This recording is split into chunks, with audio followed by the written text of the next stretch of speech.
All right, I think we're live, so this should be fun. So I'm doing another just sort of spontaneous live stream.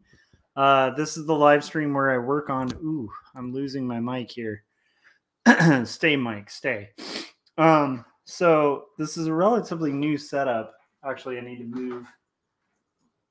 Yeah, okay. Move that so I have access to my my headphones as well. So it's a relatively new setup. It's kind of pieced together, but hopefully you guys can see me work on my comic, and then also work on have like a visual. I just put my kid to bed, so you're probably going to be hearing a lot of noise in the background. That's like, life stuff, like my son staying up every once in a while. And I should explain at this point who I am and what this stream is in case you're watching this after the fact. Again, I'm doing this kind of late at night, so who knows who all will show up. The last stream was really fun. We did it like during the daytime, which is kind of an unusual thing for me. So hopefully you guys are getting really good audio and stuff. Let me double check my levels too, just to make sure you guys are going to hear me.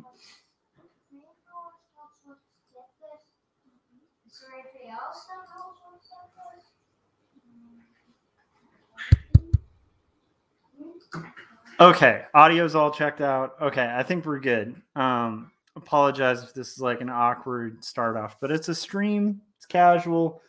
Basically, this is a live stream where I work on 2 stories, book 2, which is my graphic novel about faith and mental illness. It'll actually be my 3rd graphic novel. My first is this book, 2 stories, which is 128 hand-lettered, hand-inked pages talking about issues of faith and mental illness. And you can actually order this right now on Amazon.com for like a really reduced price, which is insanely low right now for the cost of a typical, what retails for $19.99. I think it's on sale for like $5 there. So if you're looking for Christmas presents, we're getting close to those seasons and stuff like that. This would be a good book to pick up. Also, if you want to support indie comics and support my awesome publisher, Marcosia. So that's that. And then there's also another book called Jacob's Apartment, which is a graphic novel about basically the kinds of questions that can shake even the strongest of faith.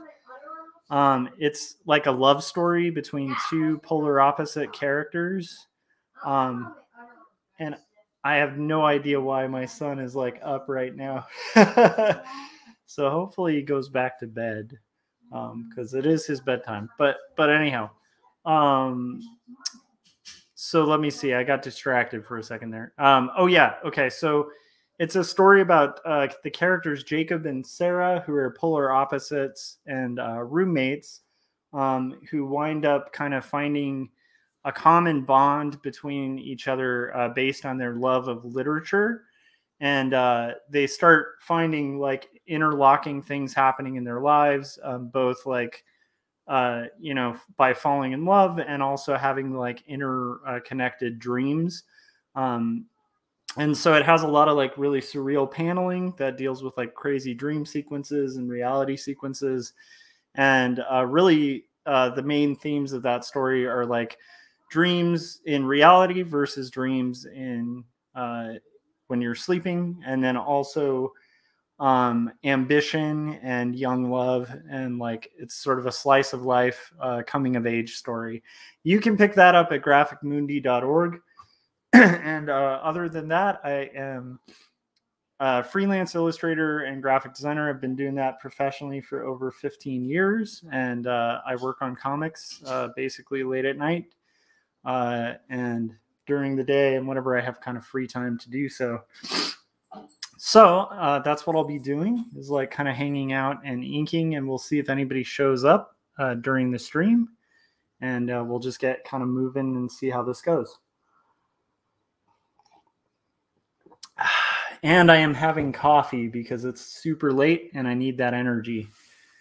So, all right. So here we go. I had already started this panel. I'm working on page, I think this is page 4 for book 2 of 2 stories. And I already started getting some of the line work and stuff set up for the page. And now I'm kind of like going to start getting into it and working out like the different characters and different line art. And if I sound kind of like snotty and like I'm sniffing a lot and stuff, it's partially because like I have massively crazy allergies, and on the weekends I've been trying to do this like deep cleaning stuff. And we're joined actually in the chats by Frank Salazar. How's it going, Frank? Frank has been modded, which is kind of cool. And then Frank said a wrench. Cool. I'm not sure what that means. Maybe I mentioned a wrench or something.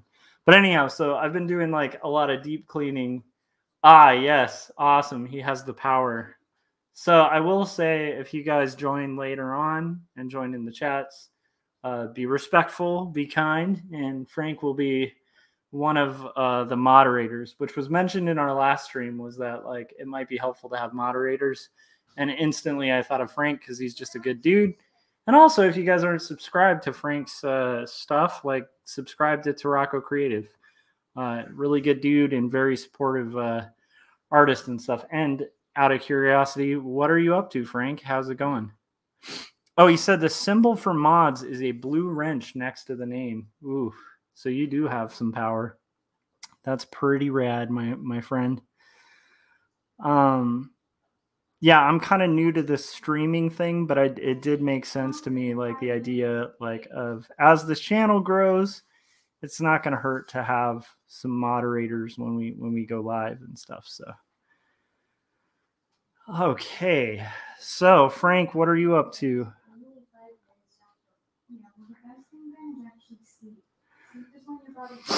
So for me right now, it's mainly just fighting crazy allergies from that deep cleaning that I've been trying to do every weekend. I've just set it as a goal, and hopefully that kind of works. Like to kind of get the place a little cleaner and stuff like that. But also it makes it really hard for my allergies and stuff. I think that's why my last shift was here. You know, like this one. Well, I think what happened was we threw the ball around yesterday quite a bit. You haven't been using your arm muscles very much, so your arms probably will sore. Okay? No, it's not that. Okay. I think that last time we remember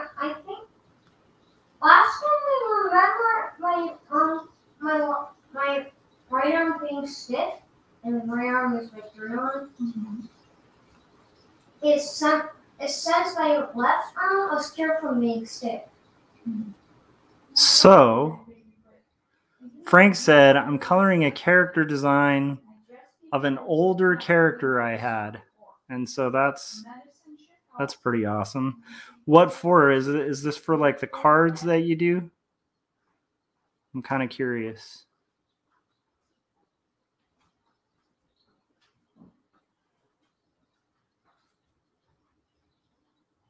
My goal in this stream is to, at minimum, finish this panel that I'm working on. That's going to be my goal before I can call it the end of the day.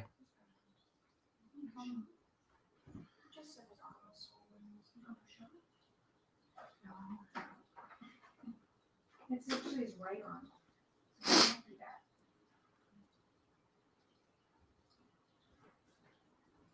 So let's see here. Just kind of knocking out this character.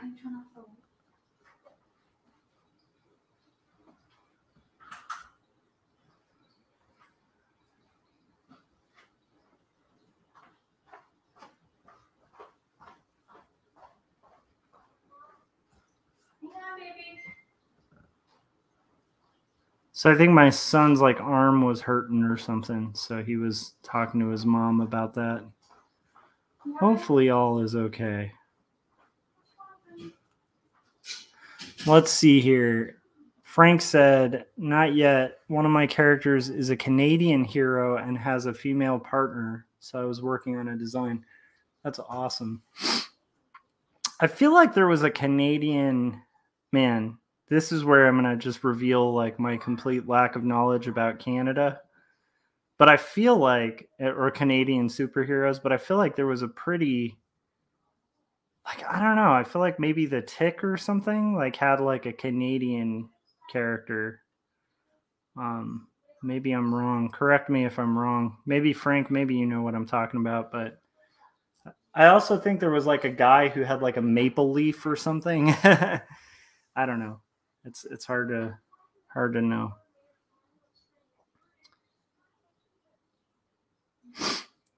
But I'm kind of excited that I feel like I made pretty good progress on the comic yesterday, and then today to be able to kind of overcome whatever resistance I might be feeling to, like, you know, after a long day doing a lot of chores and stuff like that, like to like sit down and actually like do the art thing. It feels pretty good, you know. So now I'm curious about this Canadian character though, Frank. What's the character's name? In the panel I'm currently inking, it's this is a sequence of like a meltdown at a bar.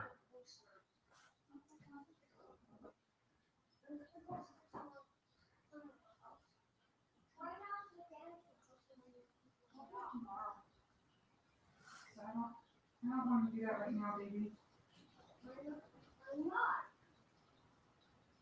And I want you to sleep. I don't want you to keep up watching me doing all of this stuff. This stuff I don't have time to do. I need to work. My wife is also working on some kids' book illustrations. She does a lot of kids' books, for anybody who's kind of new to this. And she is flooded with a ton of kids' books that she has to illustrate. So she's pretty much been just like nonstop, like painting and illustrating all day. And still has a ton to do, which is a good problem to have when you're an illustrator. But it's also easier said than done, kind of thing. Like, it's good to have too much work to get completed, but when you're in the thick of it, it's hard to see it objectively, you know. Let's see here. Frank said, I made a Corey Kerr fan art yesterday. Corey in a mech suit. I feel like that was mentioned during a stream where we were talking about Corey needing a mech suit. Particularly, I think he needs like, yeah, some mechanical arm power right now. And he said, I like the design, so I might make an appearance in a future Captain Goggles and Masked Woman comic. It fits that universe. That's awesome. So I love the idea of Corey joining the Masked Woman and Captain Goggles universe.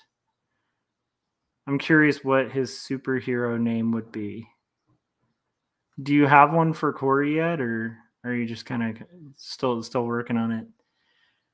And then he also said there was an Alpha Flight by Marvel. They have the Guardian, and he has a side maple leaf on his. So that's the maple leaf. And then there's Captain Canuck, which I think might be the one I thought was like related somehow to like the Tick, but I don't know if that has any connection to the Tick.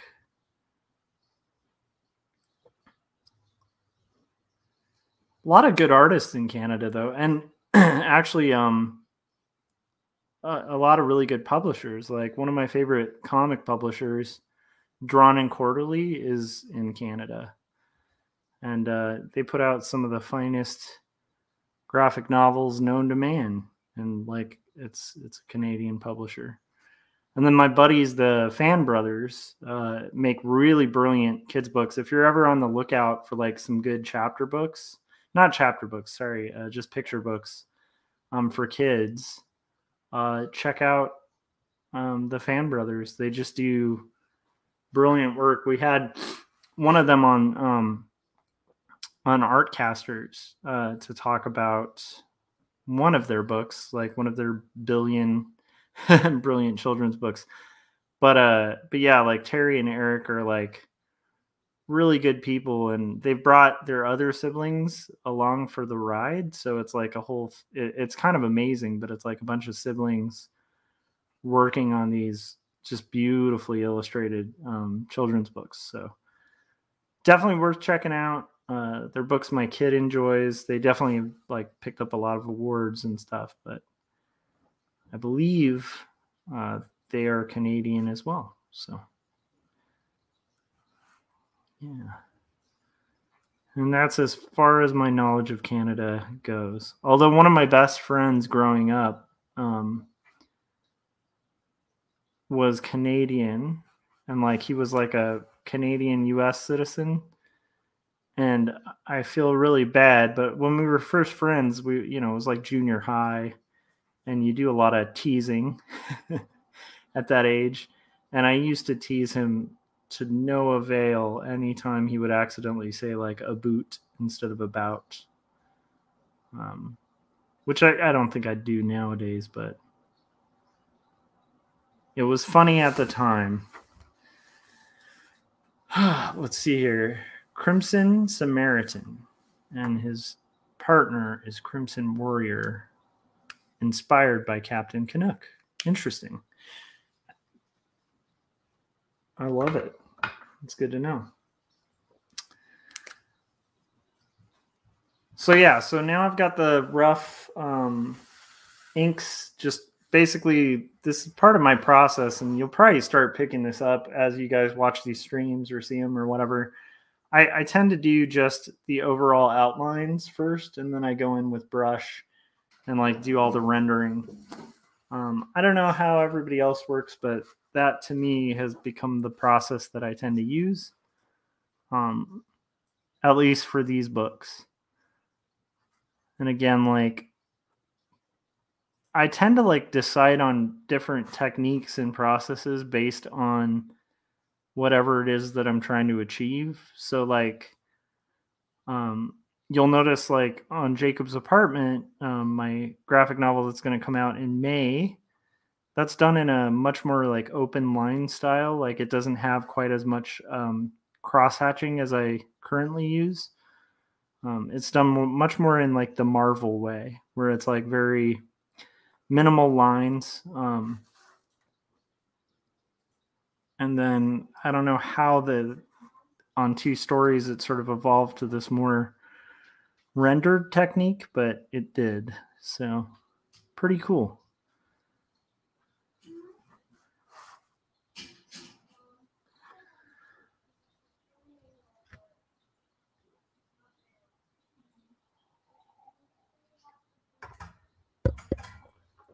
So I'm trying to think of anything else exciting from the day. Oh, I finally watched Shin-Chi, and like that was pretty cool.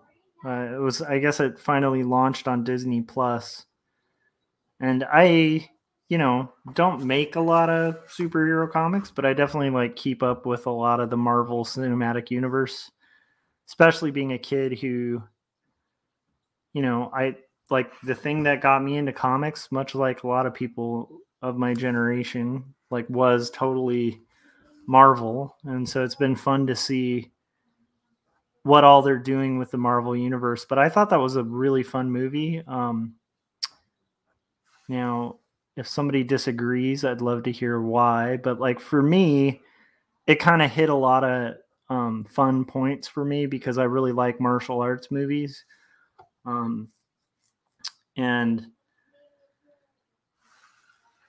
in general, like I just think it's a fun genre. It's kind of like a spaghetti western. It's got like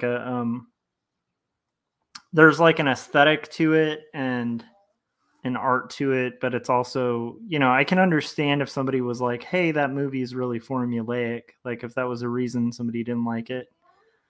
But I tend to like that formula So I really enjoyed it. I thought the action sequences were really intense. My son was watching with us for a little bit and then got kind of freaked out during like a really intense action sequence. And it wasn't like anything but just the building suspense and anticipation built in it that like kind of freaked him out. So we had to kind of let him like go to like, you know, watch his own thing and stuff like that, and then watch it later on. But it was really good. It was really incredible. And even that was kind of neat to see because my son's like super empathetic and just seeing him like empathize with like a really intense like action sequence where, you know, the suspense, you know, just was a little too much. It kind of made me like happy that he's such a little empathetic little dude, you know. I don't know if that makes sense, but I think empathy is a really good thing. So let's see. Frank said, I haven't given Corey a hero name yet, but his non-hero name might be CK. And I did add a code on his shirt, on his suit, RE5I510s. And then I have a story in my mind, and I'm thinking of doing a mini one-shot with references to Captain Goggles and Masked Woman. That sounds fun and cool. Check it out. You can actually put in links, which is kind of a cool thing for a mod. So congrats to you, Frank, on the mod status. And also thanks for helping me with that, because again, I can get a little boomery when it comes to my knowledge of streaming. All right.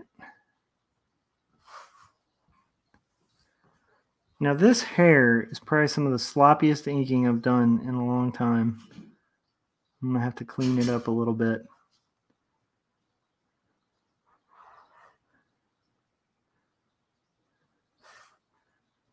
But I have to say, like, one of the best things about comics and cartooning is like I've built a habit of doing this and a lot of the time nightly, so it kind of almost feels like a bedtime routine. I don't know if that makes sense. But it's like, I think like some people have like a routine of like, I don't know, like they'll read a book or watch a movie, or like, you know, everybody has like their rituals before they go to sleep usually. And because I tend to work on comics, you know, at night, that's like one of my windows to work. Yeah, it doesn't feel like I've had nights where I like lay down to go to sleep and I haven't worked on.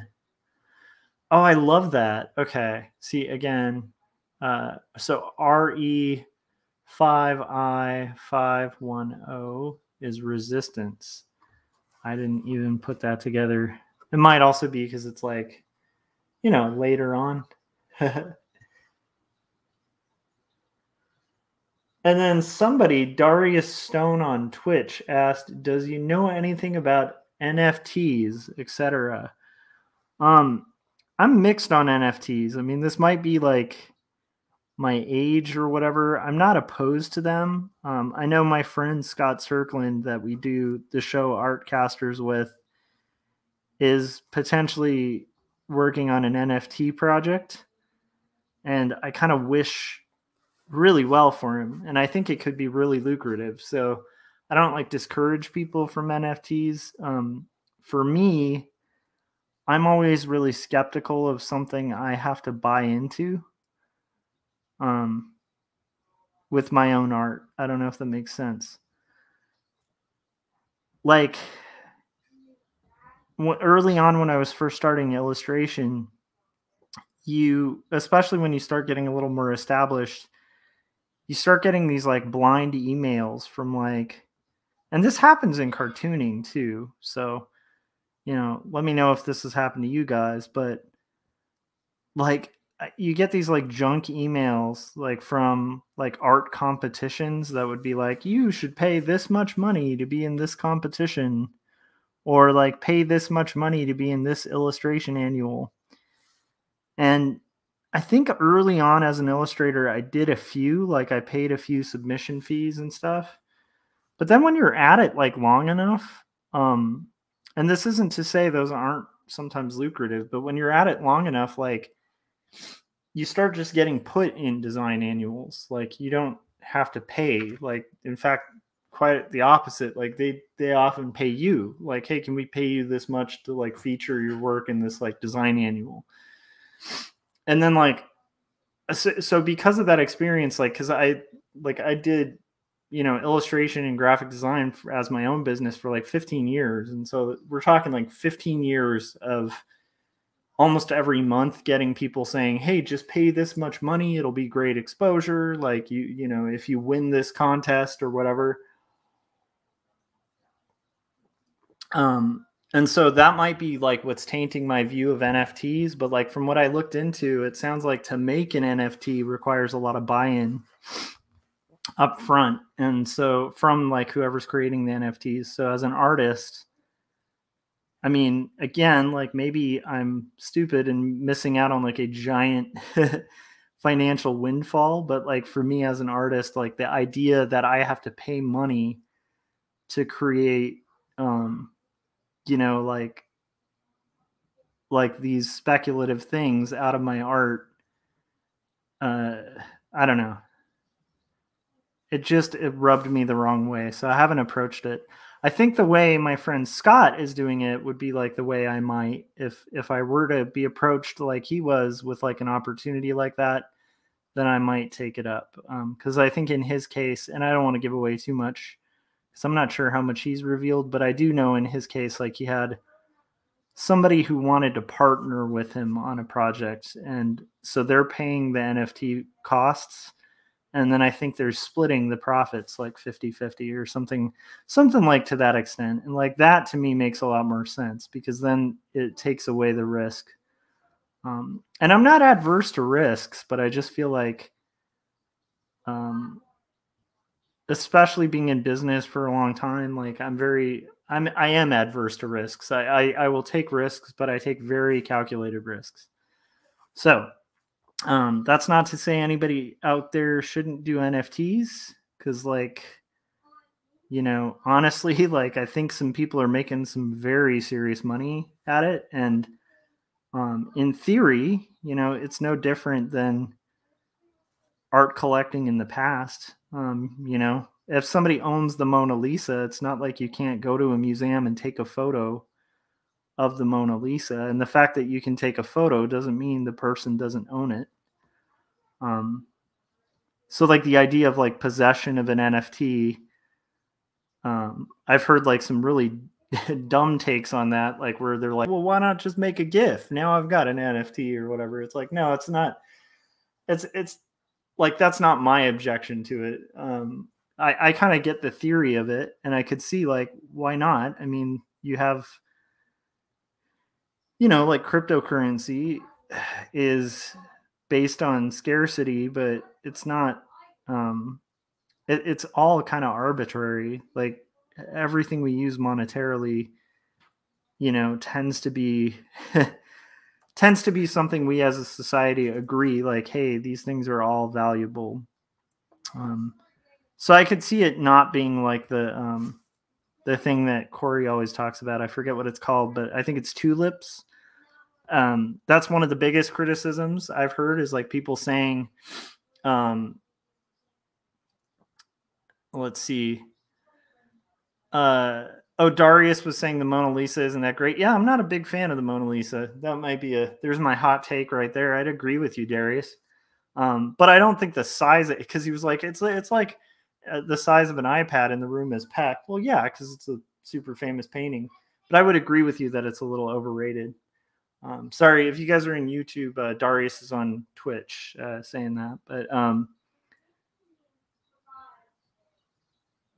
But okay, so there's some things that are cool about the Mona Lisa, like from an art history perspective. That painting was one of the first to have like some serious perspective in the background, and like he was kind of working out like very early remnants of like what became the rules of perspective that we all use to make convincing depth of field and space. So like that to me is really impressive. I personally think the portrait isn't the best portrait in the world, but then again, for the time, it was pretty dynamic. But it's definitely not his best piece. So there you go. That's my hot take on the Mona Lisa. Frank was saying, I also drew Corey in a wheelchair and limbless, which is why he needs a mech suit. Poor Corey. I don't want to post art of Corey without his arms and legs, without content. Or without context, I'm guessing, is what you meant. Yeah, that'd be a little weird. Poor Corey. I'm glad he's kind of getting back on his feet, though. Because I like Corey's a really good dude, and yeah, motorcycle accident is rough. So let's see here. And for anybody who's kind of curious about Corey Curry, you guys should check out his art as well and be following him on the social media and all that fun stuff. Brilliant guy, very inspiring, especially on Instagram. He just does stuff on his own with animation that take most people mass amounts of teams to create, and does some stuff that I don't even see teams doing, which is kind of amazing. So yeah.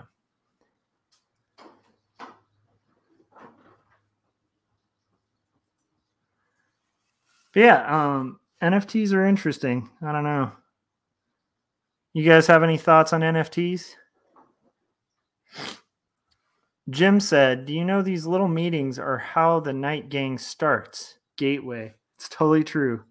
How's it going, Luhan? If you want to hang in the chats, let me know. If you want to hop on stream too, I can pop you on.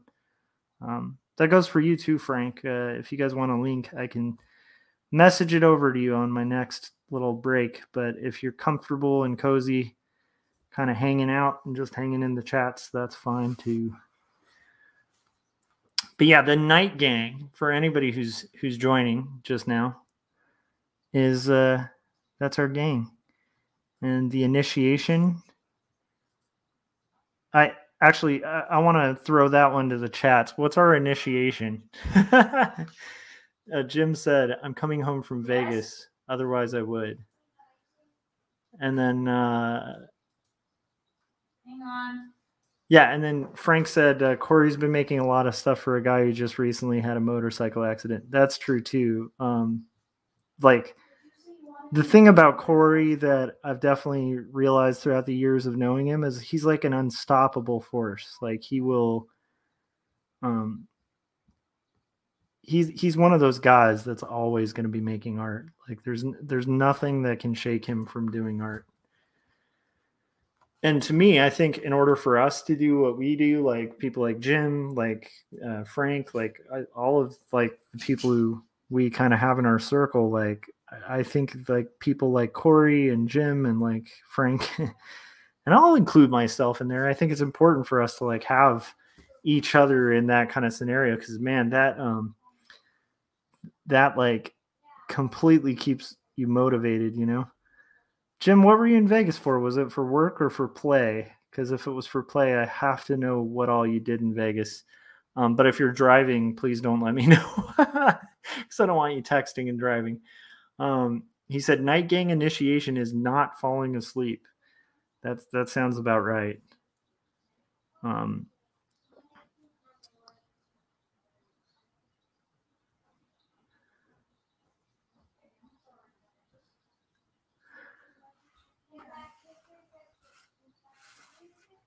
So I'm kind of like excited about getting more progress done on this page.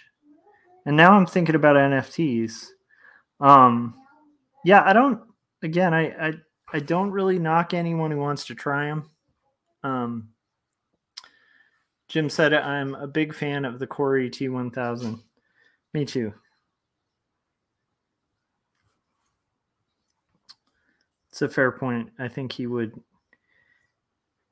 That's a good way of putting it too. It's very T1000. Like I imagine, Frank, your Corey Kerr robot just continually walking forward, regardless of whatever happens, and just kind of being this unstoppable force, which sounds to me like a Corey Kerr to me. Dude is an unstoppable force. Let's see. Oh, Jim said I'm not driving. Okay, so you have to dish. What are you doing in Vegas? What were you doing? I hope it was seeing, like, I don't know, Tom Jones or something. Tell me it was to see Tom Jones, Jim.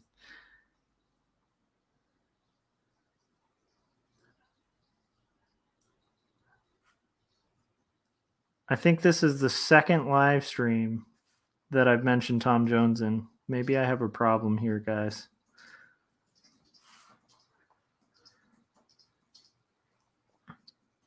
Trying to think of like the last time I went to Vegas. I know that like now, like when I was young, if I hit Vegas, it would be to like get up to shenanigans, you know. But now I think if I did it, I'd probably go to like the Neon Boneyard, which is like the graveyard where they keep all the vintage neon signs in Vegas. And it's like, that is something I would be like now at my age, like that sounds really awesome. I want to check that out. I might want to check out like the International Mob Museum. And I don't know, like I think I'd be more about like finding like the corny, quirky stuff, you know. And then Frank said, I sent you the designs. Okay, I'm going to have to share them. If I have your approval to share them, maybe I can share them on my first break or whatever. Just remind me. And then Frank said, it's not unusual to talk about Tom Jones. 100% isn't.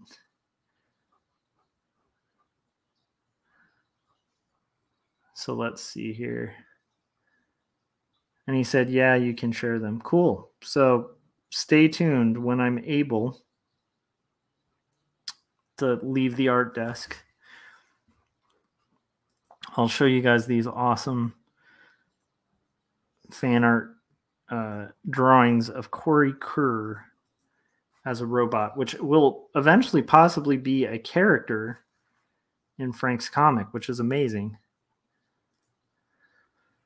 Oh, and then Jim said, so that's what you were doing in Vegas. All right, you guys, this is an exclusive, a Joshua Kemble live stream exclusive.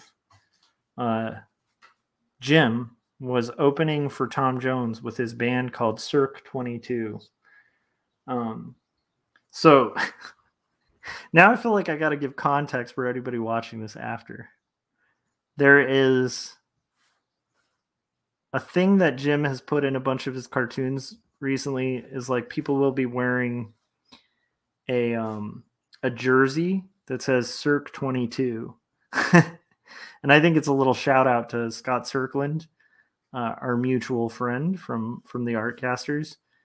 And it's pretty awesome. It's like, this is one thing that I would recommend if you guys I mean, I don't think anyone following me on YouTube at this point has not checked out Jim Lujan's cartoons. But if you are one of the few people who have not checked out Jim's cartoons, like one of the fun things about the Lujaniverse is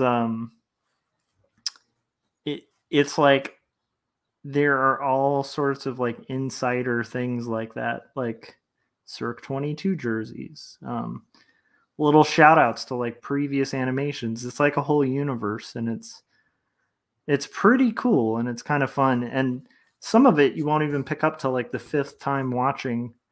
And that's the fun part. And I think that like knowing Jim, I think he includes those for that reason. Like he knows this is going to have like multiple payoffs. Like the more you watch it, the more you're going to be like, oh man, that guy's from this thing, you know?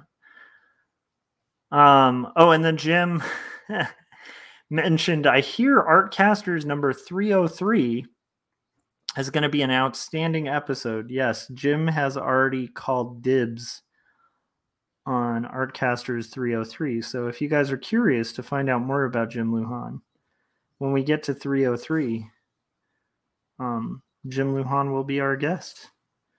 Because I believe he's been on 101, 202. And so just to sort of fulfill the completist in us all, I think it's only appropriate that we have him on for 303. Let's see.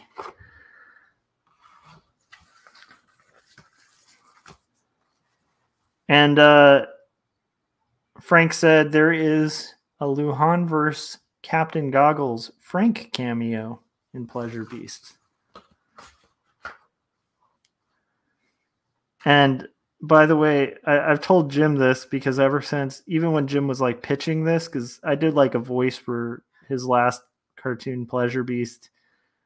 And every time I say that, even now, like I hear this like from my wife. Like she cracks up like every time she hears the name of that cartoon. Well named, Jim. But even when Jim was like pitching it, she would like overhear that word and be like all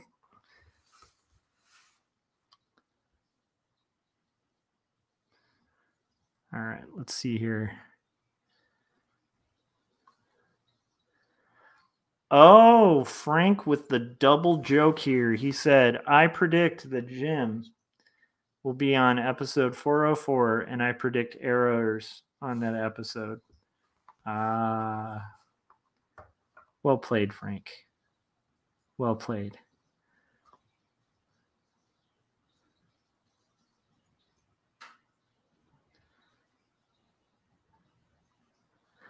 Yeah, I feel like the 400s are going to be really interesting. I feel like when we get to episode 405, this is for my Californian friends out there.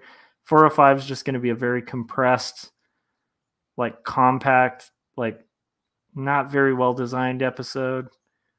We're not going to make a lot of progress. It's going to be like the slowest episode in the world, 405. That's, because of the 405, the freeway. My joke was not nearly as good as Frank's banger there, because I even caught myself having to explain it, and I'm like, okay, that's where you've made like a pretty legit dad joke, where it's like I have to explain why this is funny. Let's see here.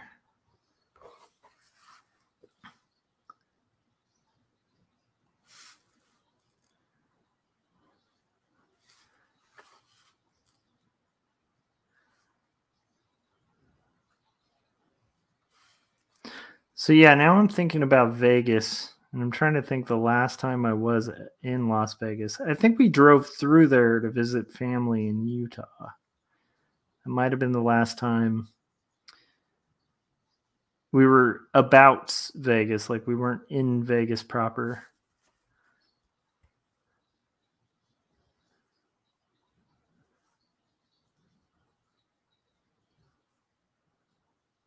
Let's see. I also am noticing that my brush is starting to dry up, so I might have to change out the ink. Oh my goodness. Jim's making claims like it's the gold rush here. Okay. Jim says, I claim 303, 333, 404, and 444. All right, Jim. I guess I'll be on record here as approving it. So if like I forget that I approved it, doesn't matter if we have like Obama booked or something. Like if we have a former US president, I have no idea why we would have that, but let's say we just had like I'm trying to think of like a huge guest, and we're like, sorry, we have to bump you, Lujan. for anybody familiar with the Artcasters, I don't believe we're going to have any U.S. presidents on. But if we do, Jim, and they're booked on those dates, sorry, Jim Lujan called him. Sorry, he's got him.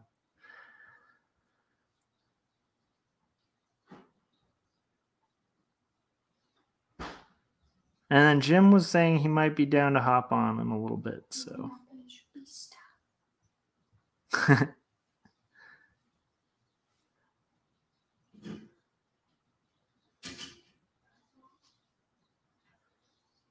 So let's see where we're at.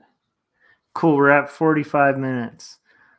So what I'm going to do for Frank's art, so that I can show you guys this awesome robotic Corey Kerr that Frank made. I'm going to take my usual break. It's usually about 30 seconds. Correct me if I'm wrong, guys. But yeah, Jim, just say the word too whenever you're down, if you do want to hop on, and I can I'll send you the link once you're situated. And if you get back and you're like, you know, I'm pretty tired, I'm exhausted, that's a crazy long drive. You pretty much just did like my commute to work that I have to do tomorrow, and then added, 8 to 16 hours, I think, beyond that. Maybe I'm exaggerating the distance, but I do know pretty much my commute is a lot of that stretch you have to drive to get to Vegas. The California stretch of it. Let's see here. Frank said, I'll book Jimmy Carter on the day that Jim Lujan is on. We can compete. That's true. Unless, Frank, what if Jim calls dibs on that episode too, and then we're just yeah, neither of us can book U.S. presidents on those days. It's like a competing.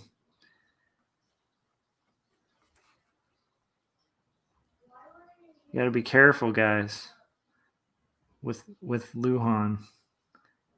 The man is a genius at getting those double numbers.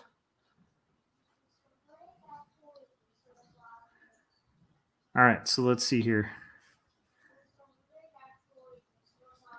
So, like I was saying, when we reach that hour point, usually what I do on these streams is once I get to about an hour, I'll take a 20, 30 second break. So what I'll do is do that and come back sharing the cool art by Frank.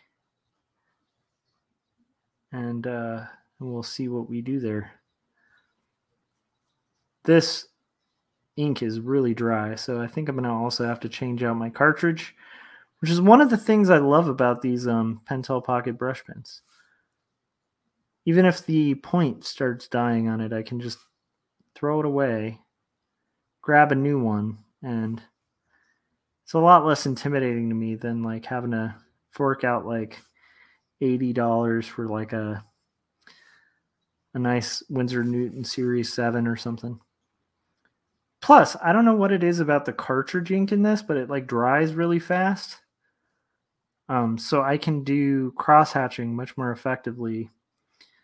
And I don't have to wait 10 years for the ink to dry, so I can do my second pass, going a different direction with the hatching. But I'm really not trying to work with a dry brush here, so I might have to change that out.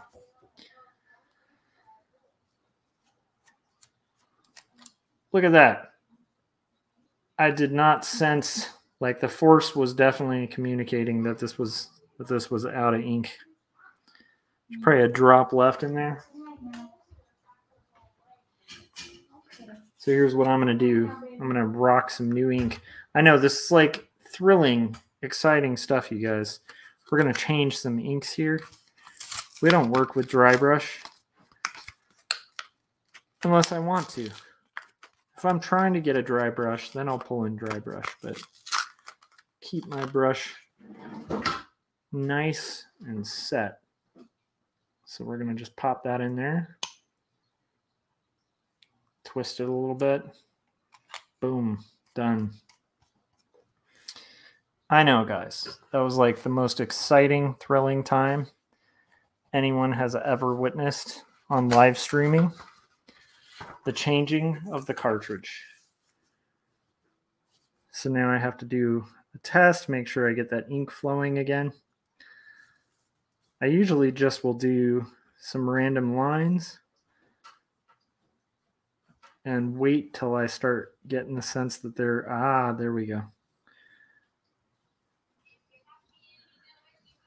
And I don't know, like, other inkers, what they're doing with their test sheets, but generally what you're doing with the test sheet is, like, if you notice that your ink starts kind of blobbing a little bit, you kind of run a couple lines on your test sheet until you start getting like a clean line, like equivalent to what you're trying to get on the page, so you don't damage your page, and then boom, you go right back to your page.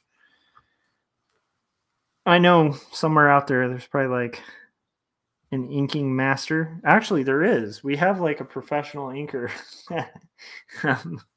Peter Palmiotti. It might watch this after the fact and be like, dude, that is not what a test sheet is for. But that's what my impression is. Peter, if I'm wrong, I want to know in the comments. All right.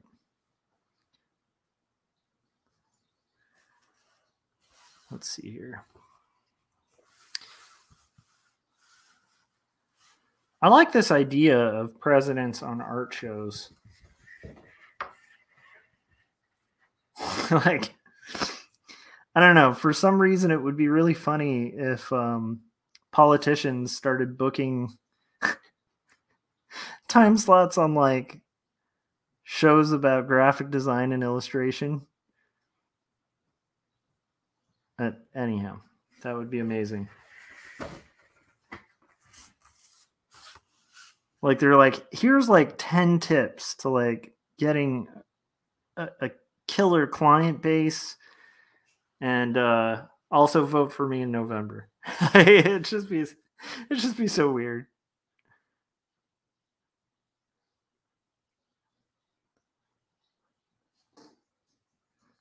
All right, you guys, we need to make that happen. We need to bring the art lobby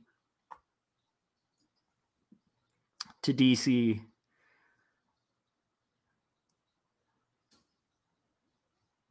And I think there is like an artist lobby, but it's more like that high end, like gallery stuff. I'm sure a lot of those dudes are, you know, hobnobbing with politicians, but it would be really funny if like suddenly like indie animators and cartoonists, you know, hired somebody to like hang out in DC and be like, hey, you know, guys, when you're making this deal, just make sure that the India ink prices stay relatively low. And here's $20. I'm just going to drop this here. And if you can just mention lowering the cost of India ink into this congressional bill, that would just be much appreciated. That's all we're saying. You know, we're not trying to influence your vote. We're just saying we drafted this legislation. It's going to lower the cost of inks, and we're just going to drop it here on your lap. And right next to that, we're just going to drop this $1,000. All right. We'll talk to you later. It's been nice meeting you. You're like, who was that? Oh, that was Robert Crumb's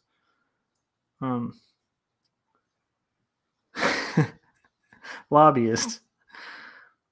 Oh my gosh. You know, it's late at night when I start thinking about cartooning lobbyists. You guys, what has happened to my brain? Cartooning lobbyists.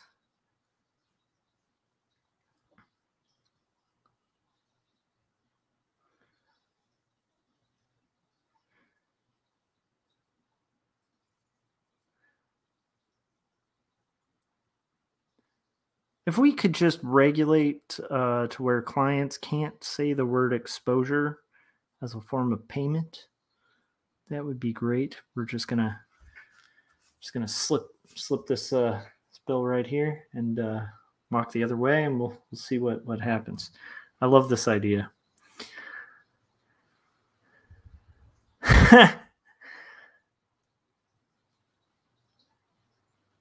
Yeah, that's true. I mean, like campaign posters. You could have a pretty interesting conversation, and I'm sure they'd be really receptive because we have a large voter base.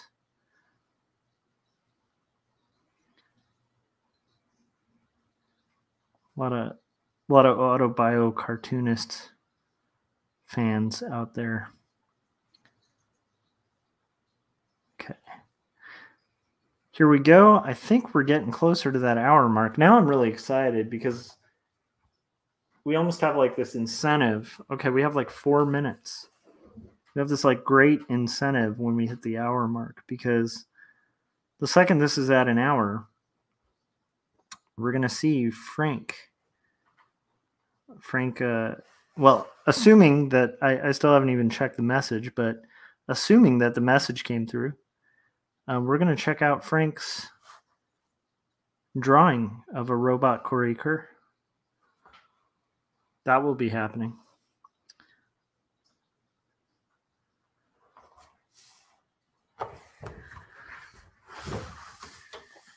This is coming along okay. It's starting to get there. These pages take a while. I will say there's a lot of hatching going on here, and I think from a distance it's going to be a little hard to read, so I might need to actually darken some of the area behind the character to, and maybe even like increase some of the shadow in spots like this to where it reads a little better. But I'll probably hit that a little more after I've gotten a little further. But I definitely am going to have to do something to clarify the distance here, which is always a risky run when you're doing hatching. You can kind of overdo it. And that's definitely a fine line that I dance. And I dance quite often. And if you're curious about that, you can talk to the dancing lobby.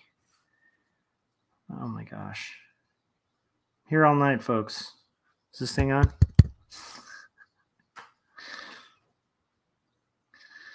All right. I am excited, though. I feel like we're making progress. I appreciate you guys who are tuning in and hanging out. And I hope you guys are getting some work done, too. My vision for this stream is that this will be like the late night. It's almost like a strange AM radio station that you tune into late at night when you're working on comics and you're like, holy crap, this guy's talking about stuff that I do.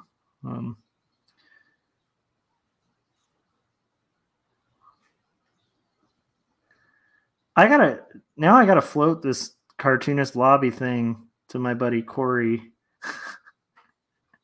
because I think he'd like that. And also he's got like a fake radio station, well, a fake news broadcast system, and I'm kind of curious if he'd want to float that as like a conspiracy theory. Throw it out that like the Pentel lobby has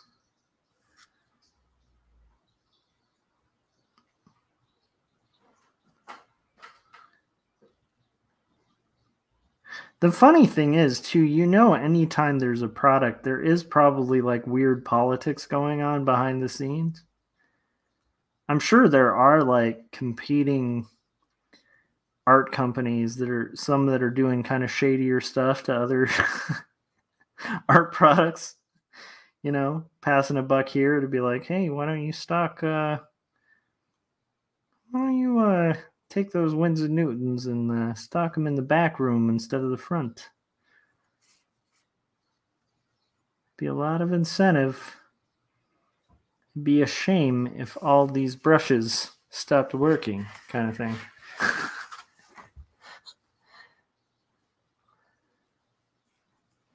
All right, and then we're joined by Eva Webb on YouTube, which is pretty cool. I was very happy to be on Eva's show, Panel Garden, and it was a really good interview. And so, if you guys aren't listening to the Panel Garden, definitely check it out. Some really insightful questions, and we had a lot of fun on it. So, definitely encourage you guys subscribe to Eva on YouTube too. But it was pretty awesome having her on. I believe she might be having our mutual friend Ken Mora on as well to talk about comics and fun stuff like that. Yeah, it was a good conversation. And Eva has a really good show. She interviews a lot of really good cartoonists, and again, it's hard to explain, but it's like a very unique interview because she's very chill and relaxed, and I don't know, it's hard to explain. It's just a very, very relaxed and thoughtful conversation. It's kind of the best way to describe it, but another best way to describe it is just go listen, check it out.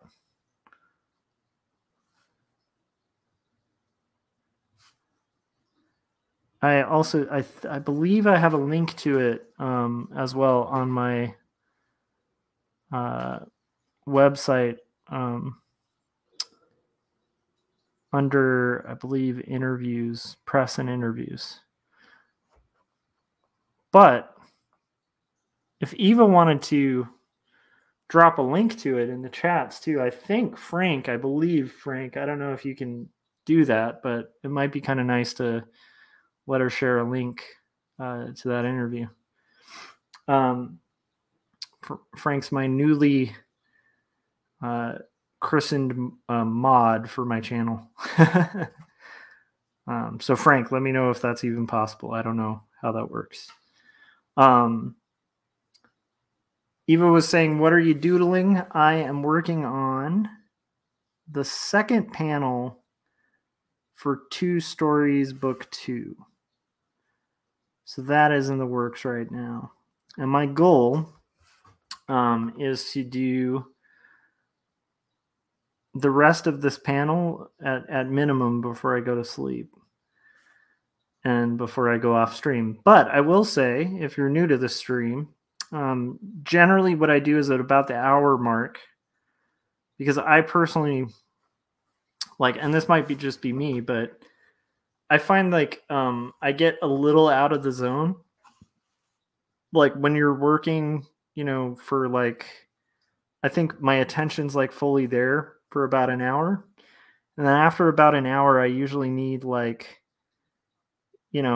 seconds. I'm an ex-smoker, but I do vape to kind of avoid smoking. And so usually what I'll do is go vape for 2 seconds and then refill my coffee, or, if it's not coffee, if it's beer or whatever it is that I'm consuming. When I'm working, I'll refill that, get recharged for about 20 seconds, and then I'll hop back on stream. So although the stream will keep running, and we have a promise here that when oh, cool. Okay, so Frank said he's not sure. We can give it a try to get that link, and then if not, he's going to go look for the link to the interview to kind of share with everybody. But I'm going to share a little bit of fan art that Frank made of my friend Corey Kerr as a robot after I take that little short break. And then Eva said, I vape too. Yeah, it's weird because I enjoy it, but it's not something I'm proud of. I don't know if that makes sense. Because I'm one of those people, I picked up smoking at probably way too young of an age. And much like a lot of people my age, I didn't listen to anyone who was an adult who was don't get into this. It's super bad. I was always, especially if you guys have read my comics too, you can probably ascertain from the the autobio stuff that I'm like a person who I've tended to have to figure out things on my own, kind of more or less the hard way. That's how I tend to learn. I tend to be the person who hears, don't do this thing, and then I'm like, okay, I'm going to do exactly that. And then I learn the hard way. No, I probably shouldn't have done that. There we go. Okay, so Frank just dropped a link to it, so I definitely recommend you guys check that out too. And also just make sure you're subscribed to the channel, her channel too, because man, like just some really cool interviews from artists like all across the spectrum of comics and geek culture, and it's, I don't know, just really fun, entertaining, interesting, insightful stuff. So let's see here. The only downside of that interview had more to do with like at the time when we did it, I couldn't mention Jacob's Apartment, which is my graphic novel coming out in May, on May of 2022. It was literally like a week before I could announce it. So when you guys hear me in the interview kind of teasing something, Eva did link to it in the show notes and stuff where you can pre-order that. But like you'll hear me kind of hint at a book deal and like a book that I can't talk about, and that's the book. So yeah. But yeah, Eva, the community here, and the community that's like part of Artcasters, the show like I do with Scott, which by the way, you should try to have Scott on at some point, because Scott Cirklin's amazing, and I'm sure he'd make for a really good interview on there. But yeah, we have a really like thriving, kind of fun, supportive community here, and so yeah, like yeah. Anyhow, so what do we got here? Oh, we got Ronnie, Crimson Owl Comics. Ronnie Gunter.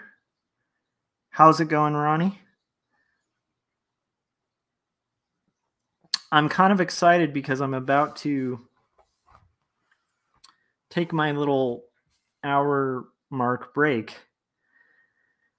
And right after the break, I'm going to be sharing Frank's robot Corey art that he sent. And if you want, Ronnie, because I didn't get to share it last stream, would you like me to share that little sneak preview that you sent me of, I believe, a panel from your horror comic?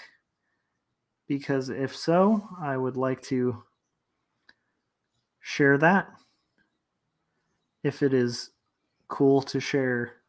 So that can be another thing we can kind of look forward to and collectively dig. And Frank was just given a link to Ronnie too. That's where you can sub to Ronnie. He does a really good show about specifically, it's called Comics de la Muerte. And if I butchered the pronunciation there, Ronnie, just I apologize. But it's a really entertaining show where him and Jason Alexander, who's a really good comics writer, do breakdowns and have guests and really thorough conversations about horror in general and comics and film, and kind of explore and enjoy their love of horror. And it's a lot of fun. Let's see here. And then Frank, of course, was asking you to sub to his channel as well. All right, so we are getting a little further, and I kind of feel like before I take that like hour break, because I know we're past the hour mark now, I want to finish this skirt. I feel like it'd be a shame to leave an unrendered skirt when it's like halfway there. This is something I like to do too, which is like just gamifying gamifying breaks and stuff. It's like one of the things I do to trick myself to do comics, where it's like I will be like, when I finish this skirt, then I can take a break. When I finish this panel, then I can sleep. That kind of stuff. And then Eva said, your Twitter link is broken, sir. So there we go.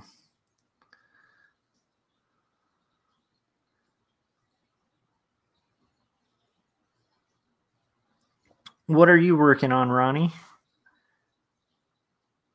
I hope plugging away at the comics. Let's see here.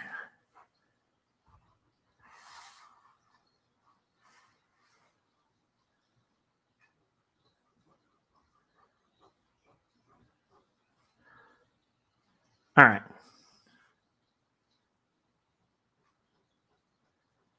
And there we go. So, finish the shoes. I'm going to have to probably, maybe I can start just doing a little bit of this before my little break. Because I feel like that was becoming problematic where it was getting a little hard to read there. Too much hatching. So I needed to clean that up, resolve that a little bit.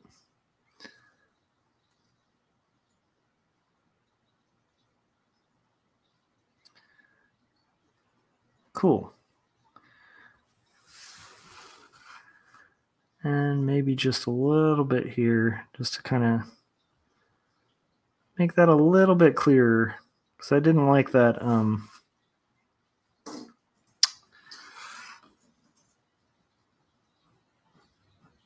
that was becoming difficult to kind of see. All right, so see, now I want to just fill this. This is the problem with breaks. I want to do breaks, but I also see this little spot, and I'm like, I can do a black color fill here pretty easily. So let's do that, and then we'll do a break. All right, guys. Okay, so what I'm going to do is fill this black, and then we're going to do about a 20-second recharge break, and I will see you guys in about 20 seconds, and we'll reveal Frank's awesome fun art. Oh, and then Eva was saying, I forgot to ask you about your physical medium during the interview. It's interesting to watch you do this by hand. Yeah, everything's by hand. So that's the craziness that I do. And then I scan it and like kind of clean it up a little bit. But it's all done relatively large too. So yeah, fun times. It's a lot of work. Okay. Let's do our break, 20 seconds, and then I will be back with a preview showing you guys. I'll try to share some of that art from Frank and some of that art from Ronnie as well. So I'll see you guys in about 20 seconds. Stick around.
All right.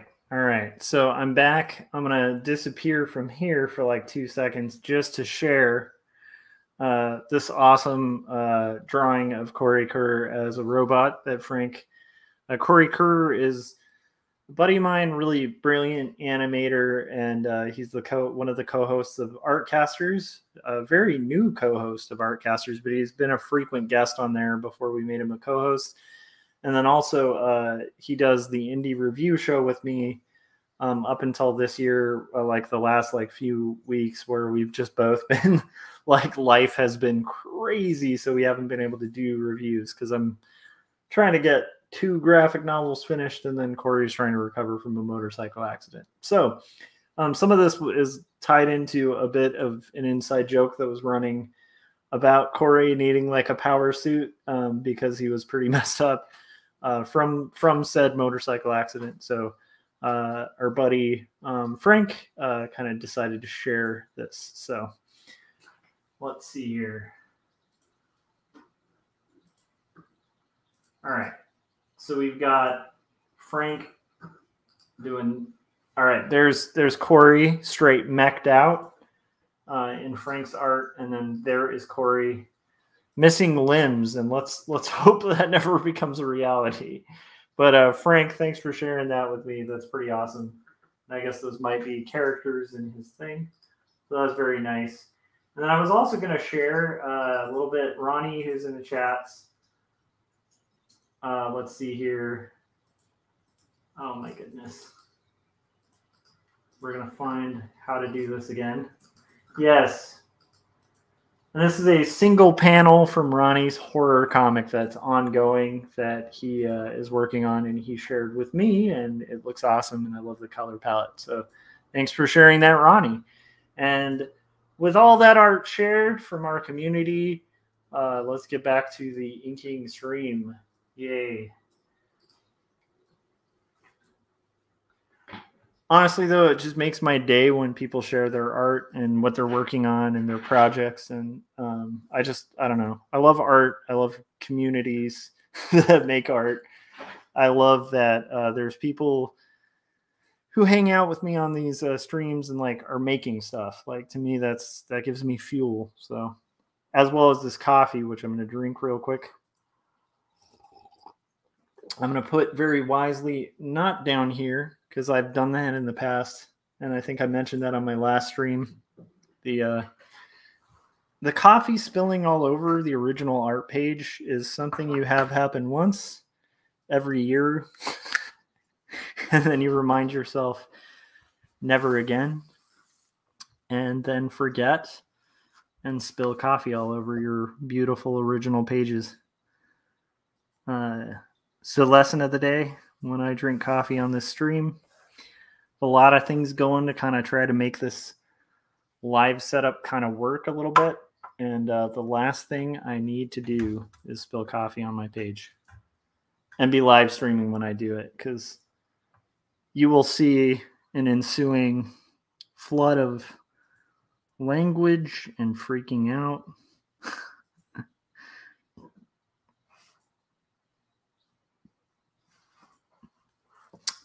My wife is also hanging out, working on her kids' books. Kind of, we have like a sort of open studio space.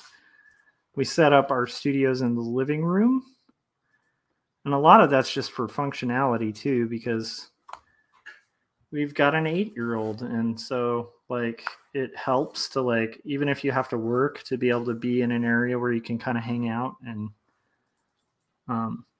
talk to him and keep a bit of an eye on him. If we have to, like, if Maya and I or either of us are in crunch time, it's a way to kind of hang out, you know? It's a funny thing too, because I was thinking about this, like, how strange it must be to kind of have both your parents like be artists.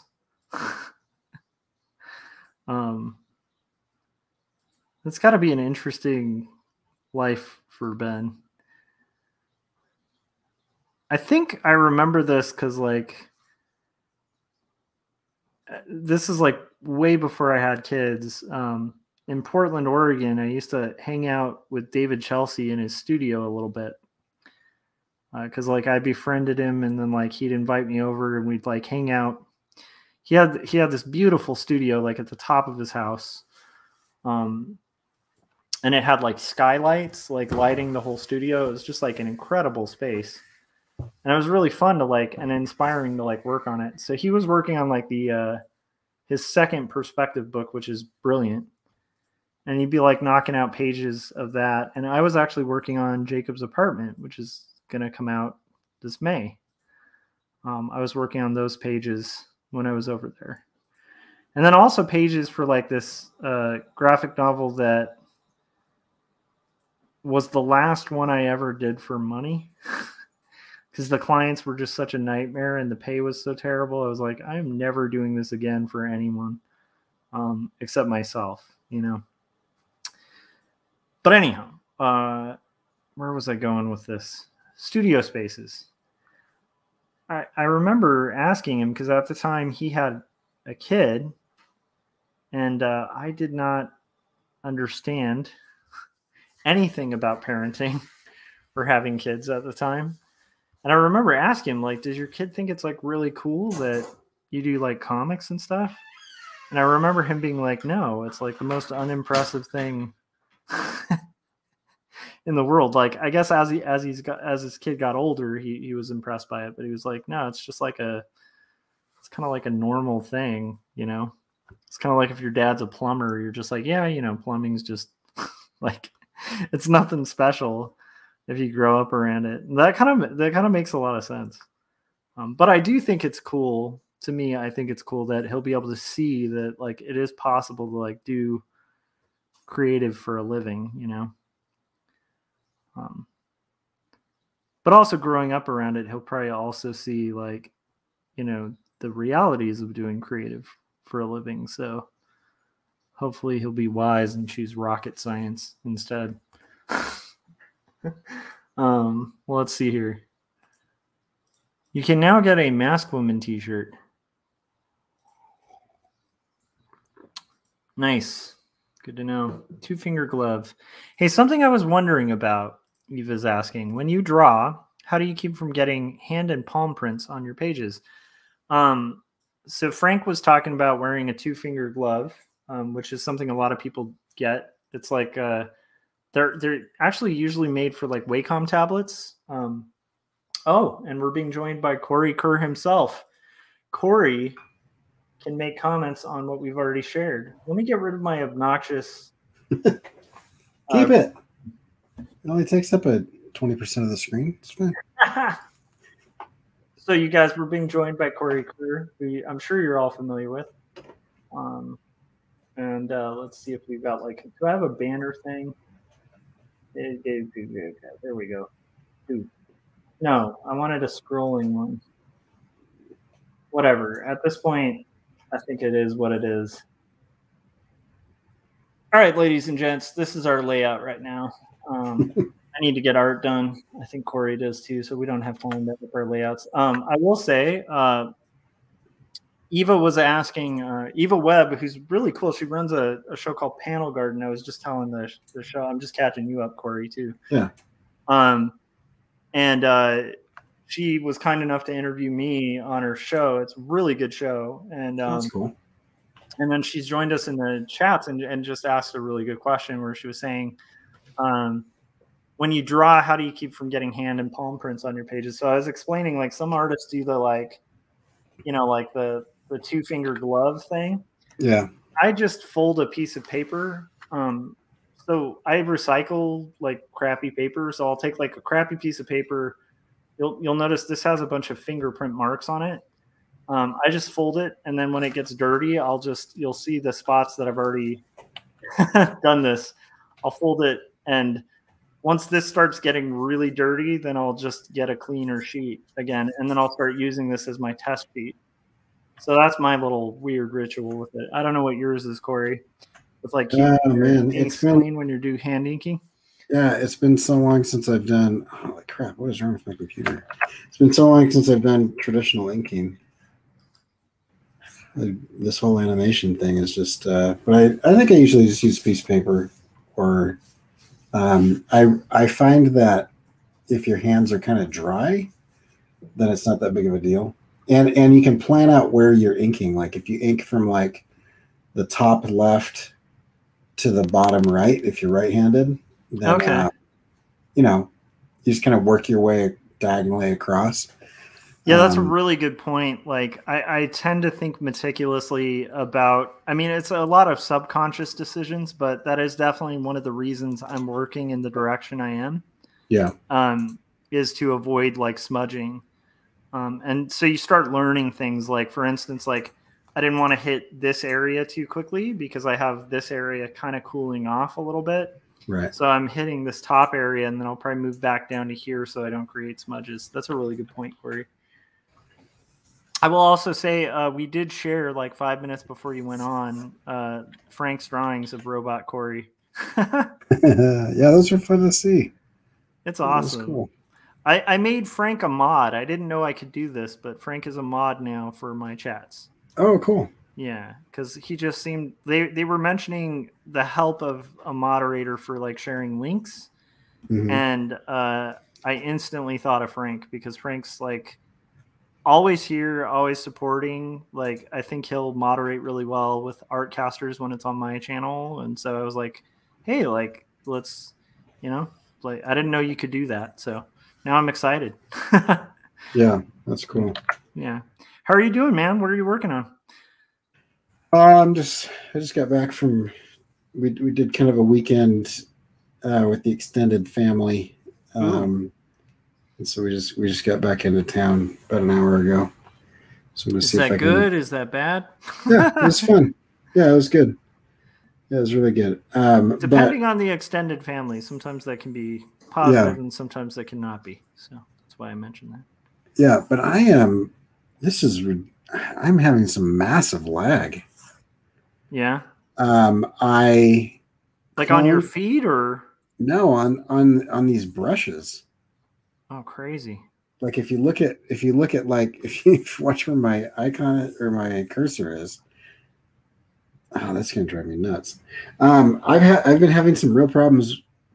That's a little bit better. We'll just do that one. Okay, good.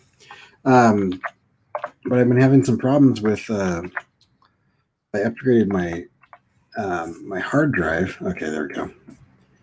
I favorite that or something. And my computer slowed down. So I wonder if I got like a cheap one or something or messed it up somehow. Can I not? Oh, that's right. Because you were, you got that like, I mean, it was like solid state, like a terabyte or something, right? Yeah. And it's, you know, it's supposed to be fine. I mean, it's solid state. So I don't know if that is slowing it down or if I don't know. PCs kind of suck sometimes when it comes to that type of thing. Well, so do Apple's, but I don't know. Like my Mac here is working great. I wish it would be the same at my day job. Yeah, it feels like at my day job, everything that happens wrong with Macs, that's when it happens. And usually it's when there's, you know, millions of dollars on the line, which is always fun. But yeah, like Macs definitely have their lagging issues too. And I will tell you, man, Creative Cloud, that auto update thing is so problematic. Oh yeah. So problematic. Like, yeah, they don't vet their updates. No. And so it's like you do your auto update or whatever, and then like you have a lag because they didn't vet the program, the upgrade, like they used to vet, you know, Adobe's, and so it's just such a headache. I mean, everybody used to vet stuff, and now it became really common to just kind of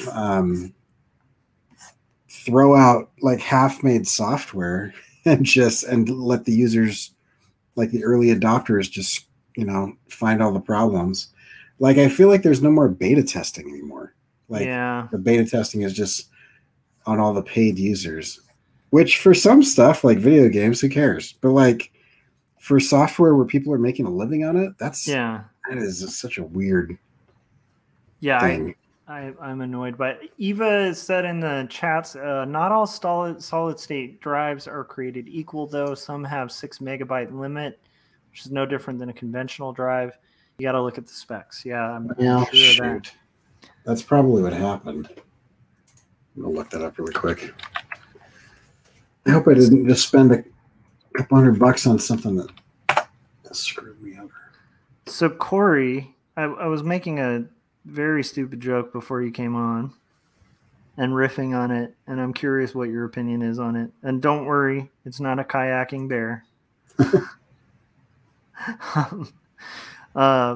So, okay, like, what do you think about a world where illustrators have like lobbyists in Congress? Are you talking? They're just like, hey,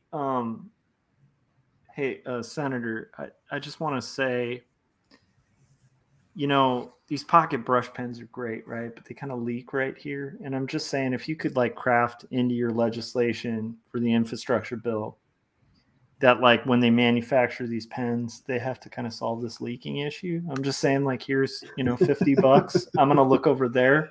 I'm going to go get lunch. This isn't a bribe. It's just, it's $50 that I happen to drop here next to the Pentel pen with the problem that I'd like fixed in your legislation. Are you talking? There are lobbyists, and they just got something passed, and it's a horrible problem. Lobbyists in the art world? Yeah. Well, are these like? So this is what I was speculating on. I don't know if I want to specifically call them out, but their intentions were good. The results are going to be catastrophically bad. Oh, wait a minute. You're right. See, I was thinking hilarious, silly lobbying where it's like, hey, guys, like, and then I was also thinking like mob style, like illustrator mobs that like go to art stores and they're like, it'd be a shame if all your Winsor Newtons lit on fire. Right. You know, nothing will happen with your Winsor Newtons if you kind of move them to the back room and you put brushes. I wish that was the most concerning thing. But you're right. I forgot about you're talking about the Graphic Artists Guild stuff, right? Yeah, the Graphic Artists Guild just lobbied for successfully this like weird copyright kangaroo court. Like, it's like, what was it called? I can't remember what it was called. I think there's still time to leave a public comment on it, but it got passed. And it's a nice idea. It's like, hey, let's make it easier for artists to protect their work. I like that idea. But then what happens is they actually just made it easier for like, there's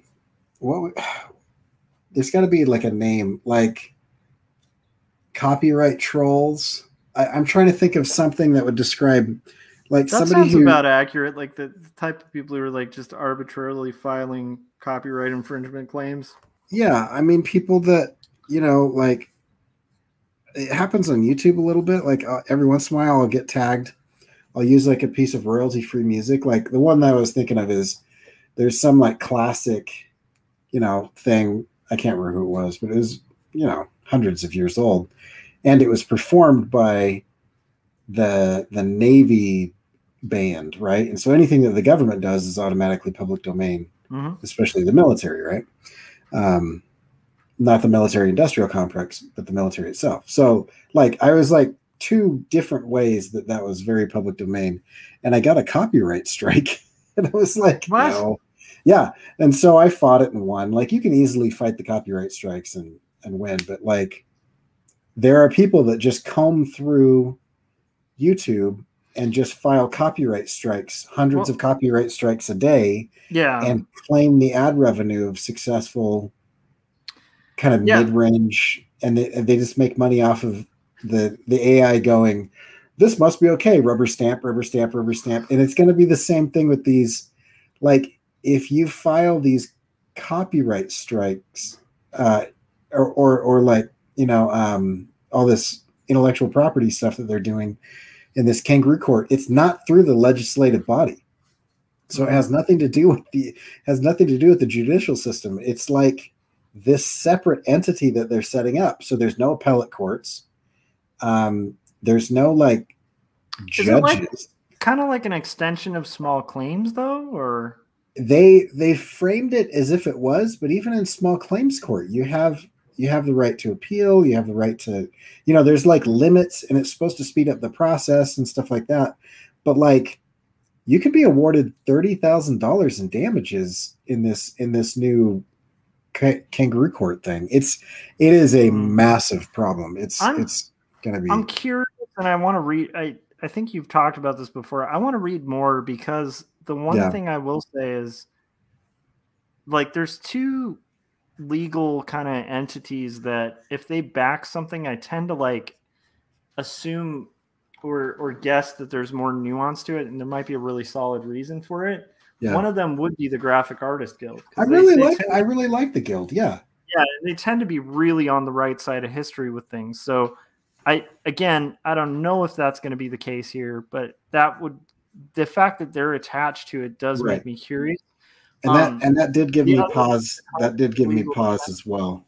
Sorry, what was the other one? The other entity is the Comic Book Legal Defense Fund. Mm-hmm. Like if they're vying for some kind of legislation, quite often they're very much on the right side of history with that stuff. And that's where I'm like, I really do believe that their intentions were good.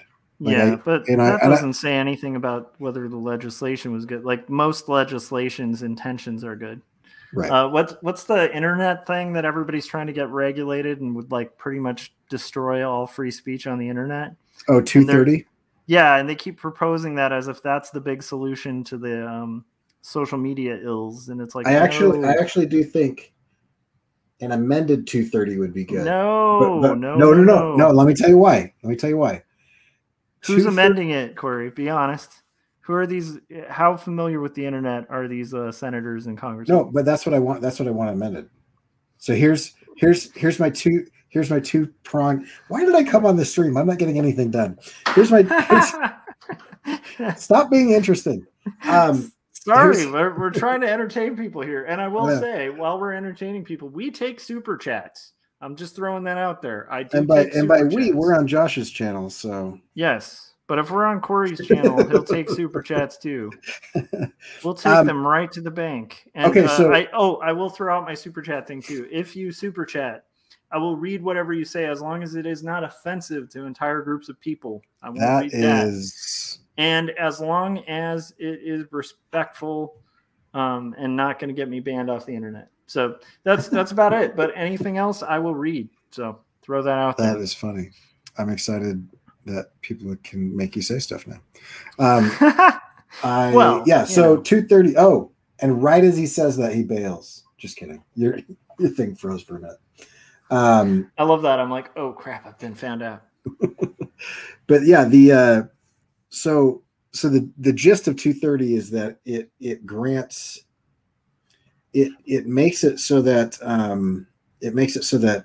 internet companies are not considered publishers. So like a publisher, like the Wall Street Journal or, something like that, they are liable for things that they print. Yeah, which makes sense because they hire and act as more than because gatekeepers and arbiters of the information. It's on that, right? So but being a publisher is not just being a gatekeeper and an arbiter. There's more to it than that. Right. You're facilitating and publishing specific works. Like you're not just having an open form. Like a publisher wouldn't be somebody who's like, send me whatever you want and I'm going to print it. Right. Like that's not, so yeah. But I get right. But that's what I'm saying. I feel like that's gatekeeping and arbitration. Like you decide what gets through the gate and whatnot. But yeah. And so, like there's specific protections for internet companies because when Web 2.0, which I feel like is a very dated term now, we've been in Web 2.0 for like over 20 years. I feel like we should be in 3.0 at some point in time. But anyway, wait a second. Sorry, I have to interrupt because I cannot believe this, but we actually got a super chat. So let me share it. So, and I will totally read this with gusto.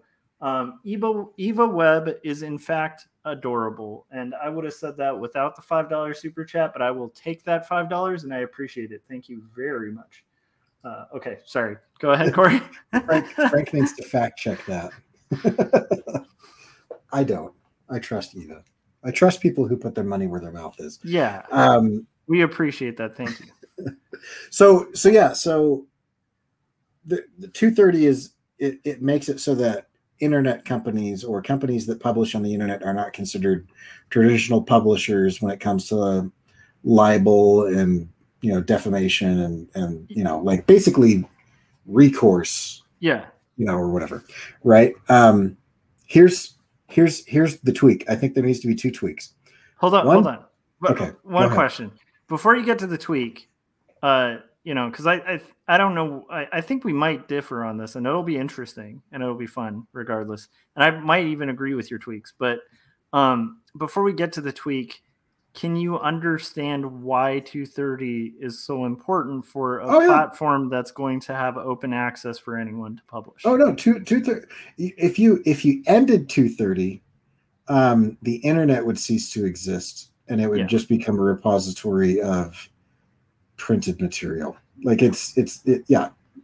Okay. 230 is important, but so is water and fire, right? Those are things that we need to survive, but that doesn't mean that those things should be unchecked and unfettered and just be able to go anywhere that they want. Yeah. Right. And so we have dams and we have banks of rivers and we have pipes that control the flow of those types of things.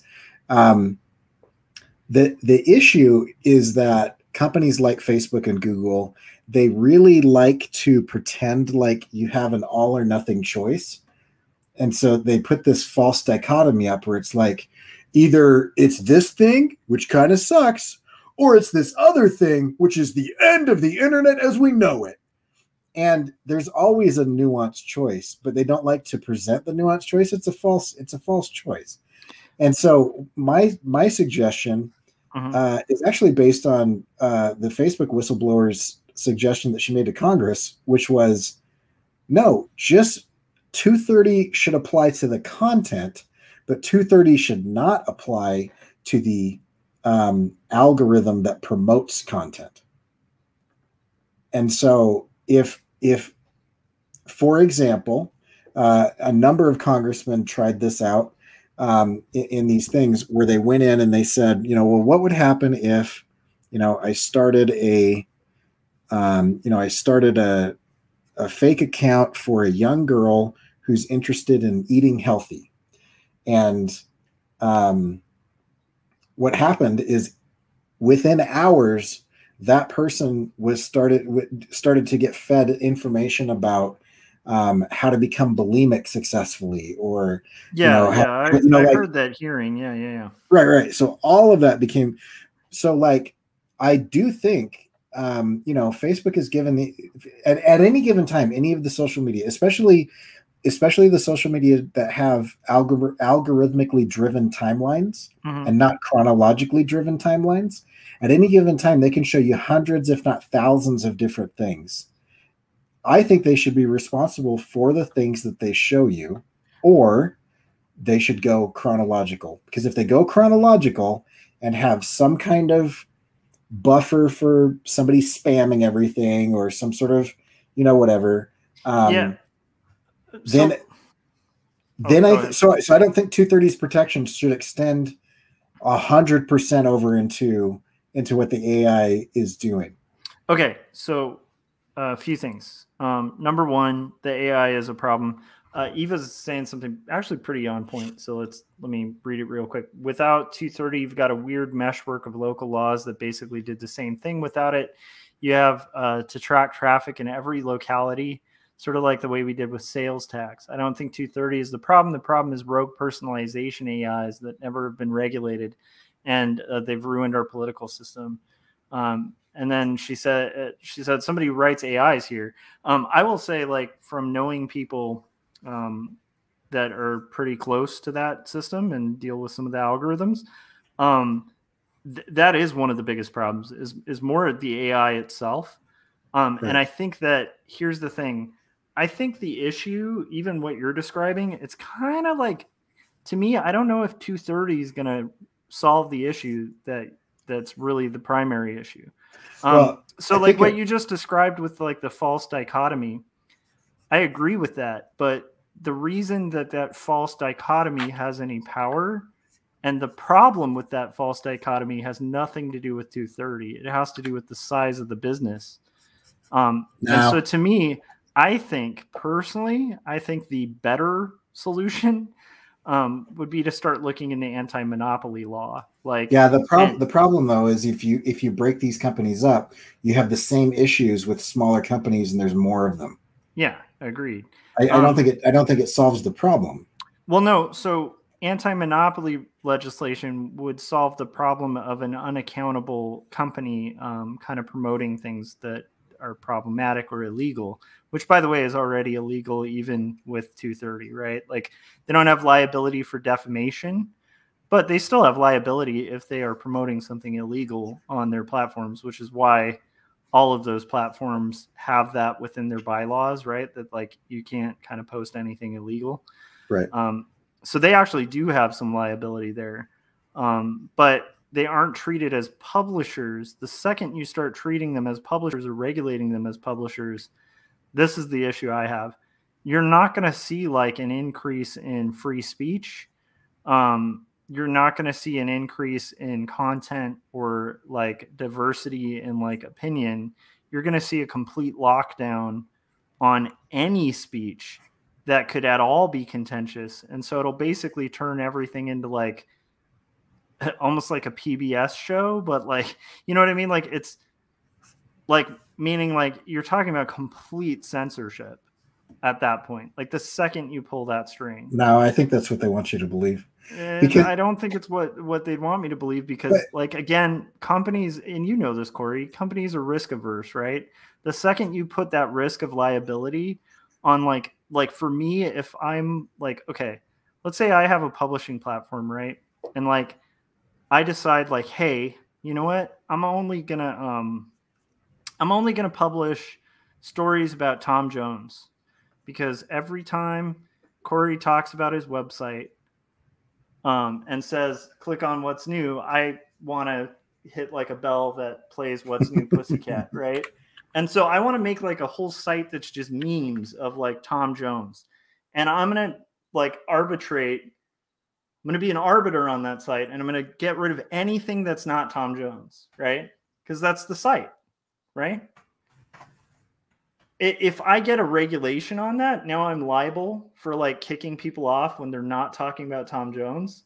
Like I'm just going to publish either everybody, so it's just going to be this blob feed that like is mostly going to be spam. I think you're using a slippery slope argument here. It's not a slippery slope though. It's literally the importance of 230, and I think like no, I'm not saying get rid of 230. What I'm saying is that 230 reform 230 to treat them as publishers. No, that's not what that's okay. That's literally the opposite of what I said. Okay, I'm confused about That's not what I said at all. And I think Frank liked my Tom Jones thing. He said Tom Jones fans only. Yeah, I didn't say that you stop treating them like publishers at all. That's not what I said. What I said is you keep it for the content side of things, and you add a regulation and remove some of the protection for the algorithmically driven side of things, meaning what they choose to promote to people, they are accountable for. Not what's on their platform, but what they choose to promote. But again, so here's the thing. That's going to affect promotion in the sense of they're going to be leery to promote anything. Which is because fine. Again, no, which is not. No, that is completely okay, because then you go to a chronologically driven timeline. Okay, but that seems to really like, because I know you're a fan of like free markets, and like that really rides in the face of like a business's freedom, like in general. Like now, no, because you are literally telling me that if I have an algorithm, again, my algorithm's filtering out anything that's not Tom Jones. Now I can be held liable by so-and-so who wanted to post something about Tom Petty or a different thing.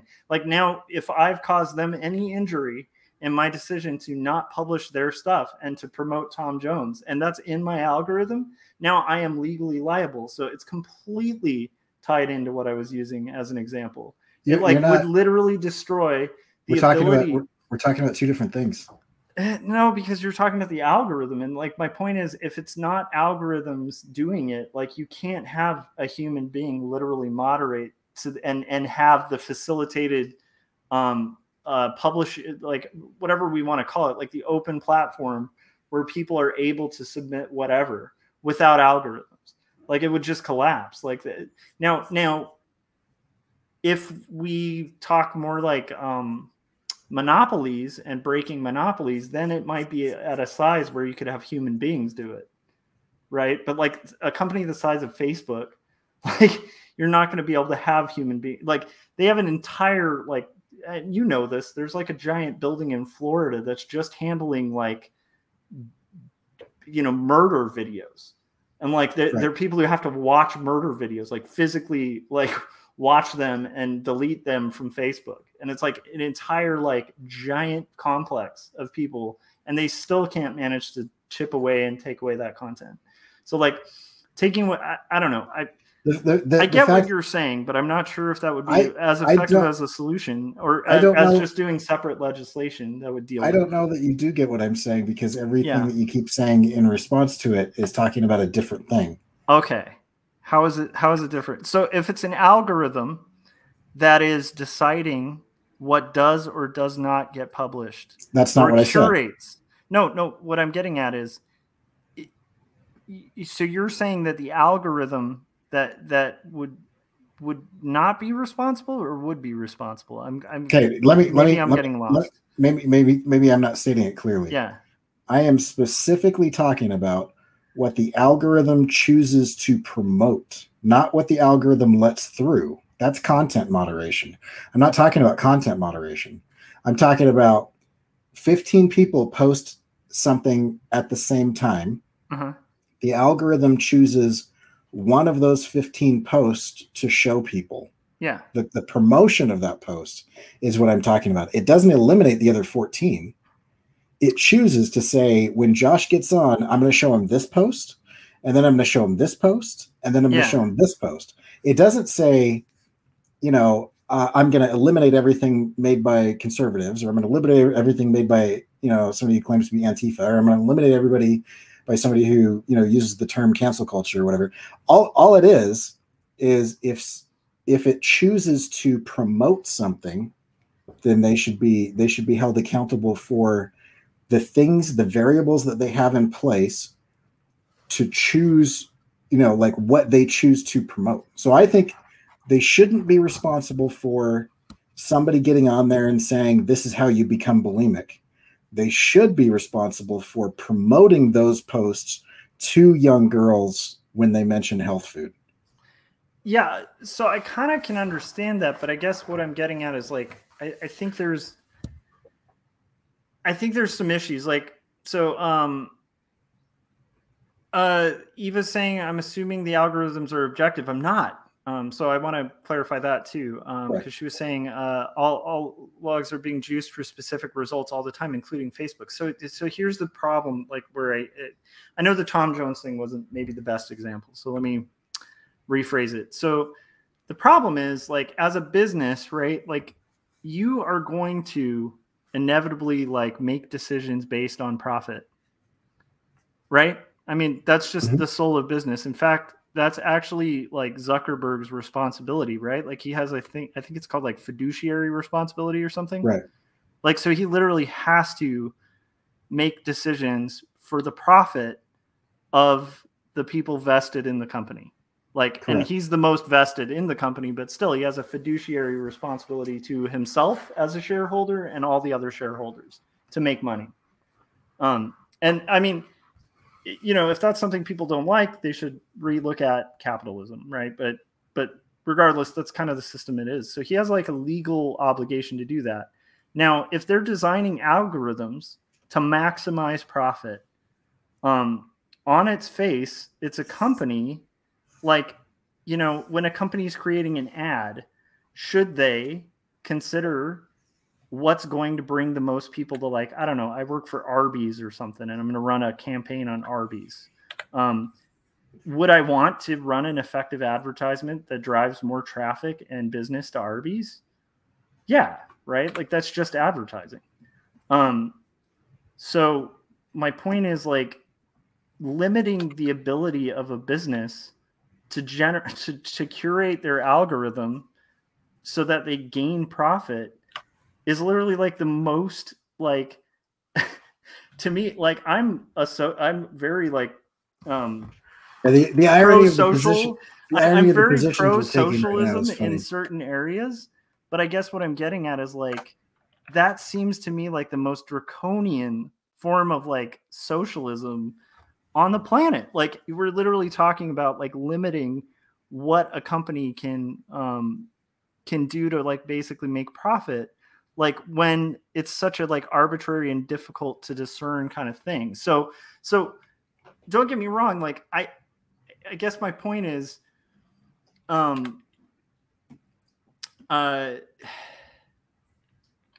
my point is that like I do think there need to be considerations for like data for one thing. There needs to be legislation that looks at that, like collection of data usage. There needs to be a like hardcore investigation on social media companies and monopolies, like 100%. I can't believe that didn't kick in when Instagram was purchased. I mean, like at that point, like how big are you going to let these companies get?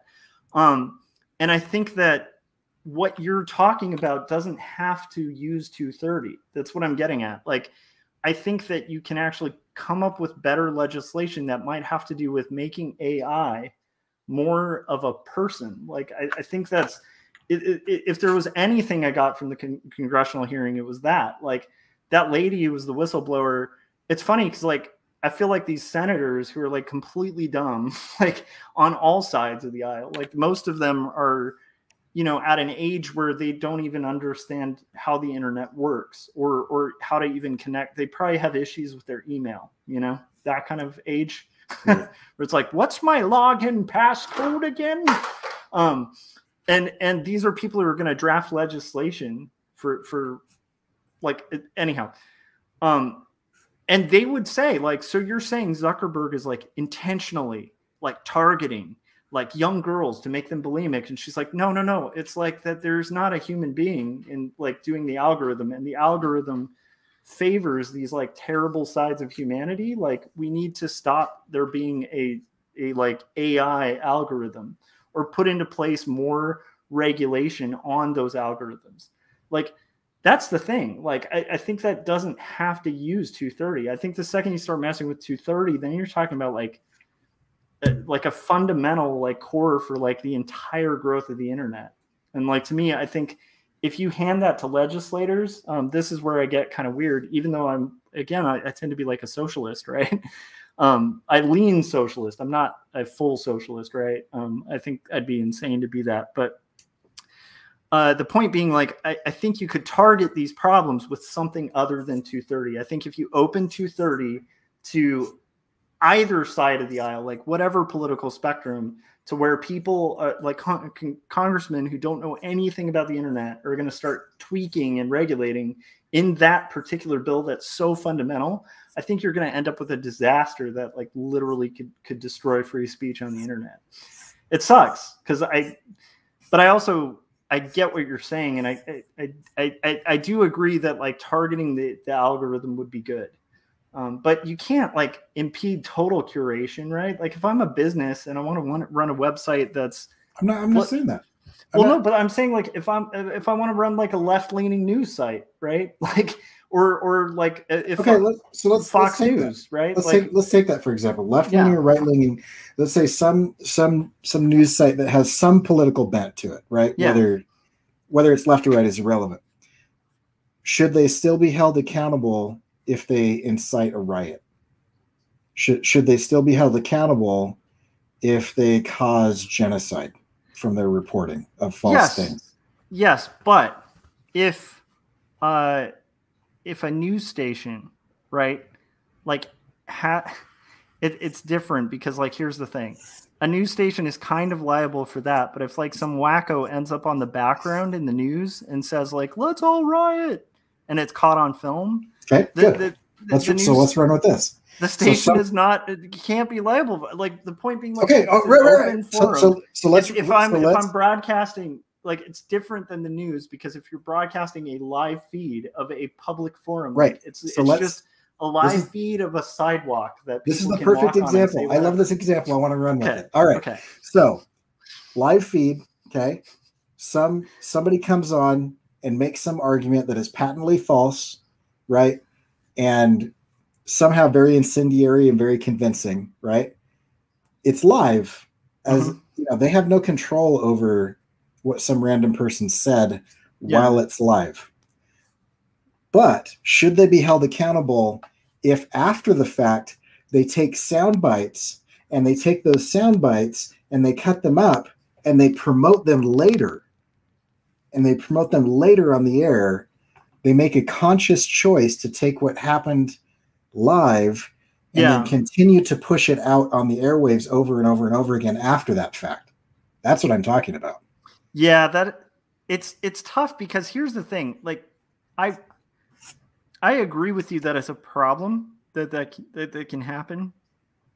I think here's a weird thing, and maybe this will go in a direction that doesn't have solutions. Because I don't know if I'm going to agree on 230.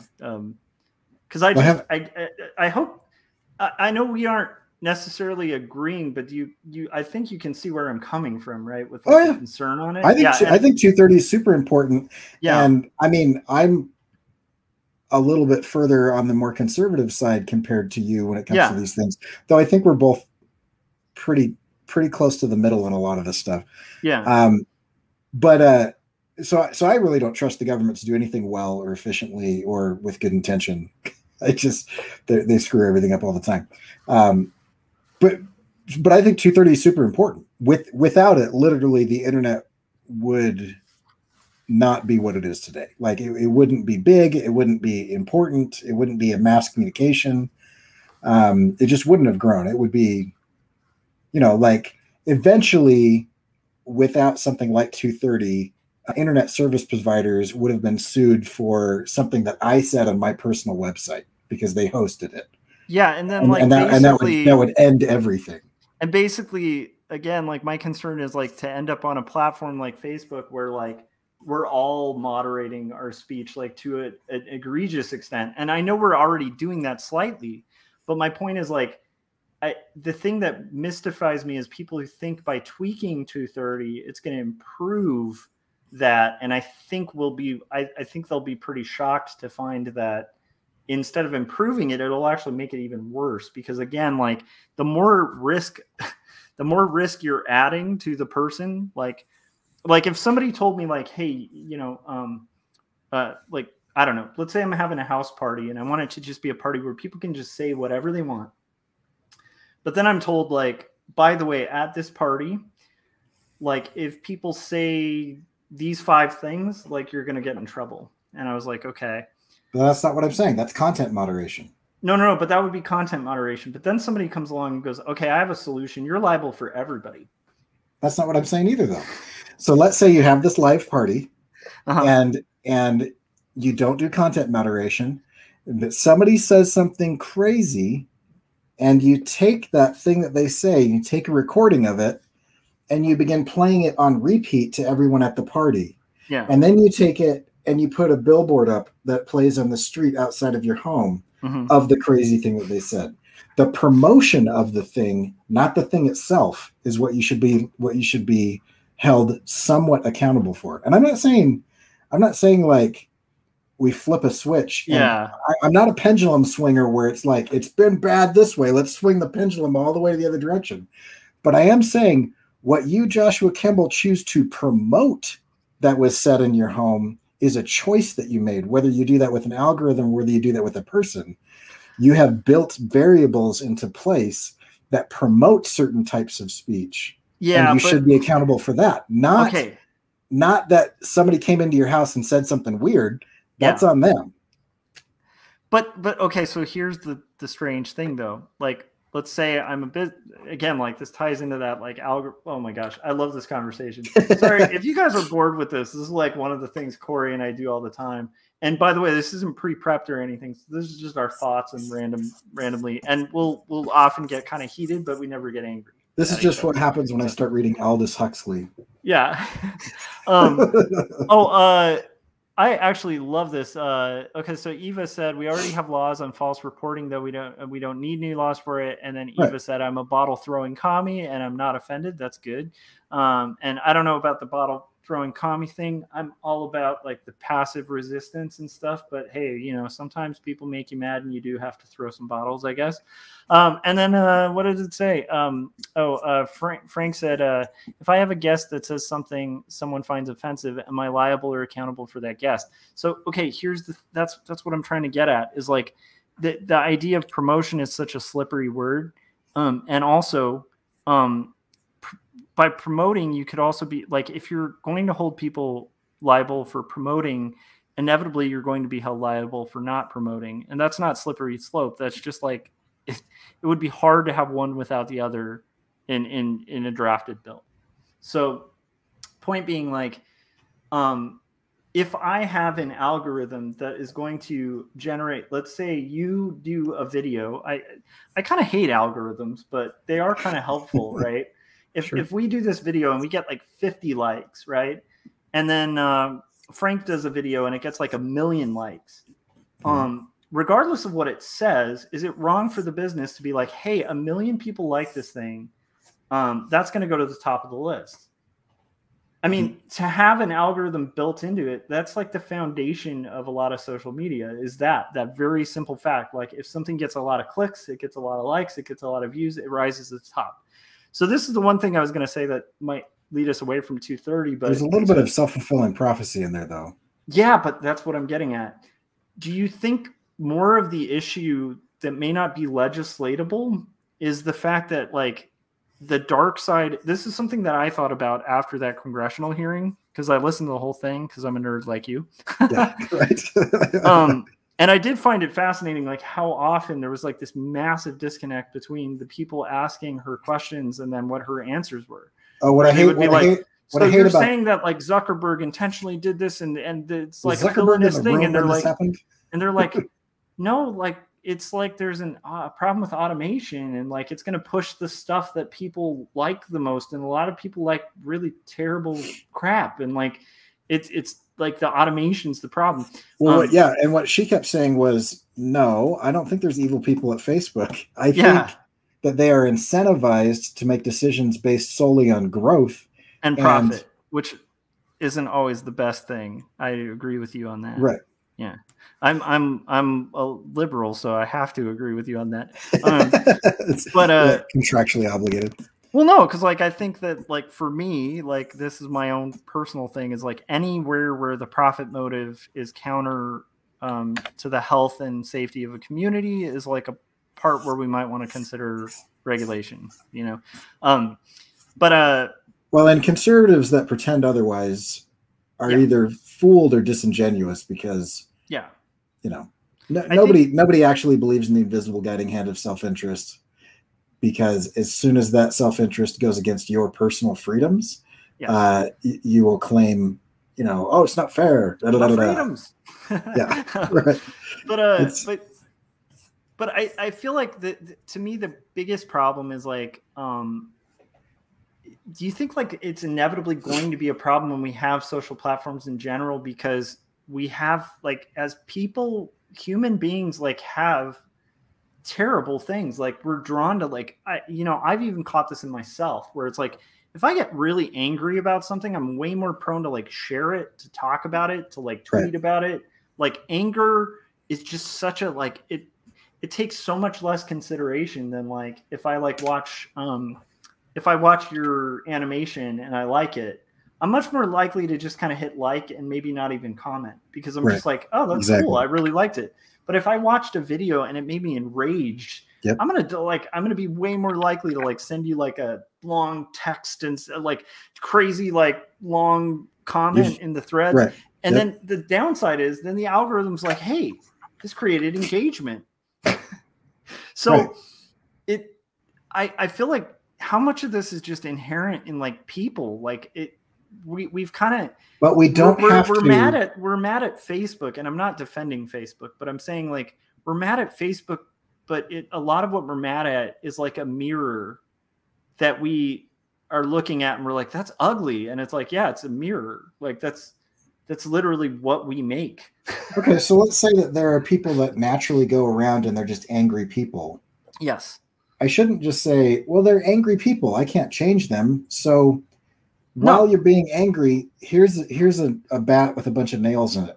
You know what I mean? Like I don't empower that message. Like Eva is actually, I don't know who she is, but I really want to have her on my show now that she's making all these comments. Yeah, you need to be on Eva's show. Actually, she should have you on. I would love to. Corey is a brilliant animator and cartoonist, and overall intelligent, thoughtful guy. So you should try to have him on. All you have, Garden. I would love to if there's an invite open. If not, I'm inviting you on. All you have to do is get rid of rage. The field of sentiment analysis is big right now, and the system works beautifully 70% of the time. All you have to do is remove rage. When you find it, kill it.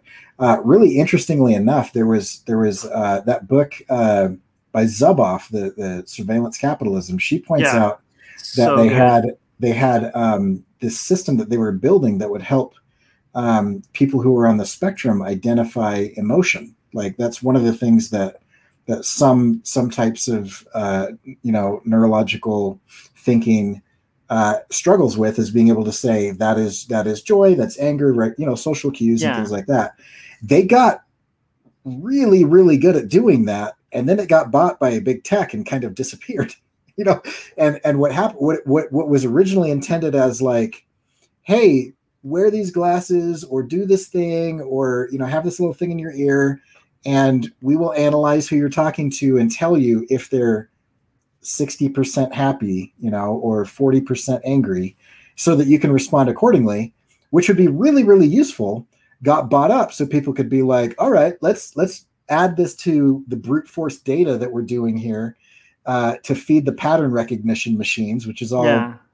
Our current AI is all pattern recognition machines. It's not anything else.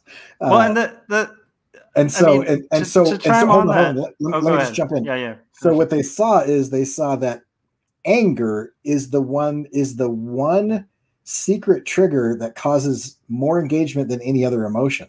Yeah. And so naturally, without anybody saying, "Oh, let's program anger in," they just didn't take it out. And so the AIs just naturally, which are only geared towards growth, they see which of these variables causes more engagement, more time on the platform, and more clicks and more eyeballs and whatever, right? Yeah, the AI just did what all newspapers have known for years, where it's like, take that and make it a spicy headline that makes people pissed off. And it's like the AI just learned that very quickly, Yeah. Yeah, but I think that is one of the things that a lot of people think of these like automated things as if they're more complex than they are. And I think they're both more complex and more simple than people realize. It's a self-learning system. So the downside is when it comes to errors, they're inevitable.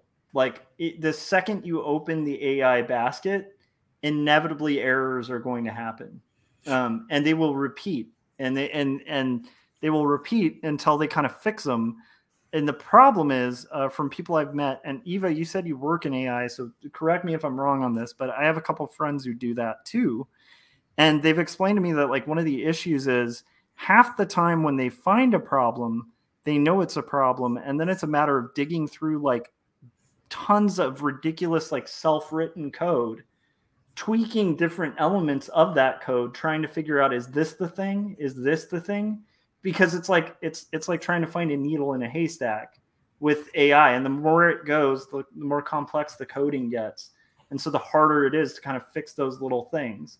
And a lot of it is like way less cut and dry than I think people think. Like I think people think it's like a thing where they have it finely tuned and precise. Like Zuckerberg has like a thing on his desk that has like 4 sliders He just moves one slider and it changes everything. Although it is interesting because there are elements of that. Like they you know, that book that you just recommended, or if you haven't recommended, you should recommend. And I'm blanking out on the name, but I read it. It's called Surveillance Capitalism by Zuboff. And so that book does talk about some of the like more problematic aspects where like Facebook, when they are testing, can go like, okay, we're going to turn off this component, we're going to turn on this component. Does this cause people to click more?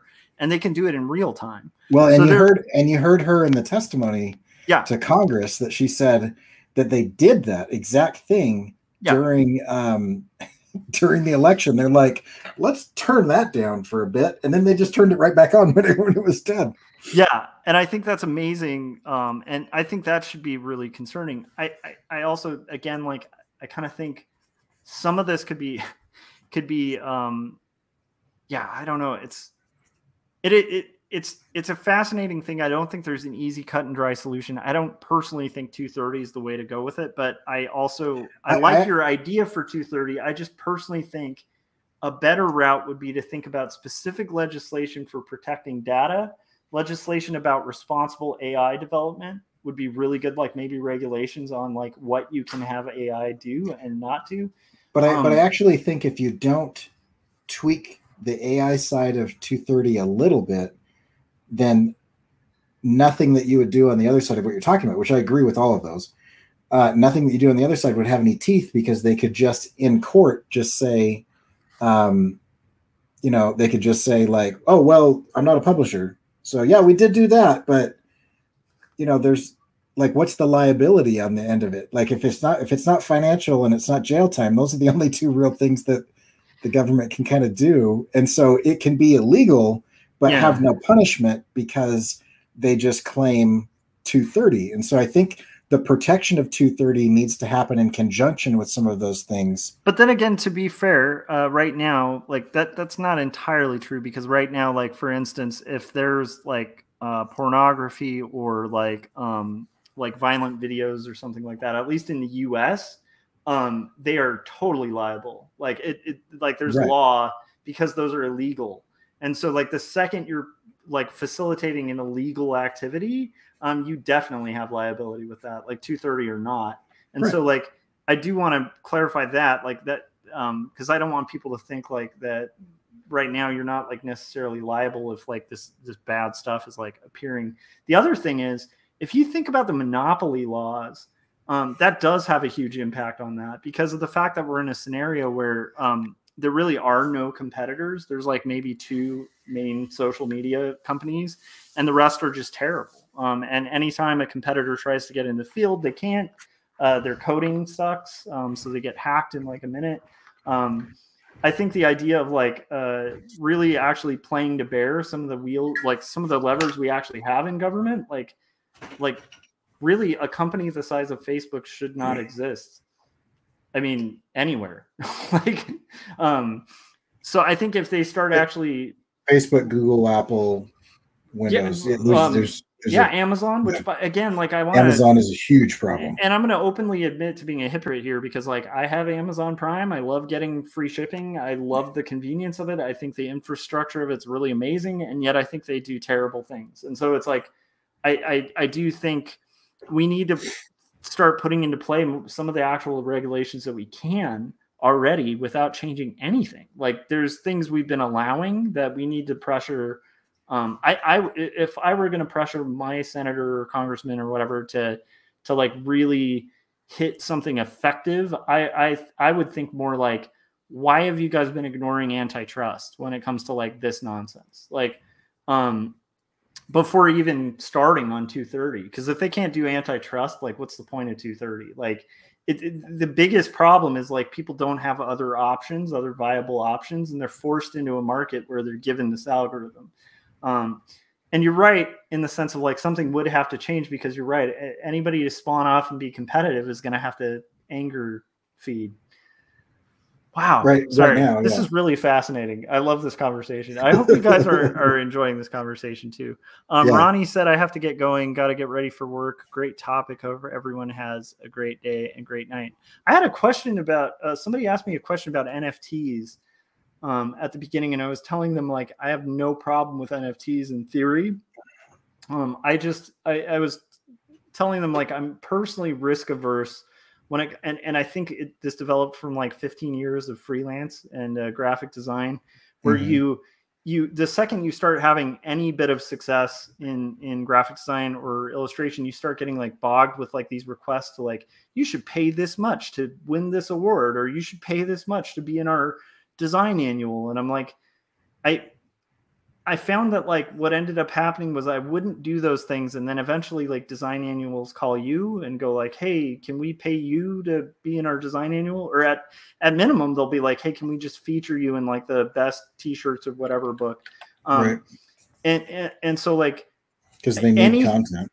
Yeah. Anything where I have to pay someone for my art to be sold, like just to make the NFT, like it makes me, I'm not saying it's wrong or it's bad. It's just like personally, I'm risk averse to that kind of thing. And it might be to my own detriment because you could probably make a crap load of money on that. I think NFTs are fine as long as it's proof of stake and not proof of claim, I think is the other one. Again, I'm not super into that. One is really bad for the environment and causing huge problems. And the other one is still based on blockchain technology, but like, it's about the same as like sending a tweet. Okay. As far as like environmental impact, I think I get confused. I think it's proof of stake. Okay. Is the one that would be fine. So if everybody moved to proof of stake, I think it'd be fine. But I really like, who was it? It was Gene. Remember Gene? You guys had Gene on? I've been following him. Yeah, Jimenez. Yeah.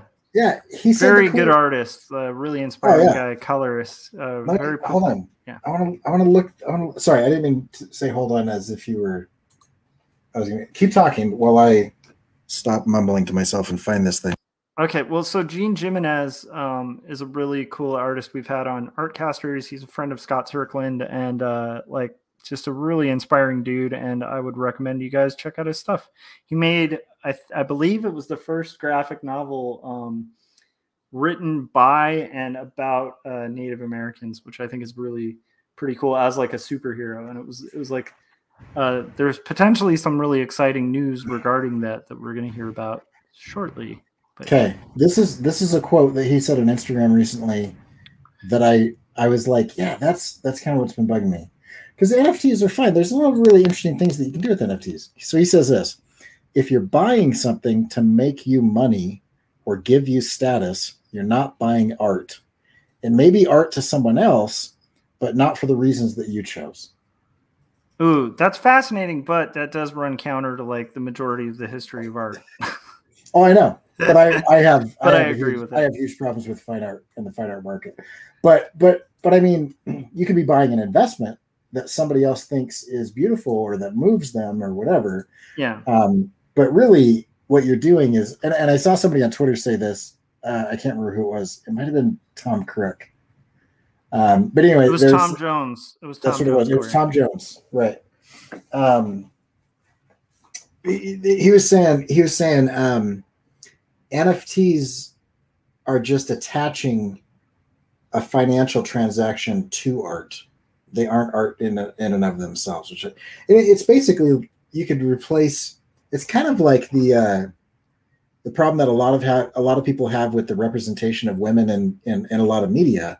If you can take the woman and replace her with like a shiny object, like a trophy that everybody wants or a gem or something, that's not good representation. It's kind of the same thing. If you can take that NFT and replace the core element of that NFT with a tulip bulb or a red circle or a sound or whatever, you're not really buying the art.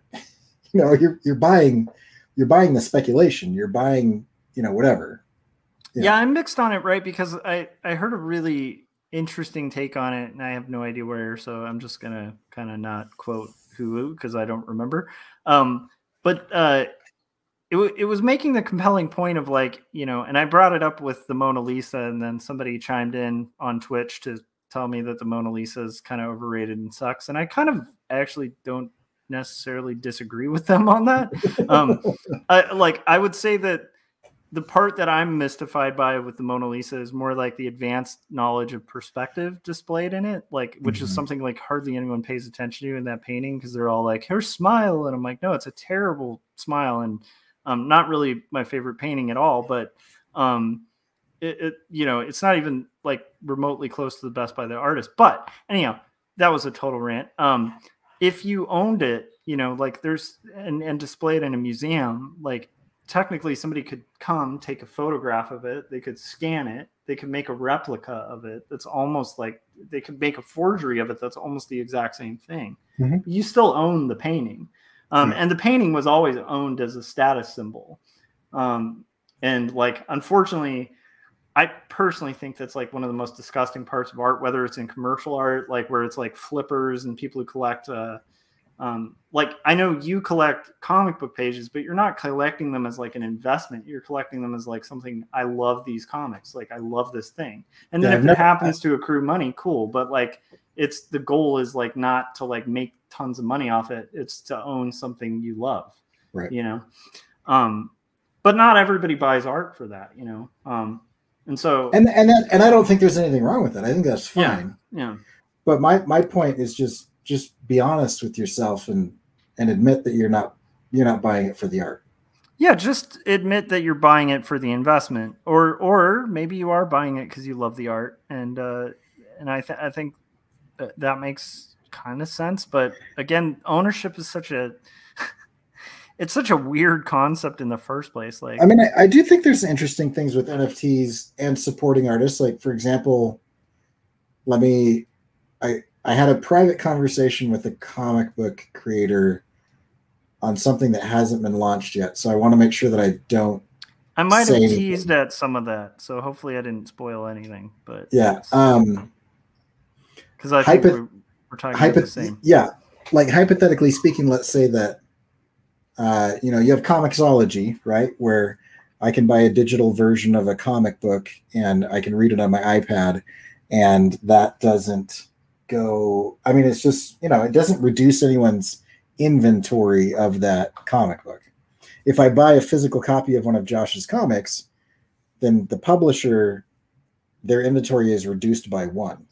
Like it is a fixed number of physical media. But which, by the way, you guys should all be reducing that inventory by one by pre-ordering on graphicmundi.org, Jacob's Apartment, or going to Amazon and buying 2 stories, book 1. Anyhow, sorry. Nice. I'm trying to get really sold out here, Corey. That's my goal. I'm in. I will continue to try to set you up for pitches just like that. Thank you. But yeah, no. But with blockchain technology, you could actually be one of a limited number of people that are able to own that comic book. Yeah. And that's kind of interesting, I know people, I don't care about this because I'm into reading books for the book, rather than reading books for the novelty of owning something or whatever. But I know people that are really into getting like first editions or signed books or whatever. I would love to talk to the author. I would love to talk to the illustrator. I don't really care if they sign my thing. You know what I mean? This is going to kill people who are like collectors out there. But I just want you guys to know, I met Ray Bradbury, and I met him like as a young man in like my 20s, because in LA there was this little art house theater that would like produce plays that he written, and it was literally exclusively anything he wanted to make. The whole production company would just make the thing. And so I met him and his assistant, and he was like this badass, like he was literally getting wheeled around in a wheelchair and just had like a constantly full glass of wine. And he was like the friendliest guy in the world. He signed my copy of Dandelion Wine, which is one of my favorite books by him. And I still read that book. I have no like plastic casing over it. That's my copy of Dandelion Wine, and it's got his signature on it. I have Jeff Smith's signature on my Bone collection, and I still read that comic. I mean, that might be extreme, but my point is I'm totally with Corey on that. I think comics are meant to be read, even if they're signed. So just throwing that out there, guys. Yeah, I agree. I do the same. I've got a signed Ryan Otley Invincible book, and I it's not like I put it away and never touch it again. Or like, what do they call that? Slab it? I didn't slab it. Yeah. It's I mean, if somebody wants to slab my comics, go for it. But I feel like that's just like a sin. Personally, I don't know. I mean, I don't want to knock collectors because, again, like, if you give you some kind of financial security, that's fine. Whatever. Yeah, Who cares? and honestly, I mean, okay, to be fair, if I did have like Action Comics #1, you're damn right I would slab that thing. Yeah, because you can read it digitally. Yeah, and that could like literally be like my retirement fund. Yeah, So pay off your house and retire and make whatever you want. Okay, like this is okay. I thought you were saying the original Eva, but you said I have a signed copy of the recent Fantastic Four #1. Okay, the recent. I was gonna say if that's the Fantastic Four #1, then you need to slap that thing too. Sorry, go ahead. I also wanted to point out that Eva was saying, I don't want to sound like a crypto bro. I hate those guys, and they are a special kind of annoying on the internet. But there really isn't a ton of evidence that cryptos hurt the environment. I haven't looked into it a ton, but from my understanding, I mean, the fact of the matter is that it's happening no matter what. And I also think like the internet outrage machine just got triggered as well. so I think there's probably a number of things that come into play there. It's not like it's worse than everyone driving a diesel engine or a combustible engine vehicle. I will say it caused a chip shortage that was very real and that is really and was a real pain in the butt when it came to like replacing my computer, because at the time that was like right when crypto was just like blowing up, and so everybody was buying like all the memory cards, and so like suddenly like to get like a very basic memory card cost like 50 times as much. And video cards are the biggest thing that were hit. That is super annoying. So one of the reasons I was saying this at the top about NFTs too, one of the reasons I don't mind them is like I kind of feel like currency to an extent is a little bit of a tulip bulb. And now keep in mind, like not completely, but generally what we agree as a society has value. And then if there's a rarity element to it, like a uniqueness to whatever that item is, even better, right? Like a tulip bulb kind of had the problem of like anyone could plant it. They're not necessarily all beautifully unique, although I guess somebody could make that argument that they are. But I do think like the NFT has the blockchain behind it. It does have the potential to become a form of some kind of currency. And like the value of art in general is kind of a weird, arbitrary, subjective thing. And it has always been a question, like the idea of like, why would an original have more value than like a complete replica of that original? And I don't think that debunks the idea of like the NFT having value. Like the whole argument of like, make a GIF, you have an NFT is like the stupidest thing I've ever heard. Oh yeah, everybody on Twitter is saying, just look, I right-clicked it and copied it. And it's like, yeah, well, just take your dollar bill and photocopy it. So you have another dollar bill. It doesn't work like that. Like all currency has like... Anyhow, so to me, if it's a currency that works, cool. I personally do think it's a bubble. But I could be totally wrong on that. And I do think there's potential for a lot of money for artists. Which to me, I'm never going to dissuade. So I think it's going to be like a lot of things where it is a bubble. Yeah. But that doesn't mean that it's not going to stick around and like settle and be kind of like it's going to be a new thing that's out there, I just hesitate to invest personally in things that require a lot of upfront risk. And like, so to me, I even kind of steer clear from most crypto, which you can make a crap load of money on. But like, it's so up and down that I like for my own monetary mind, like I don't I don't have the patience to make the massive amounts of money, because you have to be like hair trigger ready to pull and sell to really make any profit crypto, which by the way, I totally, because I do have some mild stocks now, I have seen the ebb and flow of it. And I can even tell you like about like 3 months ago, I think like Bitcoin was at like 30 grand. By the way, none of us are financial advisors. Don't take our advice in general. We're artists. So Like, yeah, we deal with our own finances, but don't ever take any financial advice from us. But I will say, like, I think like 3 months ago, Bitcoin was down to like 30 or something, and now it's at like 67. So if at that point in time you had put in like, 10 grand or 20 grand, like you'd be up like 10 or 20, you would have doubled your investment. That's insane. Yeah. But again, it's back up in the mid 60s. So I mean, something that can fluctuate that much is not. Yeah. But I will tell you that fluctuation's not that unusual in crypto, right. And so that's what I'm getting at is like you really have to be comfortable with like total crazy risk to get into that. And I don't like making investments that are too risky, Yeah, exactly. Which is why I'll probably never be like a billionaire, and why my risky investments this nonsense. Yeah, I own a little bit of crypto. I bought into Basic Attention Token, which I'm still kind of on the fence on the idea of that, but I kind of like the idea from what I like what they're trying to do with it. Yeah. And I bought a little bit of Bitcoin. I'll tell you my sad Bitcoin court story. I think everybody has one.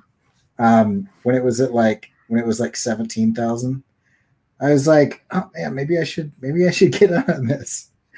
And I went to like Coinbase or whatever to like create an account, and it said you already have an account with that email address. And then I was like, oh shoot! So I went back in my email.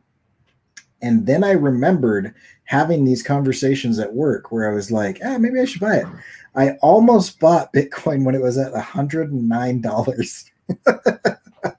then I didn't because I didn't really have like $100 to like risk at the time, which I could have easily lost. And I was not making a ton of money back then. But then I thought, oh man, I could have 20 grand right now. And then like a couple months later, it's at like 64. Yeah. And I was like, oh, geez, I'm going to stop looking at this because it's just depressing. Yeah. I had a friend, and I'm sure we all have stories of these friends, but I had a friend who bought in very early, I think back when it was like $5, and bought, a good chunk. And like literally for the last like 4 years or 3 years, he's basically like just sold like anytime he needs money for anything, he'll just sell like 1/100th of his like he just like siphons off like a little chunk of it and holds on to his main holdings, and like just has been able to like buy pools and all sorts of like just pay for upgrades in his house and stuff just with this like little, probably at the time like $100 investment like years ago.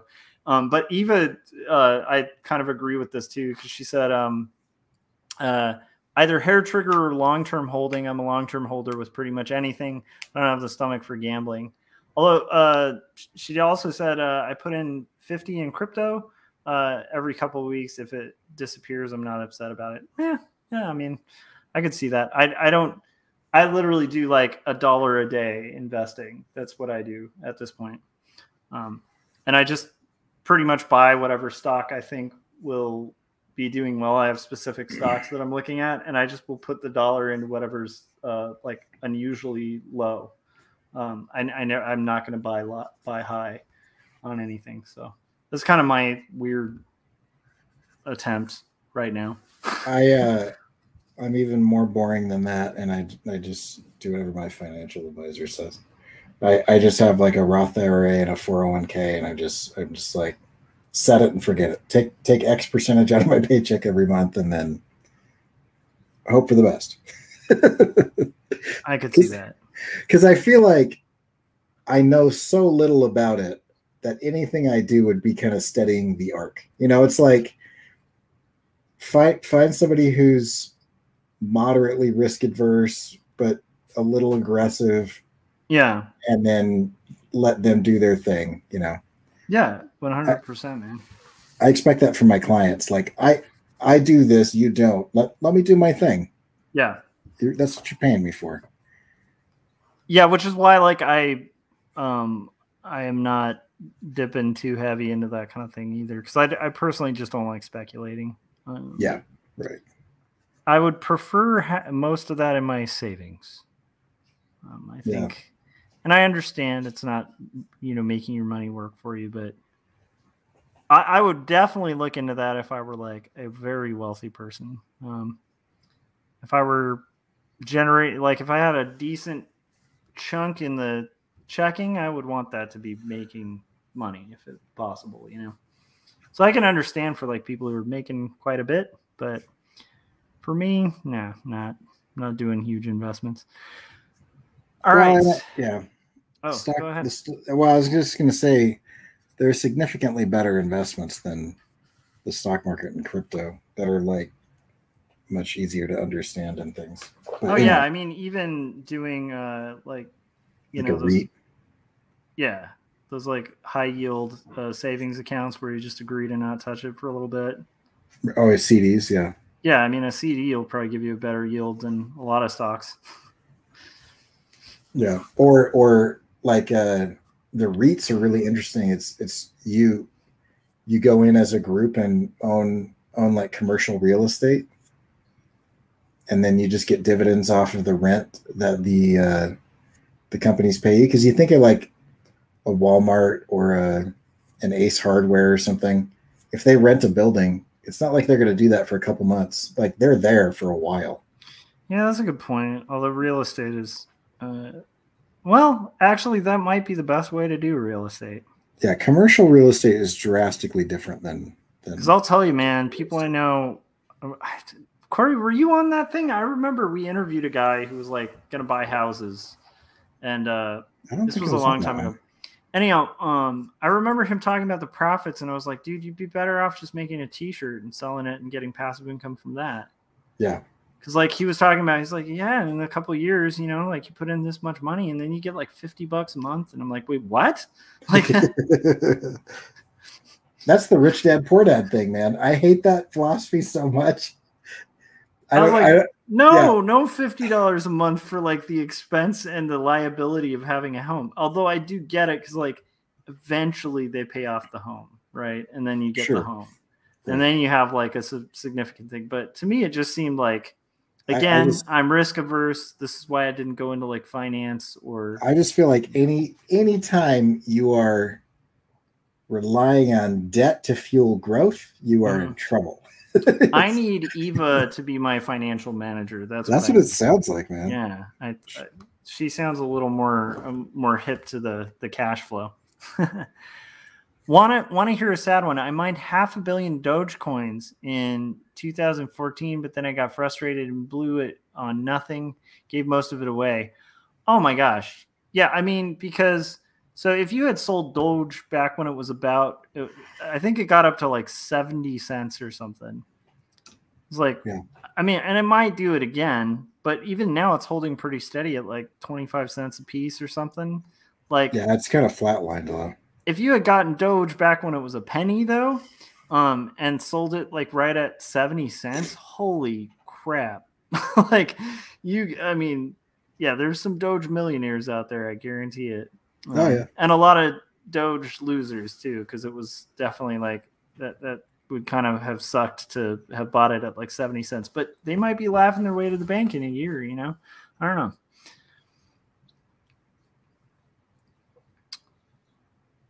Still there? I am sorry. I hit a point where I'm processing what I want to do next, which just kills my speech. Oh, well. That's okay. If you change 230, your speech will be totally killed. But okay. Anyhow, that's gonna be my. So what are you working on, Corey?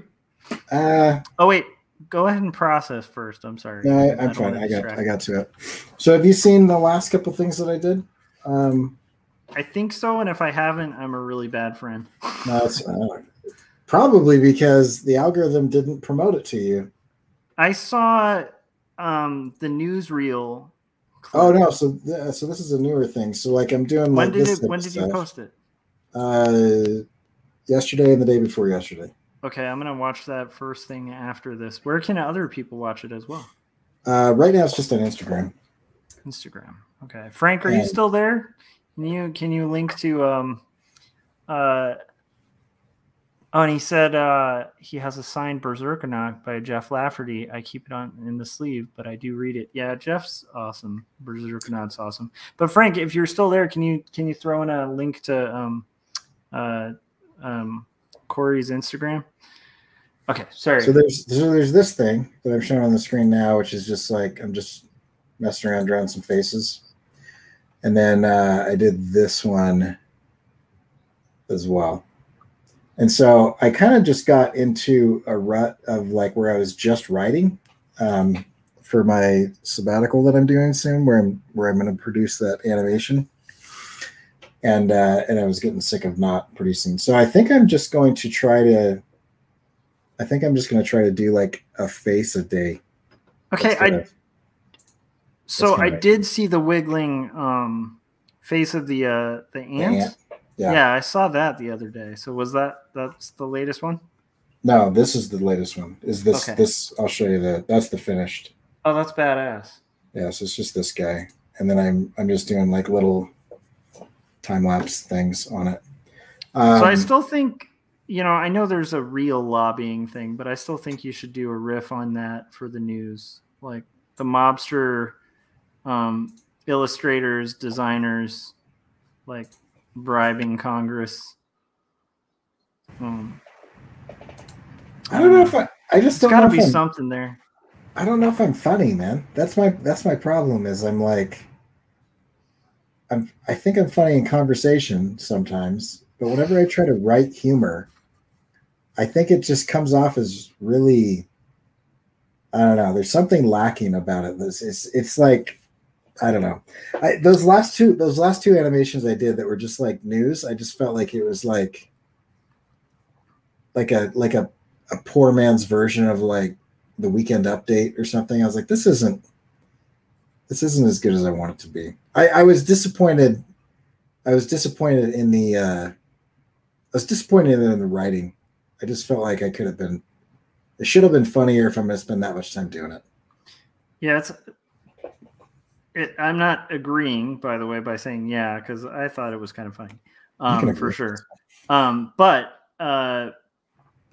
it is amazing how difficult humor is. Like,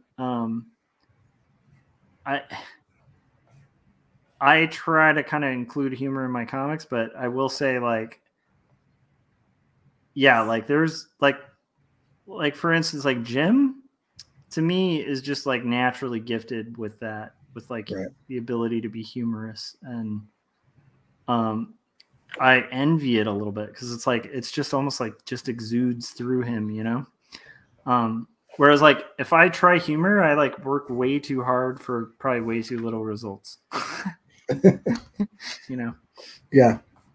Yeah, and that's kind of, I don't know, it was fine, but I actually liked it, and I think it could be a thing, Yeah,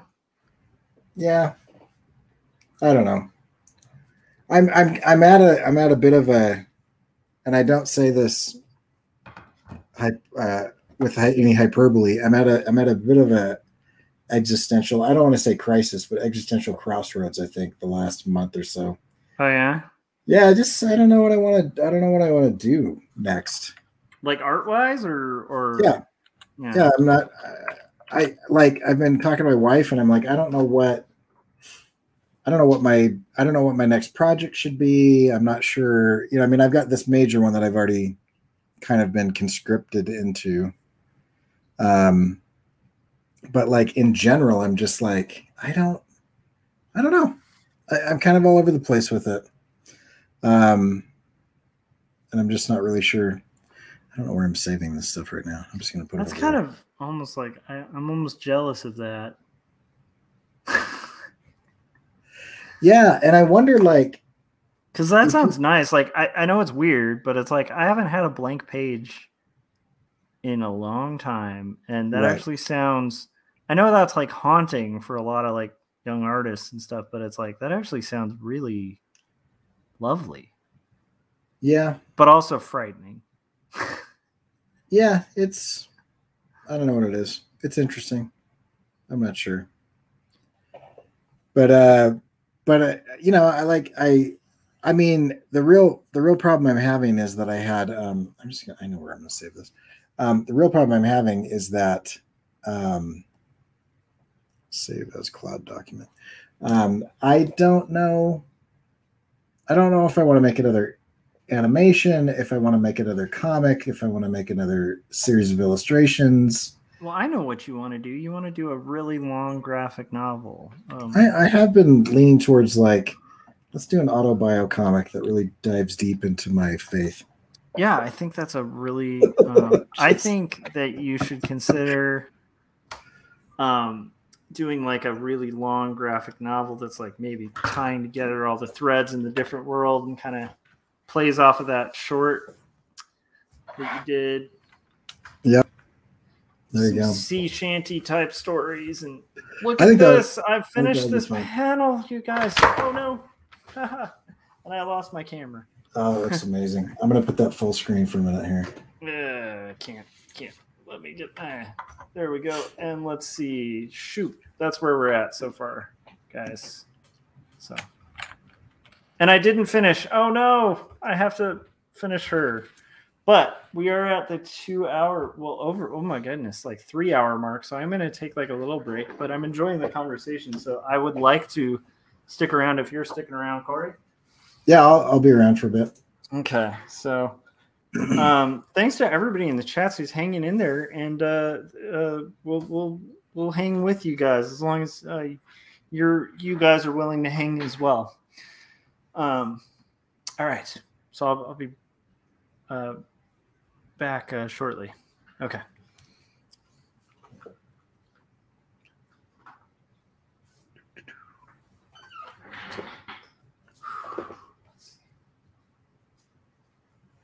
Yeah, let's see. What do I want to do here?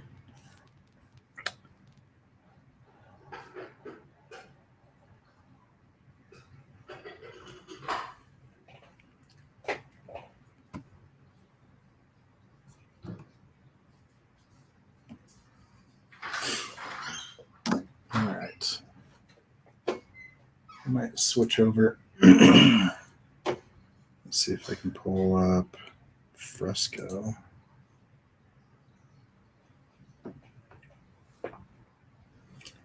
Stop giving me tours. So Eva asked a little while ago, what tools are you using? It depends on the project, but I have an iPad Pro and a Wacom Cintiq, and I use those. And then as far as like software goes, I do. On the iPad, I was really into Sketchbook Pro, Autodesk Sketchbook, and I kind of just fell out of love with that program. I've jumped over recently, like within the last couple of weeks, to Fresco, and I love Fresco. Fresco is awesome on the iPad. On the desktop, it's not my favorite. And then I just like a digital genius. Like he uses a lot of really cool stuff, and for animation too. Anyhow, sorry. Yeah, so for animation I use After Effects, which is amazing. Corey got me into After Effects too. He has a lot of really good tutorials on his channel, which you guys should all be subscribed to. I think Corey has more subscribers than I do on YouTube, so I'm imagining we probably have a lot of overlap. But yeah, anyhow, you guys should be get this thing to. Yeah, if you haven't, there's a lot of I've got 600 or 700 videos on there. Some of them are good. And I will say, like, Corey's one of the reasons I learned After Effects, and then also part of why I do live streams, because he told me about OBS, and initially I was avoiding it like the plague, as I was with After Effects, and then when I started dipping into it, I was like, I'm a moron. I should have been quicker to adapt. And I will say this is an interesting thing, Corey. I get like way more engagement and interest in these live streams than like any other content I do. Yeah. This and then Artcasters. Those are like the big like engagement drivers. And by the way, for me, like since I'm a tiny channel, like my engagement is not huge, but I actually think from a percentage standpoint, your engagement is significantly better than mine. It's hard to gauge, man. Well, if you look at percentages of subscribers versus engagement, I think I've got a lot more subscribers than you do, but I think we have about the same engagement numbers, and sometimes I think you do better. I think like anyhow, I think I was talking to Frank about this too. Frank's in the chats. He's our new moderator, which is really cool. And he helped me figure out how to do that because I didn't know how to set up mods. But I think that like something, because you're a co-host of Artcasters now too, and I think we should talk to Scott and like try to think of like incentives for super chats and potentially like stickers and stuff. I know that's silly, but it's like I actually think, and I'm not just saying this like for like money reasons. I'm more just saying it for like engagement reasons. I think like the idea of like driving, you know, like, I don't know, at some point I want to like think about like things like maybe we could have some like night gang stuff for like the live stream here, you know, like, I don't know, just like silly little things. And again, this is just like spaghetti at the wall kind of conversation, nothing I'm committing to, but it's like, I definitely like the idea of that. You know, and I also like have been really surprised to find out like people are more than willing to like super chat and like, you know, help out and stuff. It's, I don't know, that's really cool. Even if it's like tiny, you know.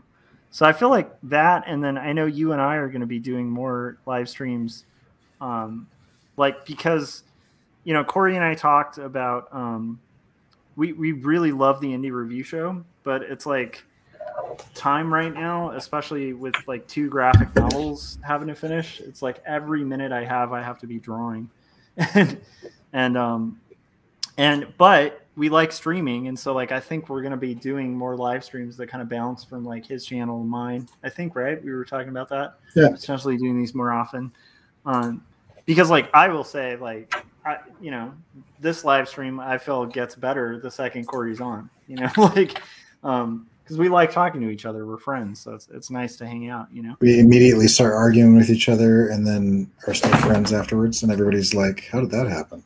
That's so rare. You know, it's weird because like that's just kind of my personality. I try not to. There are people I don't argue with for sure. Right. You know, and like, but I will say I love and I value that. Like, I actually think that's a really rare thing to have people you can talk to, disagree with, and like your friends. And like, also, I think that it helps that I think, agree on the very important things. Yeah.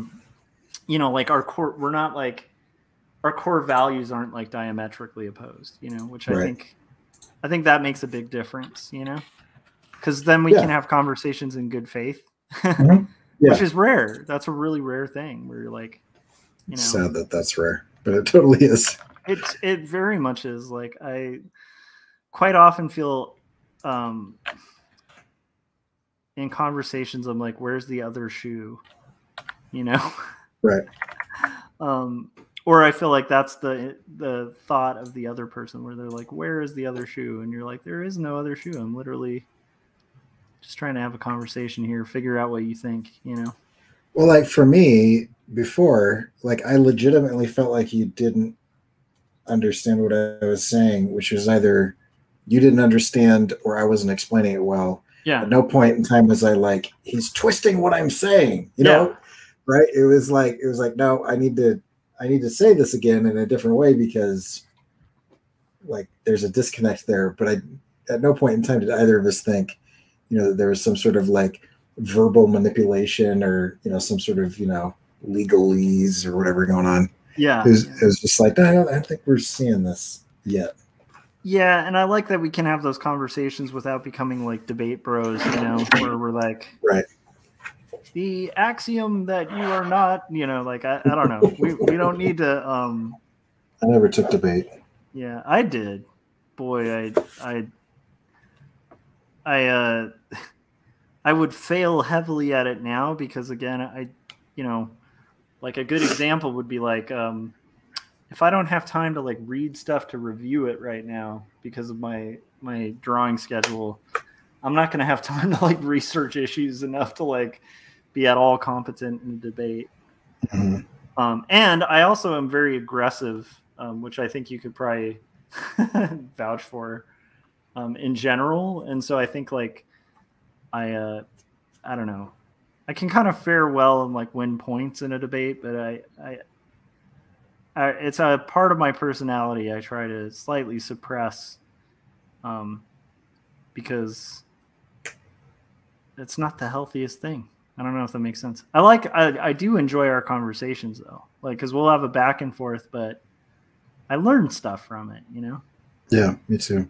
And so I always think differently about things after talking to people who have like honest, genuine intention to like seek for understanding and learning. That's like the best.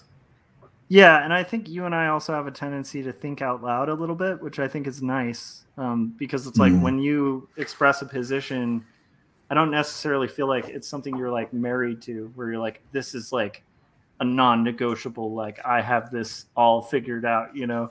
Right. And I think some of that has to do with teaching, right? Like, 'cause, you know, you teach, so it's like one common thread with most decent teachers, I think, is like, when you teach long enough, you really do realize like how little you know. Yeah. Especially if you're on faculty at like, I mean, like Corey's like, you know, a lot of your coworkers are like, you know, doctorates, like some are best-selling authors. It's like some of them are doing like groundbreaking research that like is literally saving lives and changing worlds and stuff. So like, it's hard to be like the guy who's like, I am right about everything in a scenario like that, you know, because you're surrounded by thinkers. So yeah. Whereas I'm like surrounded by morons all the time, so I feel like a genius. I'm just kidding. That's funny. Eva said there are only a couple of things I'm not negotiable on. I don't want to be misgendered. It's so uncool when people do that. Yeah, I agree with that too. That's completely. To me, I think that's a reasonable request of people, like to like just, hey, like, I don't know. We've talked about that, but it's like especially if it's intentional. Yeah, like if something's like an unintentional, like, okay, so I'm a Californian, so I have accidentally misgendered people, and I'm just going to admit to this because I call my wife dude all the time. I call everybody dude.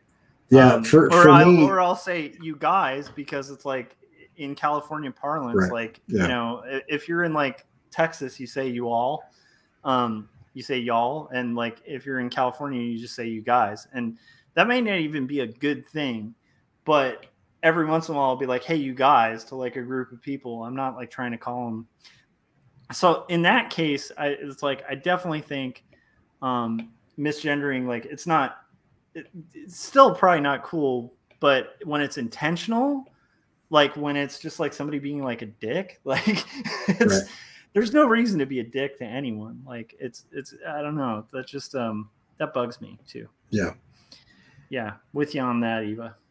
I've had people tell me, like, you know, like I call especially kids, because I have a 3-year-old, there's like always like kids all over the place.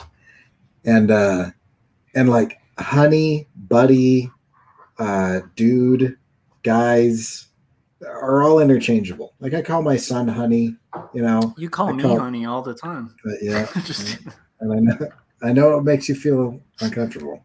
It does. We've talked about this, Corey. I'm working on it. Thank you. No, but yeah, I mean, like, yeah.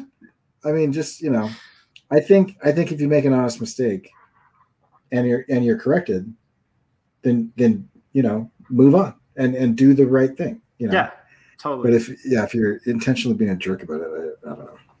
I don't have time for people like that. It's just about common courtesy to me. Like I think like we need to you know, like I sincerely believe like a world with like empathy, where people are making an attempt to kind of put themselves in another person's shoes, is like the better world. And it's like the second we forget to do that, like, you know, it's just like, you know, none of us are perfect, but it's like we should be making attempts to like make the world a better place for other people. Is there a way to share what I'm drawing on the iPad on here? If you were to so do you see that like dead link that's down there? Yeah. That's my iPad. So and you can share your screen while you're on StreamYard logged into the iPad? I probably could. The only problem is you get like slapback issues. So the way that I've overridden that is I've turned off the audio. The audio. Yeah. But you might have like some major slapback unless you mute it. But you're still going to hear the audio unless, well, if you turn off the volume of your phone, of your iPad. Yeah. Like if you just mute your iPad and then connect it, you might not have an issue. I'm going to try. Send yourself an invite, dude, and see. Yeah, I'm going to see if. You guys, this is going to be like an experiment in tech wizardry. So let's see if this works. If you start hearing weird like hiccups and crazy like things, just imagine that this is like a special effect where we're taking you guys to a crazy technical reality where audio might start slapping back and doing all sorts of stuff. But yeah, I'd love to see what you're wanting to share. Is this going to be art stuff? It's just me inking what I was sketching before. Yeah, that would be cool, dude. Join without Mike and Cam. Yeah, Mike and Cam are such uncool people. Screw them. Right. I'm just kidding. Wouldn't that be funny if you were talking about a person named Cam or Mike? You're like, just not Mike and Cam. Screw those guys. All right. Okay. So then can I share my screen? Let's see. It says device not connected. The browser has blocked your mic and camera. Refresh the page to let that. So maybe. Are you through like? Because couldn't you just connect it to StreamYard? I mean, not to StreamYard, to OBS. What about that? I'm on a PC. Oh. That's right. It has like limits, right? For like how many cameras?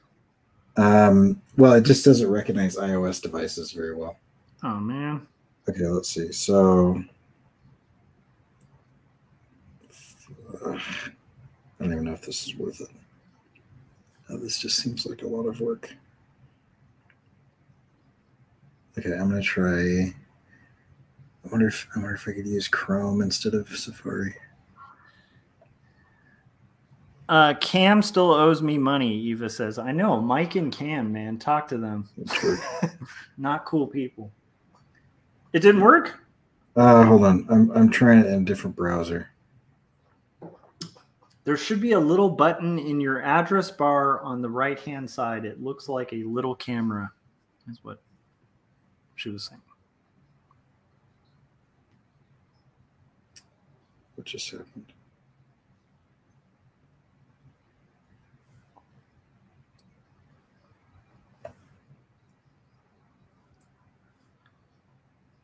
Why did that? Oh, what? Okay, hold on. To do that one more time. Let's go here. Let's just copy that link, and then let's go to. Isn't this the best of just like listening to someone try to do tech stuff? Okay. Oh, they only do Safari. Okay, so let's go back to Safari. Apparently the mobile Chrome doesn't work. Paste and go.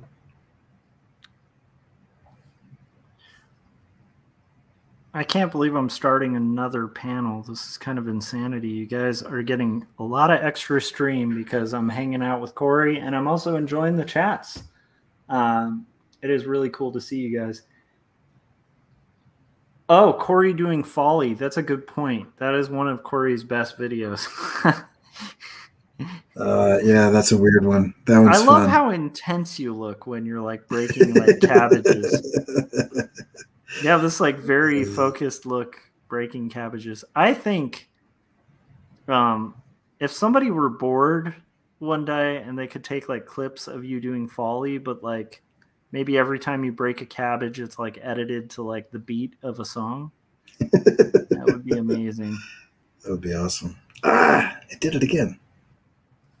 I also want us to make, I don't know, I want to make like some Night Gang merch at some point that Corey, you and I should like, I don't know, set up a thing. Cause like it would be fun to have, like we have some memes There's, a bear riding a kayak. There's a comfy chair that like kills people. It's like the killer. Forgetting what kind of chair it was. Someone refresh my memory. It was a recliner, wasn't it? That's right. It was the killer recliner. Because I think you said I've got a killer recliner. Right. And I was like, really? Anyhow, so I think that would be amazing to have. I'm seeing an iPod. But now, how do I share my screen though? Because that's the whole point of this. So then you would have to. Oh, that's right. You're doing it through StreamYard. You'd have to share screen. I don't have that button. No, not on. On the iPad, it doesn't give you that option. The share. Well, because I'm a guest on the iPad, I'm not a host. Stinky.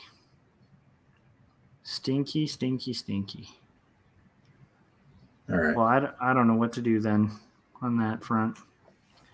I would think you could do it through OBS though. Maybe. There must be a way. Let me see. I got a USB-C here. Let me see if I can do this. We'll try it. Frank was saying Night Gang shirts and stickers would be cool. Oh, stickers. I know a guy who's really into stickers. I love stickers. There's a guy. Oh my gosh, this hurts. Oh. Okay. That was painful. Yeah, you gotta take it easy on that there injury, sir. All right, let me see if can I add. I'm gonna be right back. Let me step out for a sec. That is okay. How is everybody in the chats doing? And then I need OBS help just in general. So Eva, are you doing PC or Apple? Because the one thing I would not be good at helping with is if you're on a PC, because Corey would be able to help you with OBS stuff. But if you're on a Mac, it's pretty intuitive actually on a Mac. I dig it a lot.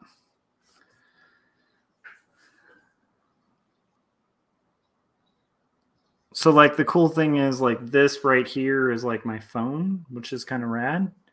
And then this is just a webcam, and like they're both going through there. I could, in theory, have like another camera set up, and it just automatically reads them, so I can just add them in. It works really nicely. And then Eva said, "I feel like I have the recording basics down." Yeah, I need to actually look into that Zencaster thing you use because that is awesome. Is it Zencaster? I forget, but I do believe you seem to have really good quality audio on your show, and I need to mess with that. I don't know how to do things like hook it up to Character Animator. Oh, I've got a buddy that did that. That was cool. Corey can. I don't know. I haven't done it myself, but that is something I'm interested in. I have a pixelated version of myself that I did that I was thinking about doing kind of a version of. Yeah, I was gonna say my face. Corey is good at rigging Character Animator type characters, right? I wouldn't say I'm good at it since I have to look it up every time I do it. But yeah, it's fun. I enjoy it. But yeah, man, I cannot.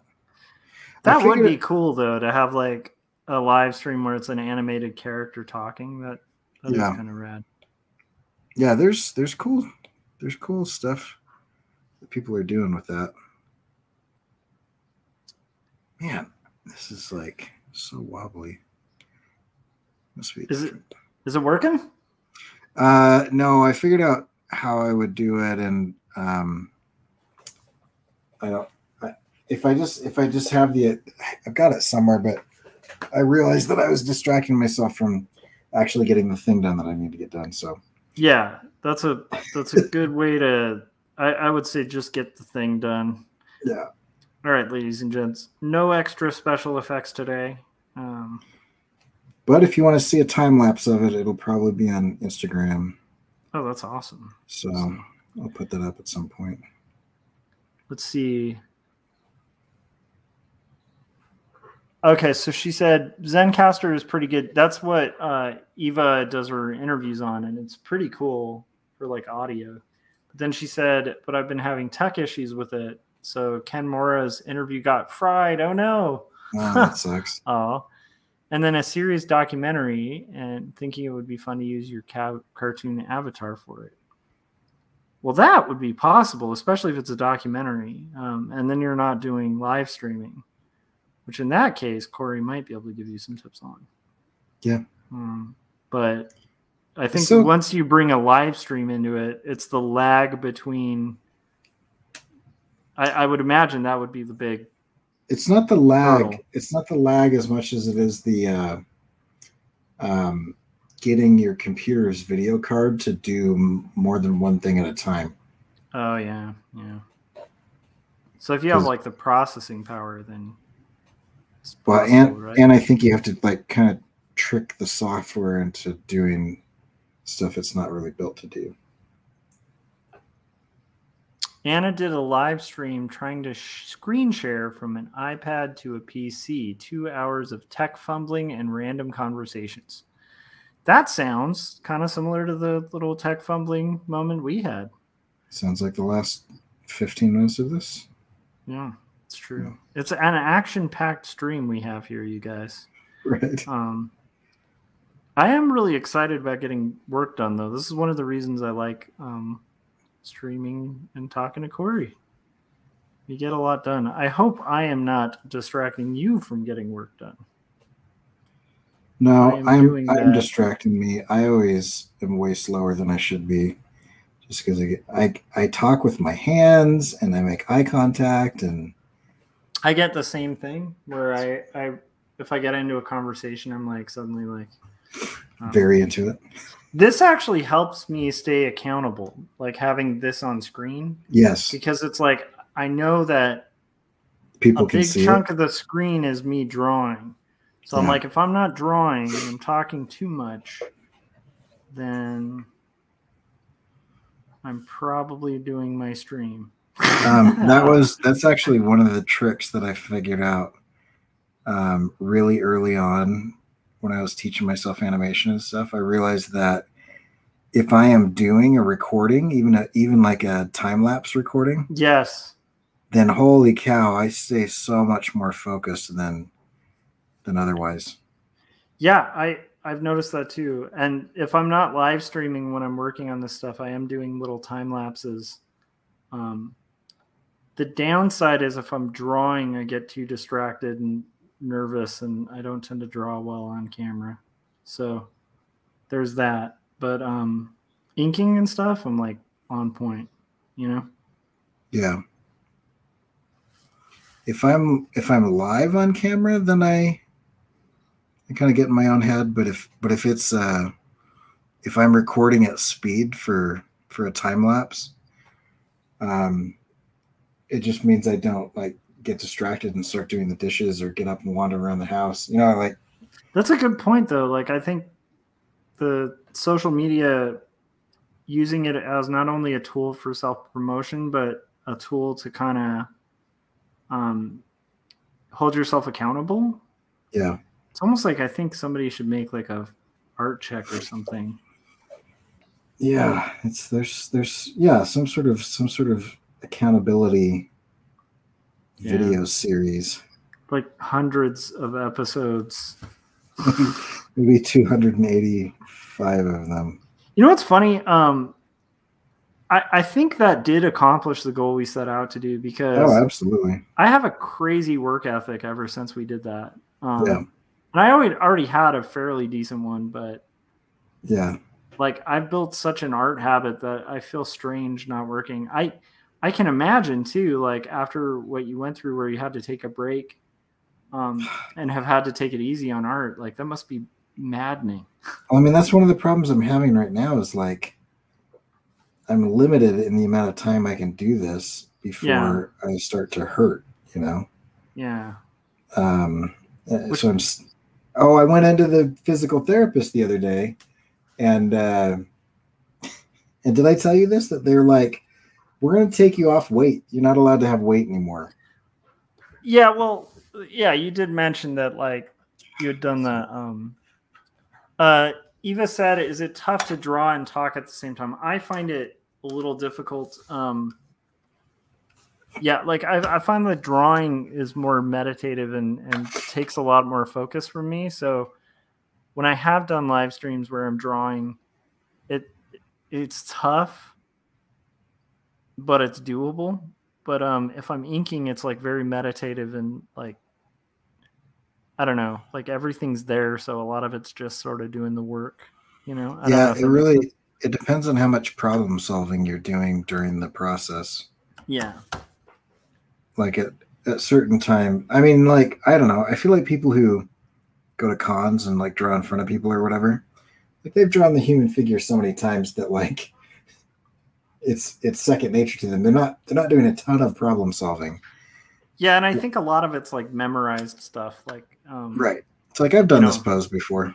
Yeah, like if you imagine, like, let's say your job's like, I don't know, working on a Batman comic. There's probably a specific Batman that you're drawing over and over and over and over again for fans. Yeah. That you're just gonna knock out, you know. But yeah, I'm a little different with drawing. It's an interesting thing. It was the same way when I was in grad school too, where it's like I can hang out a lot more effectively when I'm inking. Second I start drawing, I get really quiet. Yeah. Or if I don't get quiet, then I start making like a bunch of weird drawing mistakes. I'm like, ugh.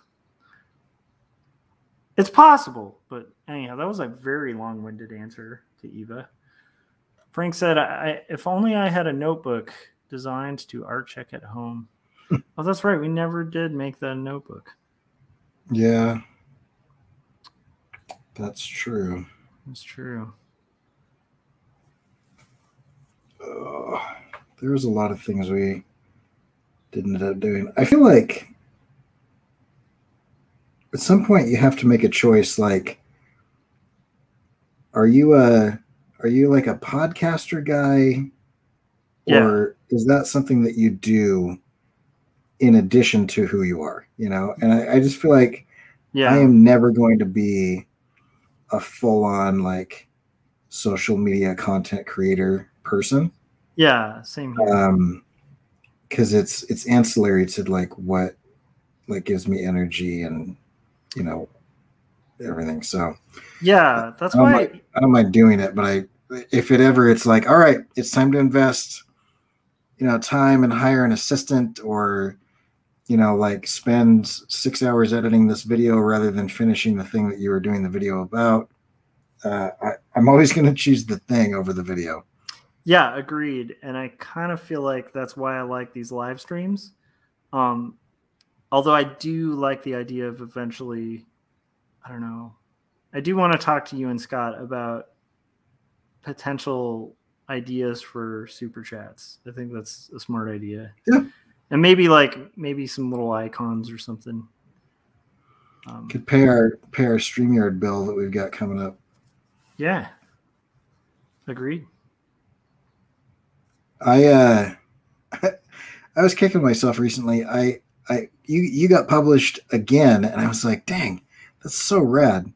And I looked back at my book, and I was like, what am I doing sitting on this? It's actually pretty good. Like, I read it, and I wasn't like immediately like, yeah, this sucks. I kind of in my mind had decided that I probably wouldn't like it, because you add some time to most projects, and it's like you come back to it, and it's not as good as you thought. I had a kind of similar experience with Jacobs too, where I was like thinking that I'd look back at it and be like, what am I doing? And then I looked back at it and I was like, oh, I was kind of onto something here, you know? Yeah, like, that's cool. That's really cool. Yeah, I love it when that happens. It doesn't happen that often to me, but it did. And I was like, I should get this book out there. You should. I know. I should do a lot of things. But then I was like, what else have I done that with? And my First Amendment patch, I spent a ton of time doing that. I love that design. I think it's a really rad design. I love the symbolism I was able to get in there. And I was intending to do all this stuff with it. I never did anything. So I actually ordered a couple of sample shirts to see what I like it with the intention of I'm gonna start pitching that, selling it. It's so funny because I can imagine that being really popular with like the last people who should buy it. I think that about both sides of those, kind of that yeah, it fits so many different situations, and yes. I'm just gonna be like, no matter who you are, this is an important part of the Constitution. Mm-hmm. Even if you don't understand what you're saying or why you're buying the shirt, that's fine. It's still an important part of the Constitution. It's kind of like that old joke that the problem with voting is that, or the great thing about voting is everybody gets to vote. The problem with voting is that everybody gets to vote. Yeah, like that's one thing. One thing I was gonna say. A good sign that we're actually in a representative government is like, I mean, all of us feel very divided. At least in the last few years, we felt pretty divided. Yeah. And we have a government that is really divided and has trouble getting any legislation through. Yeah. And I hate to say it, like, I'm not a big government fan of anybody right now, but I will say it is slightly representative of where we're at. Yeah. And so in a weird way, it kind of is working the way it's supposed to. Well, which is kind of interesting. So I don't know. It's not Chamberlain. Who's the guy that can't? Churchill. Wilt Chamberlain? Yes. Sorry, I'm just being a goofball. No, Churchill, he had the best quote about that. He said, democracy is the worst form of government, except for all of the other ones. What was his... Okay, I wish I could do a really good Churchill impression because I just absolutely love Churchill's voice. I feel like he had a slur, but maybe that's me confusing him with FDR. No, have you seen who's the dude that's in the Sasquatch movie? The Sasquatch movie that played Churchill in the movie about the Queen, or the TV show. I don't know, but you're sounding a little Churchillish right now. You had some drinks recently, Corey? No, who's the guy in the Sasquatch who played the Churchill? All right, hold on. This is gonna bug me. This Sasquatch is a church. People in the chat will know what I'm talking about. They will. I'm trying to sabotage what you're saying, Corey. I don't know. When I think of actors who played Churchill, there was a really good episode of Doctor Who that had Churchill in it. Mm. I don't know who played it in. It's really hard for me to. Wait, it's the guy. Are you talking about the Churchill film that had the guy who plays Commissioner Gordon? No, it's not a Churchill film. He is a character. It's about the Queen. It's a Netflix show. What is it called? Is it called The Queen? That would be really annoying. Now I think I haven't seen it, but now I'm frustrated because I do. Is it called The Crown? Crown. That's what it is. Okay, hold on. It's called The Crown. And the guy's name is... Help us out, guys, in the chats if you know. How has the chat not beat me to this? Okay, The Crown. And... Harry and the Hendersons. I think yes. Frank nailed it. Harry and the Hendersons. It's the guy who is the dad in Harry and the Hendersons, plays Churchill in The Crown. Are you serious? Yes, and he's phenomenal. Okay, he actually just stuffed his mouth full of cotton. Because Commissioner Gordon played Churchill too in something. The guy from Dark Knight. Oh, I can't picture who that guy is right now. Oh my gosh, he was in he's the villain in the movie about the hitman. We are the worst. We really are. There's that guy with that thing. Welcome to our live stream. John Lithgow. Oh, John Lithgow. Wow, Yeah. he was incredible in Dexter. I didn't see that. It's chilling, and you'll never look at him the same. Yeah. John Lithgow as Churchill is so good. I could kind of see that, but yeah. If you ever want to get just totally stunned and horrified, you should see him as a serial killer in Dexter that season. Don't watch the whole thing because it kind of has ups and downs, but that season was some incredible television. Well, Eva is on some amazing pain meds.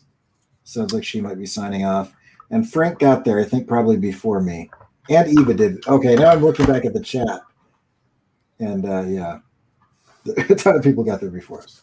Okay, well, thank you guys for catching up and letting us know. I appreciate that. All right. What time is it? Oh my goodness! It is. I don't even know. It is midnight time here. 1:21 a.m. where I am. All right. You think it's a good time to call it, or are you making progress? Because I am down either way. I'm going to keep going, whether I'm live or not is up to you. But then I'm hanging too because I'm making progress on my panel. So this stream shall go on, and if you guys are able to put on the "My Heart Will Go On" song, that's what just audibly happened in my brain, even though I really don't like that song. What time zone are you guys in? Eva and Frank are both saying that it's after 2 a.m. there. Oh, so they must be mid. Because Frank's Texan. I'm in Mountain Time. So he's in Texas time, which follows its own time code. You know what that time is told by?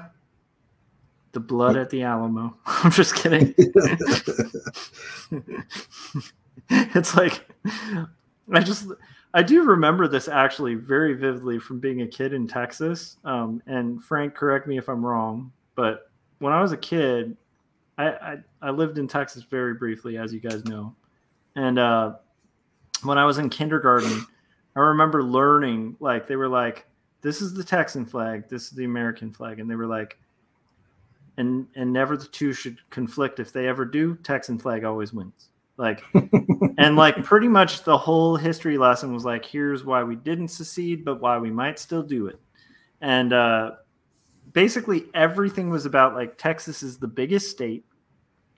Everything in Texas is big. Everything in Texas is the best. And anyhow, it was just an interesting thing. But I'm telling you, we've got Anil is 11:22 a.m. in Istanbul. That's my gosh, not Constantinople. I'm sorry. That's the worst. That's pretty badass, actually. I have a good Texas joke. You ready? Okay. Well, sorry, it's not a good Texas joke, but I have a Texas joke. Okay, but I will say, just before we close out that part on Texas, that Texans are very proud of their state. And I could definitely see them being like, Texans being like, we tell our time by the sundial that was forged at the Alamo, or whatever. Anyhow, go ahead. Okay, so there's this Texas rancher who goes to Hawaii, and he goes to a ranch in Hawaii. And the ranch in Hawaii, he starts talking to the rancher there, and he's like, "Man, this ranch is tiny." And the guy's like, "Yeah, we do." And he's like, "Let me tell you about my ranch. Like, my ranch is so big that I could get up in the morning, and I start driving, and I could drive from sun up to sundown, and still not hit the edge of the ranch." And the Hawaiian rancher said, "Yeah, I used to have a truck like that." That's the joke. That's great. It's good when you have to say at the end of it, "That's the joke." I had a joke like that earlier today. I can't remember, but I had to explain it. And then I had to explain that it was clearly a dad joke because I had to explain it. I'm done talking now. The joke is completed. So Anil, I hope I'm pronouncing your name right, but Anil is the person joining us from Istanbul. And they said, yeah, I get that a lot with Constantinople. I know. I would imagine living in Istanbul, you guys would probably be the least biggest fans or the biggest fans of They Might Be Giants. But I would imagine that's probably a very common thing. Yeah. It'd be like equivalent to like somebody being like quoting Hotel California or something to me because I live in California. Phantom Planet. Oh, California. Yeah, that's a great song. Did you know the drummer of Phantom Planet is the guy from oh my gosh, now I'm blanking out. And it was a cool little factoid. He's the actor, the weird quirky guy who was in Rushmore, like the main actor in Rushmore. I haven't seen Rushmore. Okay. Well, then never mind. But I'm blanking out. Help me out, chat. But anyhow, he was the drummer for Phantom Planet. Oh, that's cool. Owen Oh, Wilson. yeah. Okay, that was it. Frank just did a callback to my bad joke before. So, Frank, basically, I just had a brain fart moment. You joke. So Jim Lujan was basically claiming episode 303 of Artcasters, which is, totally cool because he's been on 202 and 101.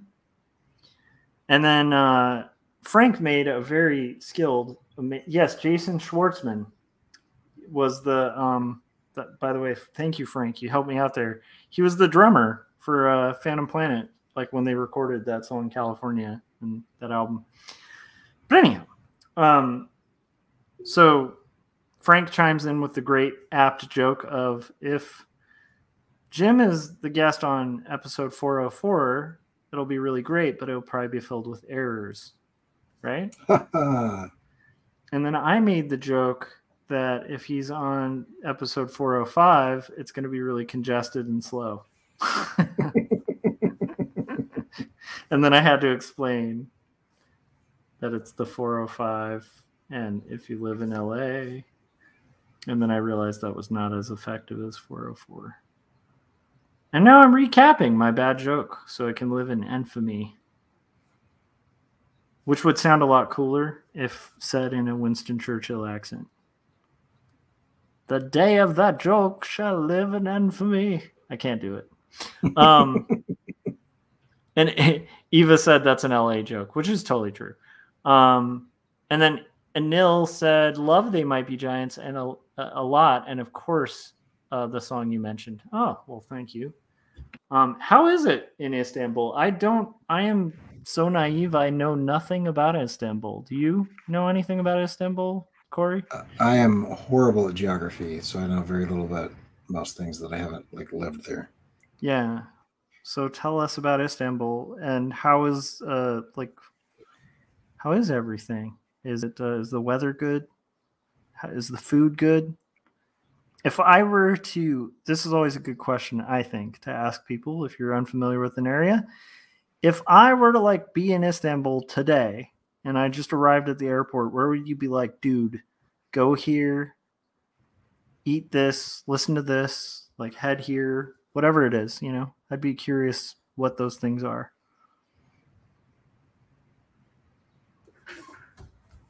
Corey would instantly be like, well, you might want to see the majesty of Yellowstone, Yeah.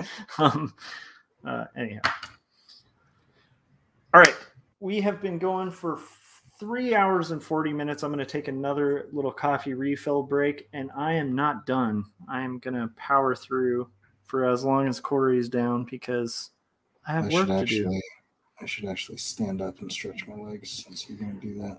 Yeah, I think to me, I try to do that every hour. I try to do that every hour because I think that is the way to sustain during live streams. Yeah, the last time you did that, I was like, I should, and then ended up talking about something I can't remember. Eva said, I wanted to make a joke about the 101, but it's too close to the last one. Well, maybe you could just say that episode would have to feature a lot of Dalmatians. I don't know. Anyhow. All right. Bad jokes on hold for a second. I grew up on the 101.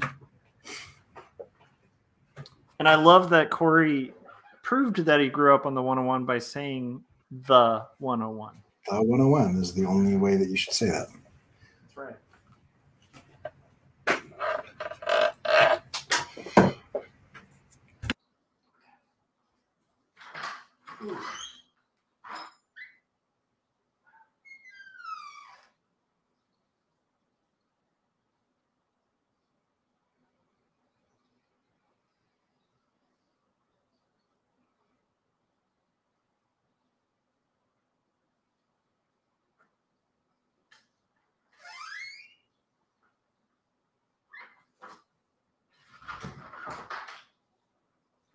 Whew.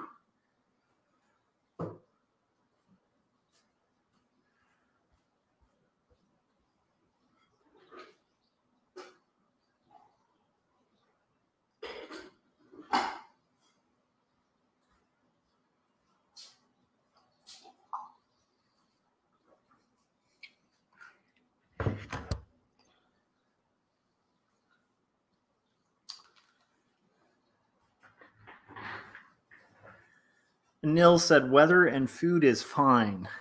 That's awesome. That's good to know. I would go to the first place I could get a falafel. Oh, that sounds delicious. Falafel's awesome. So, although you always want it to not be awesome, because then you can make the old awful falafel joke. No? Oh my gosh. I'm proving my daddom right now. Here all night, guys. Is this thing on? Okay. So any plans for Thanksgiving? Frank said. It's weird.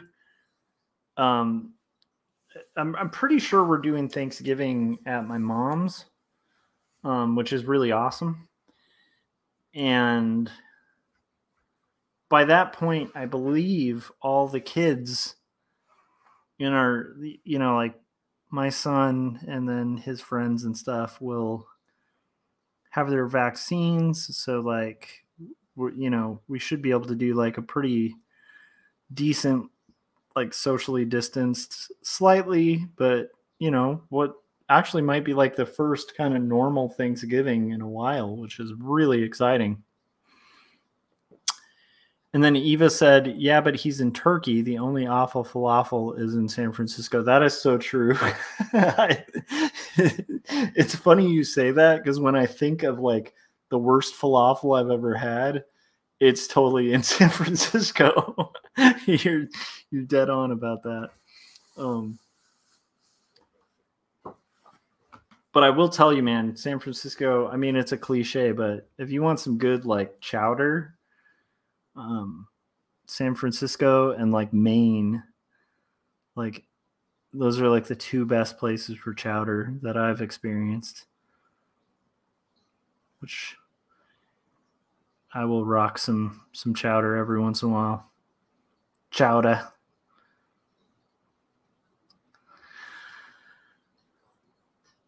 I love that also when asking about any plans for Thanksgiving, that just kind of happened to hop right over to turkey, the word turkey, which is kind of amazing.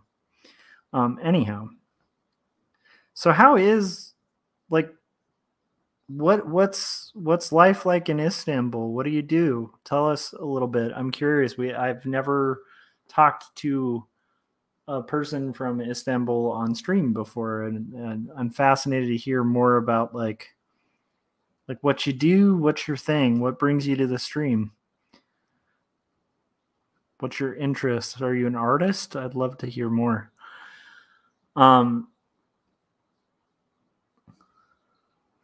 Let's see.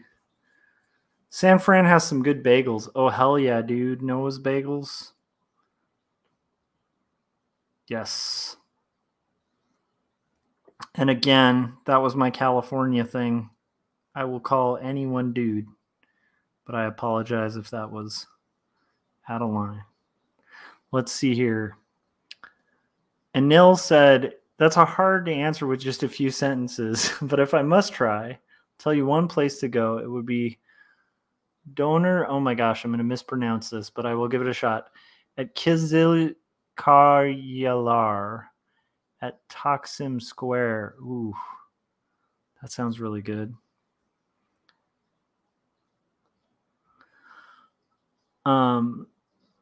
Eva said rice is always a treat. I think that rice is amazing. I'm a fan of rice. I kind of have to be because my wife is half Japanese, and so we do a lot of food with like white rice.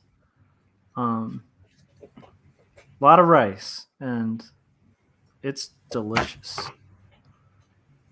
Also, when I was younger, this is a weird thing. I wonder if Corey had this too, because Corey, your family originally was from like, were they Midwestern?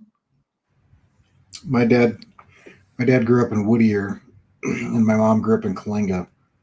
Okay. I mean, if you go back generations, yeah, we're like pioneers that crossed the plains. I love it. I was only asking because when my family, like that I grew up in, was like super poor, we used to do this thing, and I told my wife this, and because she's half Japanese, she was horrified by this story. Mm-hmm. But when we were really poor, we used to have rice, white rice, and then we would put like sugar on it, and that was like a dessert.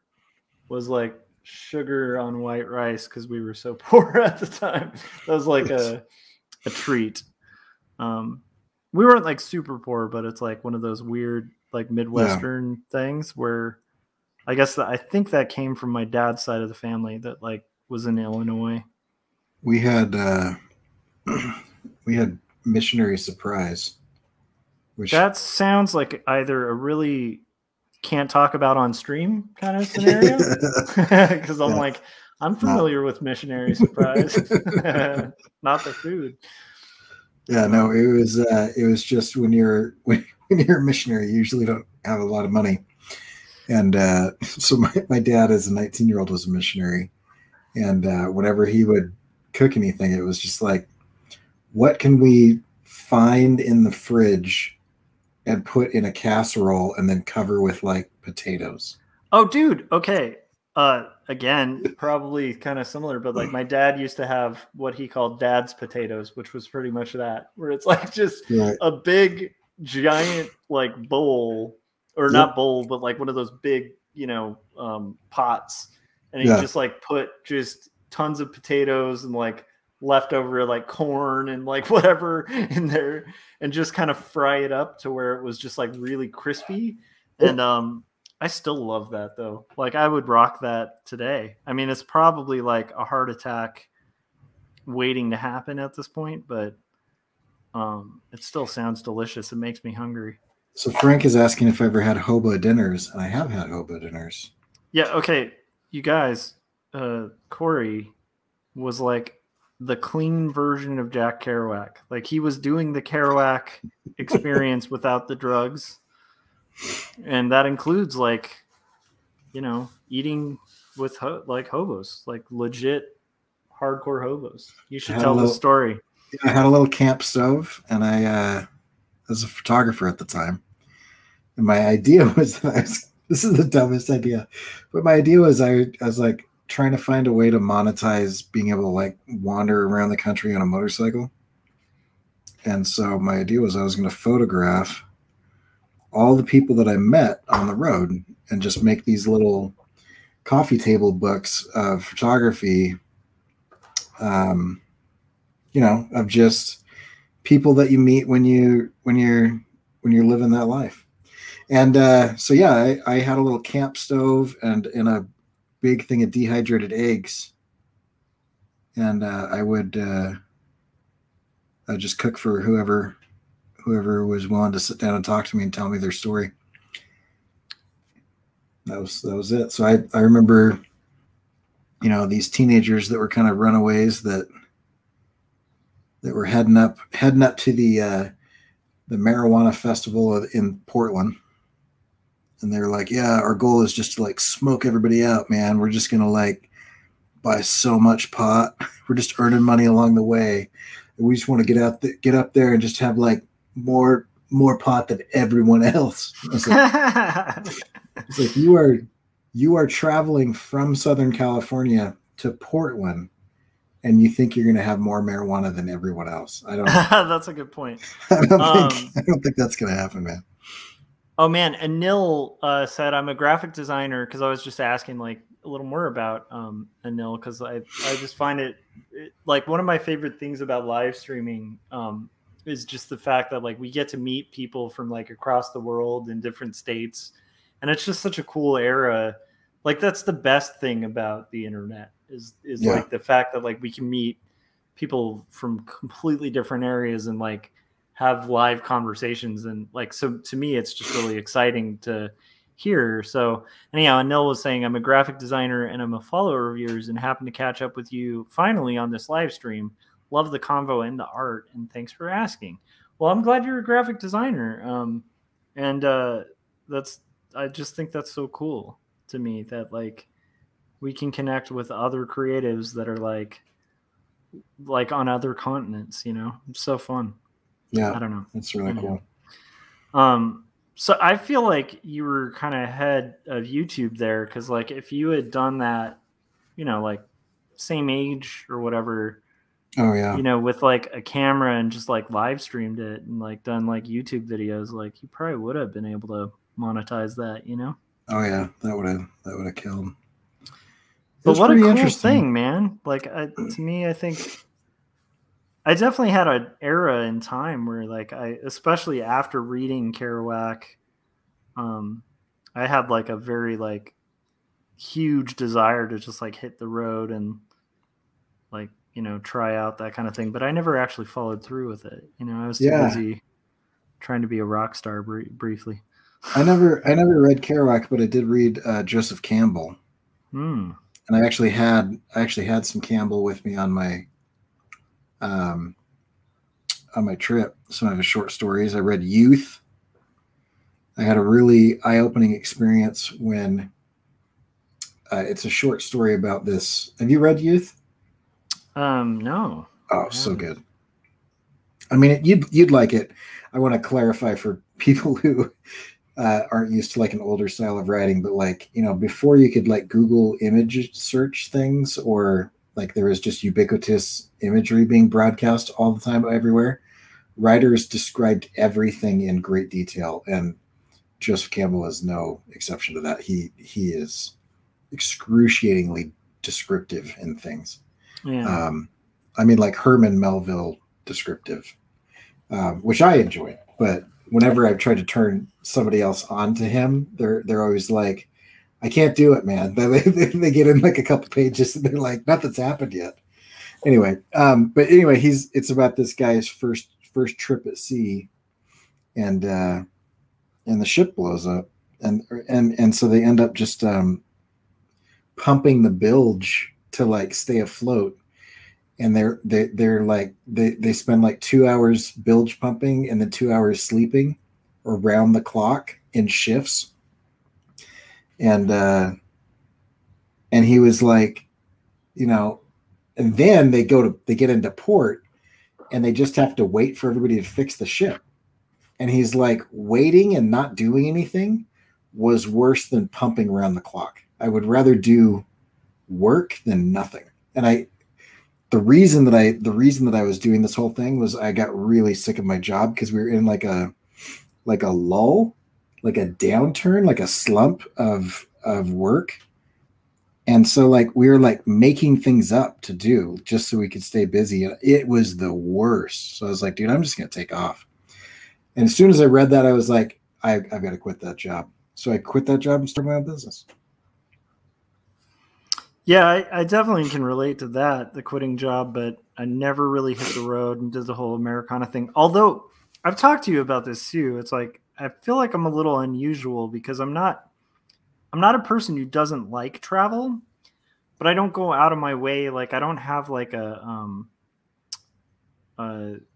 like my sister, you know, is like a person with like total wanderlust, right? Where she lived in Australia for like 2 years, like she's lived in England for like half a year, you know, just like she'll like not only travel a place, but she'll like live there for a while and like get to know everyone and like loves doing that. It's like something she intends to do, plans to do, like, you know, gets joy from.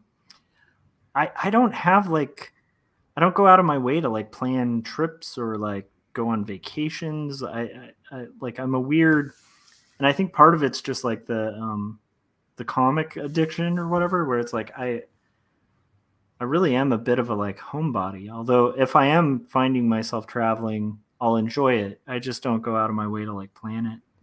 Yeah. And that's just always been like a thing with me. But I do envy when somebody like Eva was just saying, you know, she was just saying, I read on the road and hitched across the country. And it's like, yeah, that sounds about, you know, yeah. Anyhow. Anil said, how long ago did you switch professions, Corey? Oh, that was the first time. And so I was 26. So that would have been, I'm 41 now. And I have since switched professions several times since then. So that was a while ago. That was the first time I did that. And then I got into themed environments for a bit. And then I got into marketing and art direction for about 6 years. And then I've been teaching for December will be 8 years. So, yeah. Anyway. Yeah, Oh, Eva hitched across the country. That's cool. That's what I'm saying. It's so cool. And then she was saying ended up in interesting places and accidentally picked up a tech career along the way. What a cool way to go. Yeah. Although that is a lot does sound terrifying. That is a lot of trust in mankind. I had a cousin who did that, and she was like, I don't recommend it. It's fascinating because my grandpa, this is a weird generational thing, right? My grandpa on my mom's side, right? He was telling me this story of how he ended up in California. And they were like in the Midwest. He hitchhiked. He like hopped on trains, hitchhiked. And it took him like months, but he just got to California.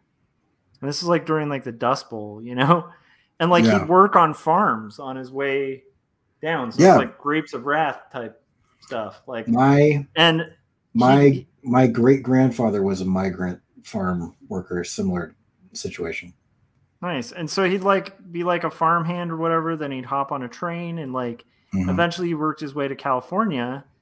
And you know, my grandma and family and stuff just stayed in the Midwest. And then like eventually he got a job, got situated, and then paid for them to come out. But it was like just an era where like that's just what you did. Like you just kind of like hitch your way over. And he was telling me like all about it and just like very matter of fact about it. But I feel like his generation was a lot different because like he also like worked.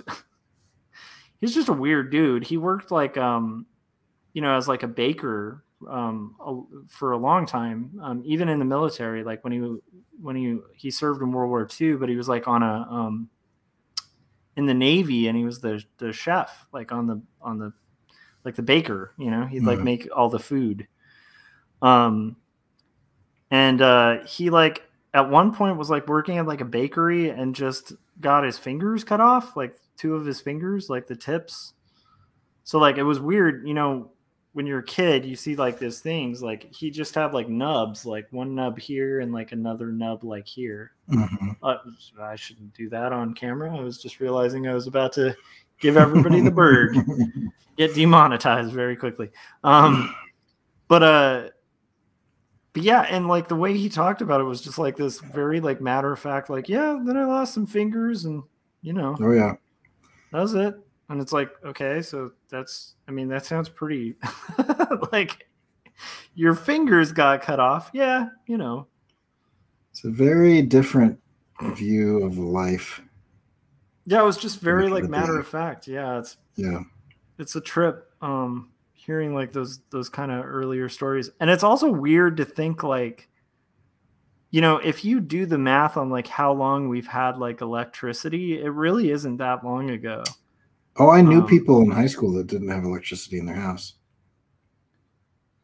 Yeah, I mean that's crazy. Yeah, it's pretty. And they were just like, I was like, why don't you?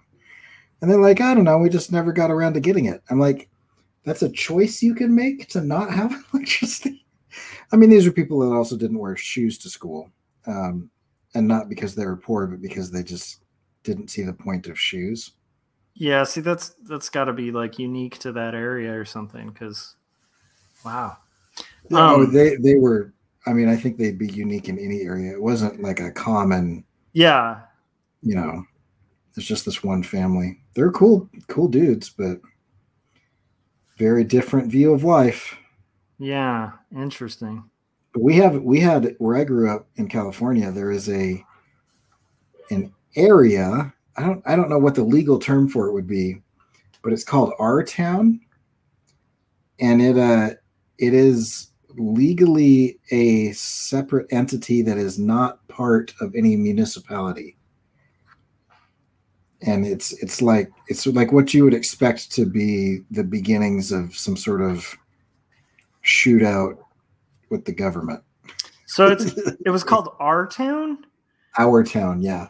Okay, did it just that name makes me think of like the guy who did those oatmeal commercials in the 80s? You know, with the beard and stuff. Where he'd just be like, well, I sit down with my oats, you know, like that kind of thing. Yeah. Was it like that? Was it like that guy? It was known by the locals that you did not go there. Oh, Eva. Or near there. So yeah, Eva, don't fall over. Go sleep. Go get some rest. Thank you for hanging out. We appreciate it. And that's crazy that we'll have to, join us anytime. It was fun having you in the chats. All right. Sorry. Go ahead, Corey. No, that was it. It was just, we didn't know much about it because it was very well known that it's a bad idea to go near it. So I remember one time I got enough gumption up to go right up to the fence, right up to the gate, but that was as far as anybody that I knew ever went. Wow. That's interesting. So was it run by like the Rajneeshi? Like, yeah, I don't know, man. It was, I'm sure there's more, history about it, but I don't know. I don't know too much about it. I should ask some of my friends from high school. Or just take advantage of like, I always forget this stuff too. Like there's some stuff like that's like really mystical from like when I was younger. Mm-hmm. That could easily be solved by like 3 Google searches. Right. And anytime I think of them, I'm like, I should like look that up. And then I forget. A good example of this would be like, I think yesterday or another, I think it was like a couple days ago, I was doing a live stream and I was remembering Mayfest in Texas. It was this thing called Mayfest that I think was very like Fort Worth specific. Mm-hmm. And then I was like making a mental note, hey, I should like look this up. And then I didn't. So it's just interesting. It's a project. Let's see, a project in the 1960s to bring 400 or 4,000 homes. It's back when, yeah. Hold on, but there was something weird about it. I can't remember what it was. Something weird about that place. It's like an 85-acre development. Our House by Wilford Brimley. Interesting. Are you talking about Our House by Madness? Because that's a great song and a good band. If you ever had a ska phase, like Madness was like one of those core like 2-tone bands you had to check out. Did you have a ska phase, Corey? I liked a couple ska bands, but I don't think I think it'd be. I don't know. You could consider it a phase. There's some that aren't a phase. I still love the Special, AKA like the Specials. So good, so good. Like if anybody honestly like listens to like Ghost Town and doesn't like dig that song, I question them. Have you seen Ted Lasso yet? I have not, and I really need to. I keep hearing really great feedback about it from people that I trust, that say I will like it. I mean, and I also, where I work at a day job, we've done stuff for that property. Oh, so cool. Yeah, so it's like it made me really curious about it too. It's hard for me to be objective from an American standpoint because living in Scotland for as long as I did, I'm like just really excited about the subject matter. Oh, does it actually take place in Scotland? No, but it takes place in the UK. Got it. And it's like close enough to got it. Similar cultures, I mean, it's like, it's like, I mean, if you're from the Middle East or something, there's probably not a lot of difference between somebody like from the desert of California and somebody from Nevada. Yeah. You know what I mean? So it's the same thing as like Northern England, Southern Scotland. This would be very offensive to many people, but they're very similar, So. Yeah, I mean, that makes a lot of sense. Yeah. It's kind of like Seattle and Portland have a lot more commonality than other cities. Right. Yeah, exactly. Because they have similar environments, similar weather, similar food. Yeah.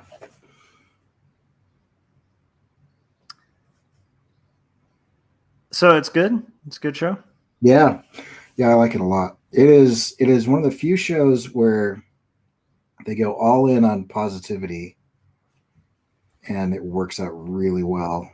Not that the show is boring because there's no conflict or anything, but like the storytelling is top notch, but the basic spine of the story is that being optimistic, is worth the effort. And it's just so good.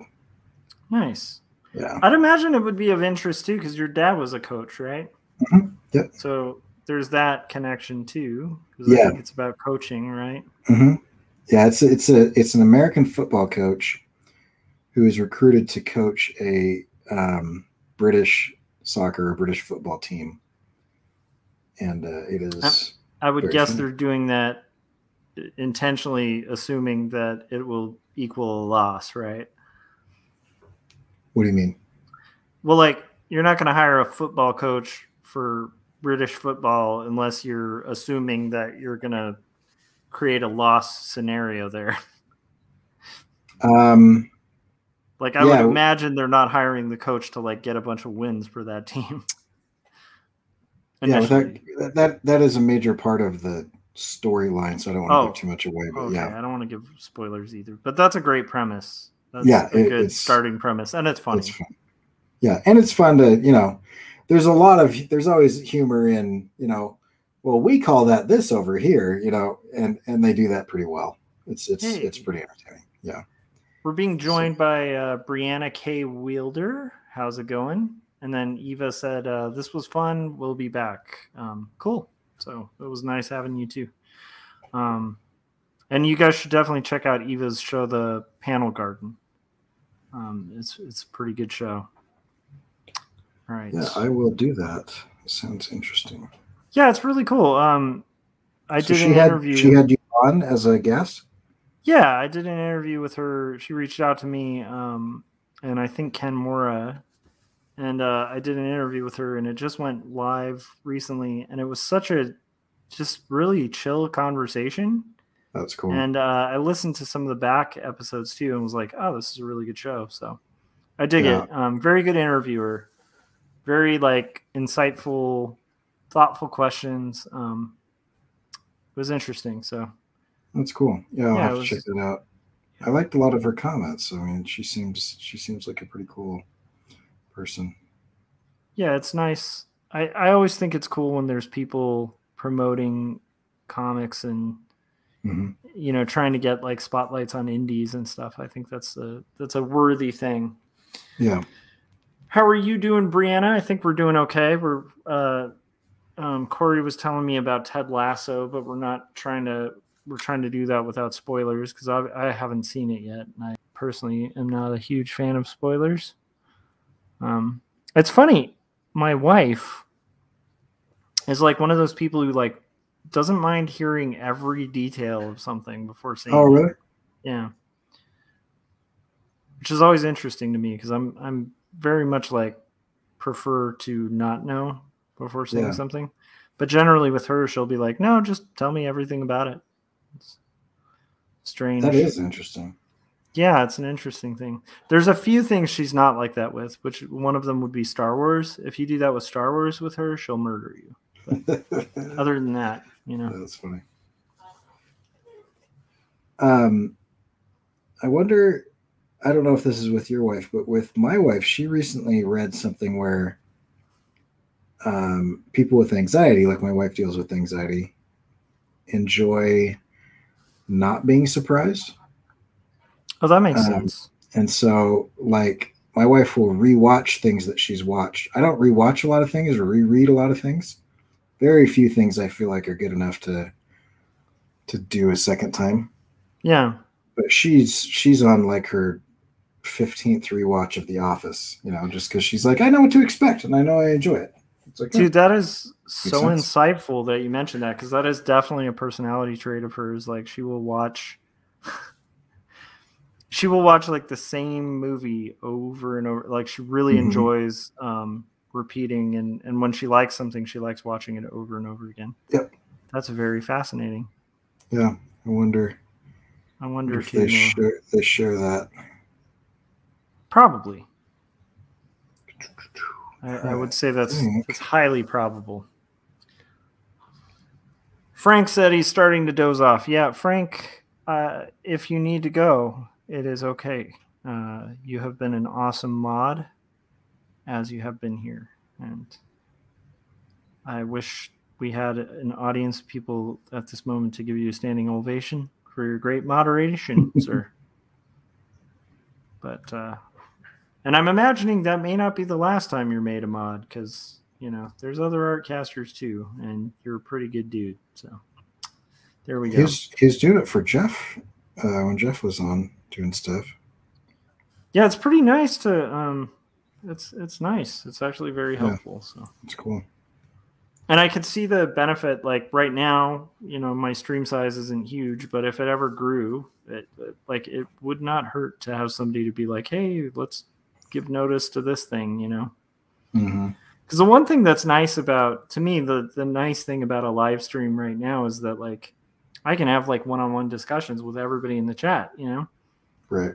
I don't know how people manage with like a massive amount where you can't really have that interaction. That's got to be really hard. But luckily, that's not a problem I will have to deal with anytime soon. From what I see, that you just every so often try to mention people's names. Yeah. Oh, I see so and so is here, and so and so is here, and so and so is here, and then you just do your own thing. Yeah, and I mean, I think that's where moderators become really essential too, because they can be like, hey, so and so, like try to kind of bring attention. Speaking of, Brianna said she's doing pretty good, gaining some new skills. That's always fun, especially before the learning curve plateaus. Now I'm curious what that means.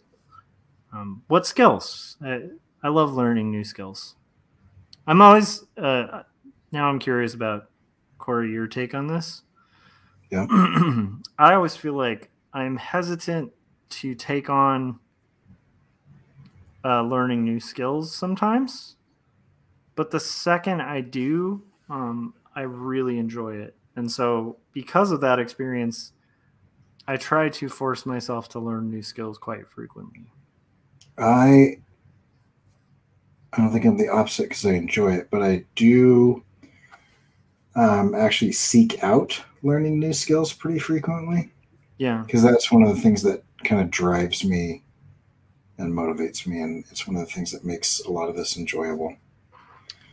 Yeah. So I mean, with rare exception, like I think if you think like 3D is something that a lot of people think that I would be really into, and I am intentionally not into it because I just feel like it would just take over. So there's stuff like that I avoid, but for the most part, I don't really try to avoid it. I try to work it into stuff.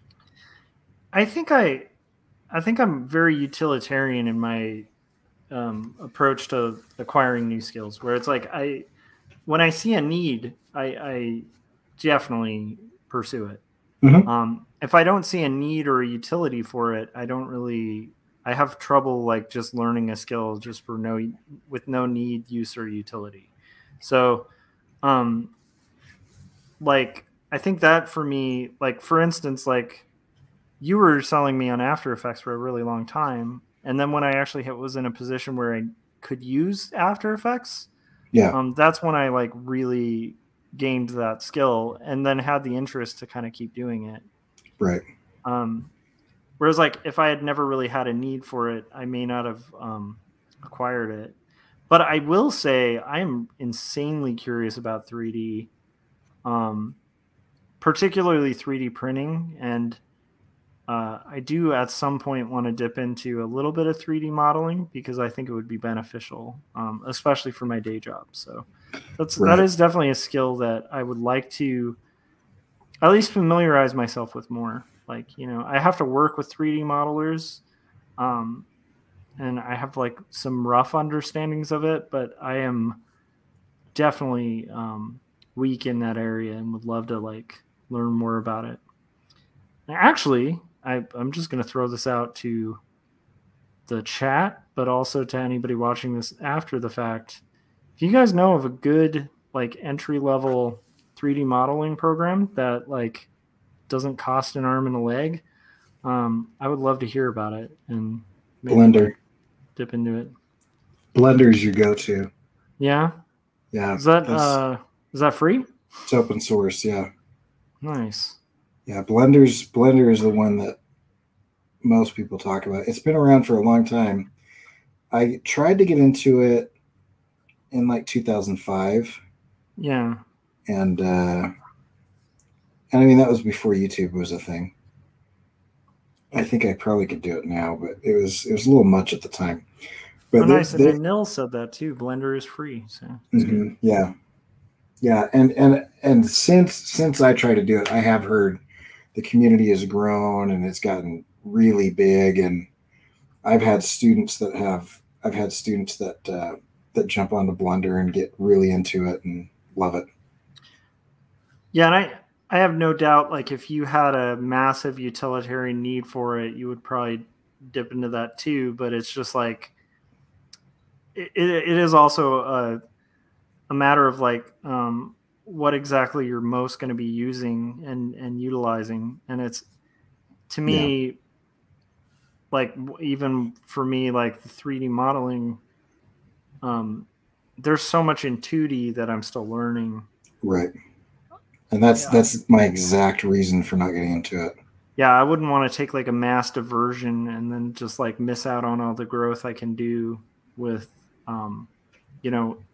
in my lane, Right, exactly. I feel like lots of tutorials and community though. That's cool. Yeah, I feel like there's a lot of stuff you can experiment with adjacent to what we do before you jump to a completely new thing like 3D. Yeah, I definitely could see that. I'm still curious though. Oh yeah. I actually, person who was a guest on Artcasters, my friend Oksana, she does costume art. She's a friend from college, and she keeps posting these amazing 3D models she's making of like people, and it is really inspiring and interesting. Again, for me, if I were to pick that up, it would probably be more for benefits at my day job. Yeah. Because I could see that being very beneficial for like product development kind of stuff, but but it is tough because we have limited. Your time is a resource, and so it is kind of an interesting thing, like trying to. That's actually a really good question. How do you decide what to limit when it comes, like, how do you decide your limits when it comes to what you're going to explore or pursue or learn, you know? Because our time is really a resource, you know? Yeah. I don't know. I think that's what I'm struggling with right now. If I'm being honest, I think that's, you know, part of this whole struggle that I'm having. But I want to make interesting things, you know, and I want to make stuff that moves people or gets people to think. And so anything that's going to help me do that is something that I'll be interested in. So that's usually, but I will build projects around skills that I want to gain. Yeah. Rather than vice versa, where it's like I need to know this because of this project. There are often times where I'm like, I'm going to do this thing, you know, so that I can learn this. Yeah, I mean, I definitely feel like when writing comics, I am considering sometimes like challenges that I haven't taken on, even at the script stage, you know. So yeah, that is a really great way to learn. I always recommend cartoonists, at least most cartoonists I know, are kind of either really weak at drawing people or they're really weak at drawing environments. And I feel like if your weakness is people, like write yourself a story where you have to draw a lot of different people. Yep. If your weakness is environments, like, you know, force environments into your art, because the quicker you get forced to do that, like the better you get, and the more you kind of start learning how to do that like effectively and stuff. It's pretty cool. Yeah. Frank said, I would like to make a 3D model of Captain Goggles and Mask Woman. You can turn so I think it's called an STL file. Is a 3D printable file, but you, especially if you're new to modeling, you probably might want to hire someone to review your model. Maybe even if it's the place that's going to 3D print it, or if you have a 3D printer at your house or something, like, then you might be able to afford to just kind of make some mistakes and know what to fix later. It's actually pretty amazing how inexpensive 3D printing is. Yeah, that's one of the things that also makes me insanely curious to like dip into it a little bit, because it would be fun to like print some figures. Like I would love to do, you know, the Kid Josh figures from like 2 Stories Book 1. I think that would be awesome to do little figures of that guy. Yeah, that would be cool. You know, that would be cool. I mean, I love action figures. The thing that I want to do, and I've wanted to for a long time, my brother actually just got a 3D printer, and I've got access to some pretty cool 3D printing technology at work, is I want to do like dioramas that you see, like the people that do like toy photography. They have like really cool dioramas and stuff. Yeah, I remember you were working on a like alleyway or something a while ago. Yeah, that was immediately before I dumped my bike. That was going to be the project that I was going to work on in the last couple of months. And then I broke 8 bones. So yeah, it's a little bit of a deterrent. I think that also naturally kind of makes sense that would lead to a sort of moment of like, what am I working on? What is important right now, kind of thing. You know, it's a pretty natural byproduct of the craziness you've been through. It is. It's just, I don't know. It's annoying. It's annoying. it's human, and being human is annoying sometimes. I know, but I really dislike being reminded of my mortality. Me too. I don't like it. I don't know if a lot of people enjoy reminders of mortality. Yeah, no, yeah. I don't think I'm alone there. Yeah. I think that's pretty common. I really don't know a lot of people who enjoy like breaking ribs and collarbones and stuff. That's a brutal thing.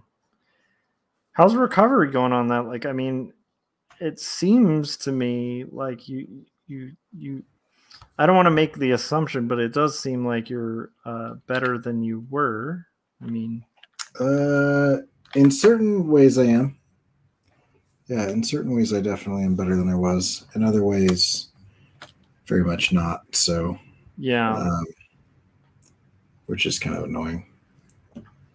Yeah, I mean, for the most Frank part. was saying that's why you need a mech suit. Yes. Yeah, a mech suit wouldn't be a bad idea. I would like a mech suit just for the hell of it, but but if I were needing it, I would like that even more. You know, my brother was just making a really bad joke about mech suits because my sister-in-law is pregnant, and he said, you know, if you went swimming, it's really just a baby driving a submarine. And if you were to fight another pregnant woman, it would really be two babies piloting you as a mech. But it is a really bad joke. That is a joke that I could see myself making and then regretting very quickly. Yeah. It was funny.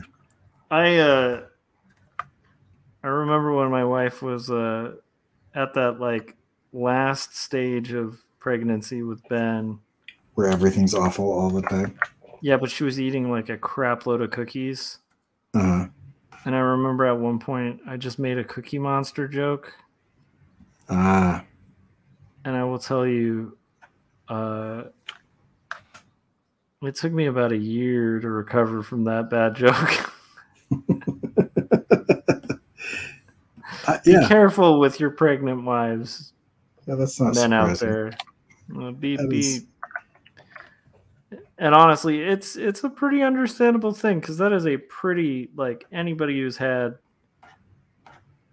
or had to go through like pregnancy with someone, that is a rough and brutally violent, terrible, horrifying, awful experience that women put themselves through to have children. And if they're carrying that burden, yeah, I especially after having been through, seeing a birth and stuff, it's like, support your ladies.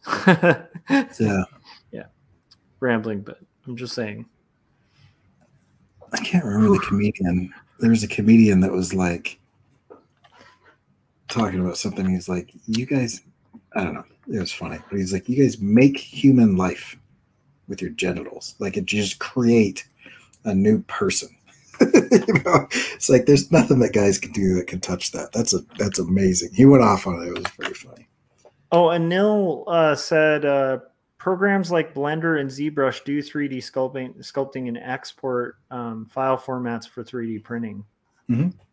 And then I'm realizing the mech suit 3D printers, Frank, you need to 3D print Corey a mech suit. Make this a reality. There we go. That is a funny thought, though. I'm sorry. Now that joke is kind of like twice as funny because I thought about it for a second. I'm like, that's technically kind of true, though. At the time, I was like, it's so lame. But then you think about it, and you're like, it is kind of funny. It is pretty funny, yeah. So I could see a manga with babies mech battling. Yeah, right. All right, I'm going to take a 10-second break. I'm debating. I'm debating whether I want to get further on this panel or whether I want to call it. Yeah. I am trying to wrap this up as soon as possible. I think I probably should break my rule and just finish this thing tomorrow because I think at this point, I'm like trying to speed through the coloring, and I'll probably end up ruining it. All right. Well, while you decide, I'm going to take a 10-second break, and then when I come back, whatever you're doing, I will probably do likewise. Sounds good. I will say, super chats encourage longer streams. So I'm just going to throw that out there. But honestly, it is like 1 a.m. here, 1:30, and I think where Corey's at is like 2:30. So yeah, consider that. But I'll be right back shortly. All right, here. Let's see. I accidentally got some kind of Rastafarian situation going on there. Let's fix that.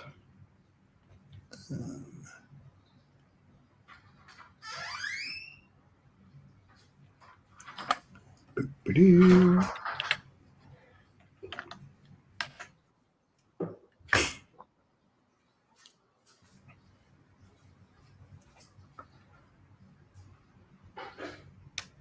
$10 a.m, man. That would actually be kind of nice right now. All right. I think I'm going to just add. Oh, man. Speaking of longer streams and streams, Corey, before you do go. Yeah. Next time one of us wants to do a live stream, you want to just message and we'll just do it on whichever channel we didn't do last. If we're both in, and if not, just do the stream ourselves or whatever. Yeah. What do you think? Okay. Yeah. Cool. Because I think that'll work, and I think it'll make some content. I like hanging out with you on stream. So yeah, I feel like the IRS is going to come back, but it's going to be a bleak few years for me. I just feel like, I don't know, we were putting so much effort into something that people obviously didn't care about. Yeah, and I honestly kind of feel like us just hanging out on stream is like way more productive art-wise and fun. So yeah, and more interesting for more people, I think, as well. Honestly, it's kind of more interesting for me. I'm gonna just be honest about that. Yeah. Although I love the deep dives into books and stuff, I'm like, I kind of like hanging out and just chatting and shooting the breeze. That to me, that feels more like art school or like, being in a bullpen working on comics. Yeah. To me, that was like one of my dreams as a kid, was like staying up late working with people on art. Yeah, and cool. Here we are making dreams reality. And then Frank said, IRS check? Oh my gosh, Frank, yes, go to sleep. He said, I'm heading to bed. It's 3:20 here.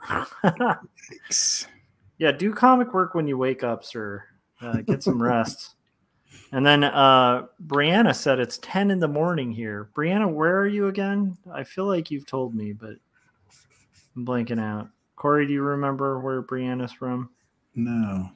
You know what's funny, Brianna? If you haven't checked out Jim Lujan's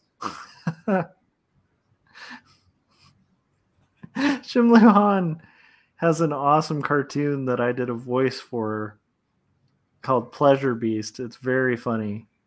And I voiced this like cool pastor, and like one of the first lines he says is like, "Way to go, Brianna."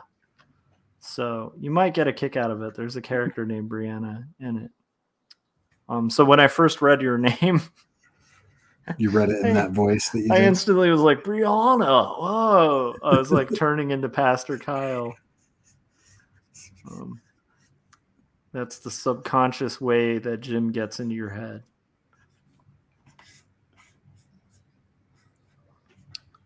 Yeah. This stuff is so much fun. It really is.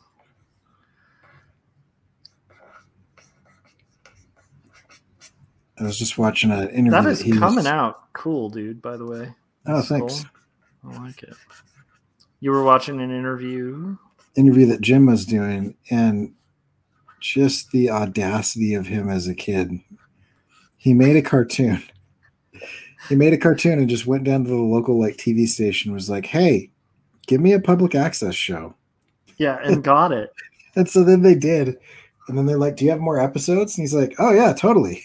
And he had nothing. He had nothing. And so he just went home and just made a ton more content. It's just like, that's so funny. Oh yeah. Yeah, I totally got that. No problem. No problem. Have a good night, Frank. Thanks for being an awesome moderator. We are now moderatorless. I'm just throwing that out into the nether. I feel like you're inviting problems now that we have no moderator and you're telling everybody. That's a good point. That's a good point. The trolls will start coming out of the woodwork. I know. Suddenly we start getting all these links to like, hey, check out my Kickstarter. Oh, man. The funniest ones are like weird advertisements where I have to wonder. Has this ever worked? Yeah, like, does anyone going to like a live stream just go, I really should look into this for my health needs or whatever. Right. Oh, I do want to do a live chat with single women or whatever it is that they're like promoting. Yeah, like, has it ever worked? It must. It's so hard for me to imagine a situation where somebody would be like, I feel safe clicking on that link. There's a part of me that thinks like maybe it's like an SEO game thing or something. I don't know. I still haven't quite figured it out, but yeah, I guess all it takes is like one person. Right. Yeah, it doesn't. It doesn't take much, but it's still just such a bizarre. But that's what I heard. I can't remember where I heard this, but I heard a long time ago that you'd think like, oh man, I mean, is it really worth it? And it's like, it's so inexpensive to do it that you really only do need like one person to really make it worth it. Yeah. I'm sure you've had this rabbit trail before too. Maybe you haven't. And then I'm worried because maybe I'll start this for you. But for me, I went down that YouTube rabbit hole of like the scam baiting. Mm-hmm. Oh, where people are leading them on and stuff. Hilarious. And a lot of the guys, so oh my gosh, I'm blanking out on one of the main guys. But there's like two main guys and they both use like similar voice changers. And quite often they'll do like this old helpless grandma. They'll just be like, oh, how dare you, that kind of thing. Right. But anyhow, yeah, you find out from that, like they literally just do the same refund scam to like, everyone. Yeah, like thousands of people say no, and then they get one, and that's enough. It's kind of crazy. Yeah, it is. That is really bizarre. Yeah. But I also like always think about like the effort and the money to do that. Like it couldn't. Like, yeah, why don't you just make something good? Yeah, or like you could just take that time and effort and like work at like a coffee shop or something, like I don't know. I feel like you probably get better returns just kind of doing like an above the board job, But, yeah. You would think. Anyhow.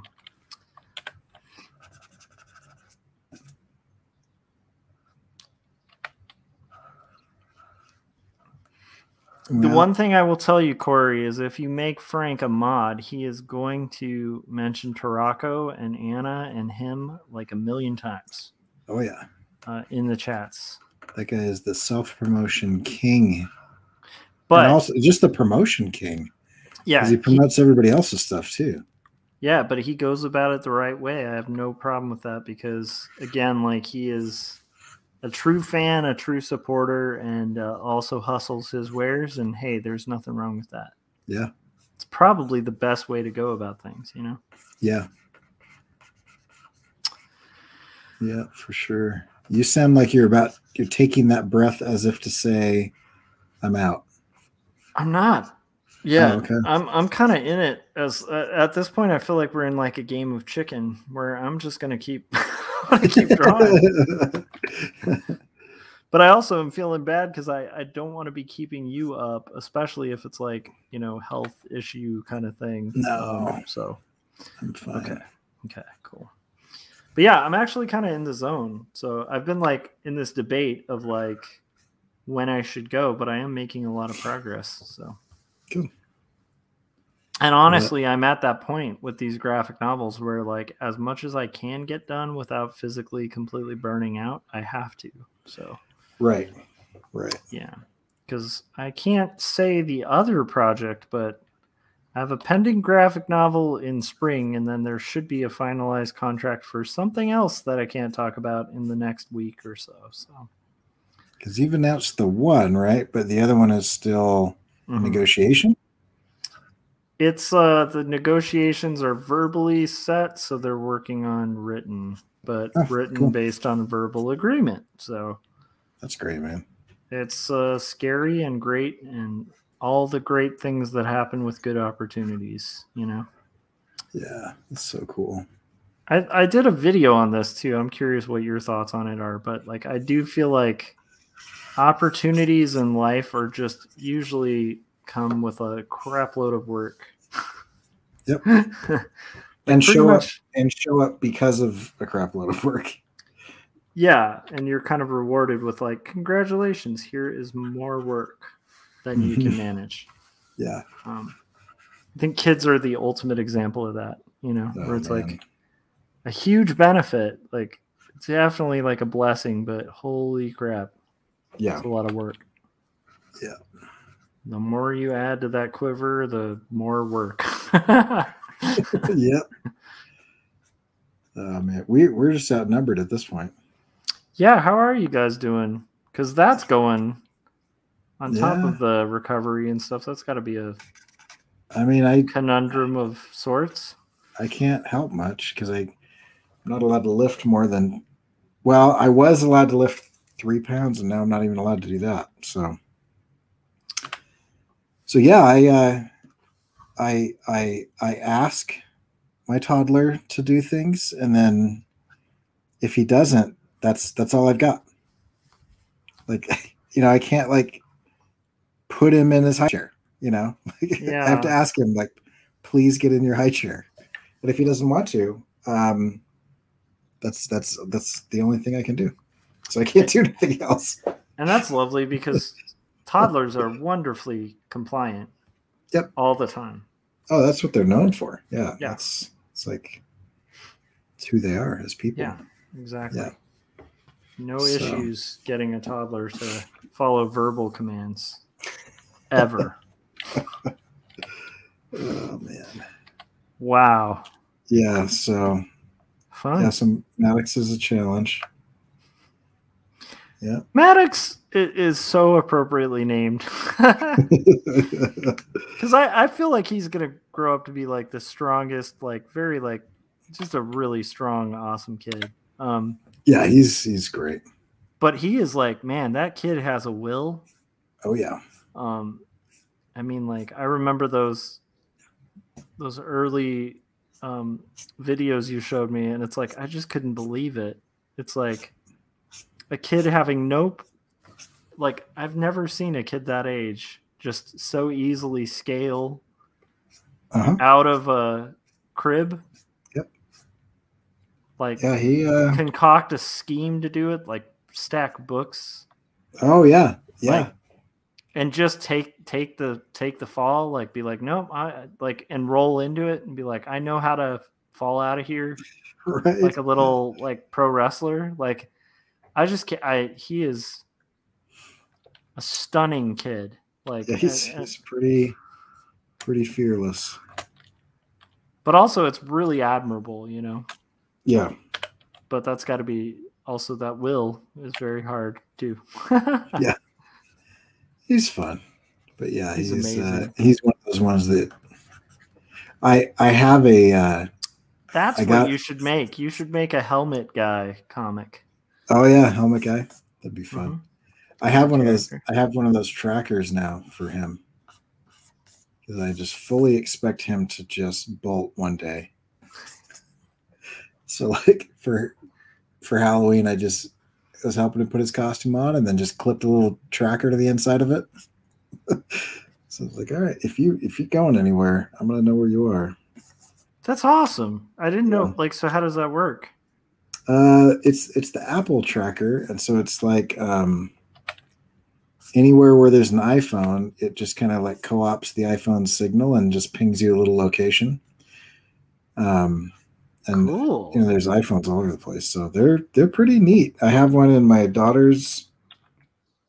I have one with my daughter, so I know when she's at school and whatnot. And I don't know, it's a little weird, but at the same time, it's also like kind of a weird world out there lately. Yeah. So yeah, there's some trade-offs, I think. Yeah, it's going to be interesting. We've had Ben doing school from home, and once he has his second shot, we're going to have him back at the school. Yeah, right. And it's going to be a little interesting adjusting back to that. I think it'll be a relief for my wife who has like 20 kids books to illustrate. Right. Because that probably isn't easy to be schooling the kids from home. Absolutely. That's so much work. So that's going to be a relief. But also a little weird because we've gotten so used to like him doing everything here. Yeah, we might do that soon when I move to California for the winter. Oh yeah, the from home thing? Yeah, we're looking at it. I've never been a huge fan just because of the strain that it puts on parents, I feel like. Yeah. But we're considering it. Well, what's cool, I will tell you, is like a lot of school districts are offering that as an option. So you can still do virtual without full homeschooling, Right. You might be able to. I don't know. I'm just throwing it out there. My biggest thing is she is very social. And I just want to make sure that she gets her social needs met. Yeah, I mean, like with Ben, same thing. Like, he's incredibly smart. So like half of why we even have him at the grade he's at is because he could probably advance to a higher grade. And it's mainly to just adapt and gain those social skills. Right. And that has definitely been, a hard decision. For us, we felt most comfortable keeping him home. Also because of the district we live in, where it's like there's other districts where the risk of like COVID and stuff may not be as bad, but like my district, yeah, it's pretty bad. So, because there's a lot of people who don't believe that it's even a thing. So it's always fun when you mix that with LA County, like, yeah, that's not a like on a yeah, it's not the safest situation. So we made the personal decision to kind of keep him here, but it's going to be it will be interesting to kind of get back to that, because there is something really strange about kind of having your kids have to deal with other kids and right the world, but it's also really good for their growth. Yeah. But there's also a part of me that's like, my son's from like a geeky family. He's probably going to be a little geeky. Yeah. And I never look forward to like sending a geek into that terrible cauldron of evil that's school, but they also have to be forged there, They rule that stuff nowadays, though. Yeah, that's like, true. It's way different than when you and I were doing it. Yeah, I hope so. Well, I think it is, just because, like, just look at pop culture right now. That's true. I mean, yeah, it's a lot different. Well, I'm really excited about my progress here, although I am starting to lag, like, at this point. Yeah. My brain is starting to disconnect from my inking. How are you doing? Oh, you're pretty close, man. I can hang in there if you want to wrap it, because that's looking pretty damn good. Yeah, I think I'm gonna wake up and finish this coloring tomorrow, but yeah, I'm pretty close. I mean, I've got my coloring process at this point down pretty well, so it goes pretty quick once I get my flats done. Yeah. As long as I don't noodle, you know, how you can like just spend time just noodling forever. Yes. As long as I don't do that, I'm good. I do understand the noodling conundrum. Yeah. Where you just think, oh, I could make this way better. And then it's incrementally better and no one will ever notice it.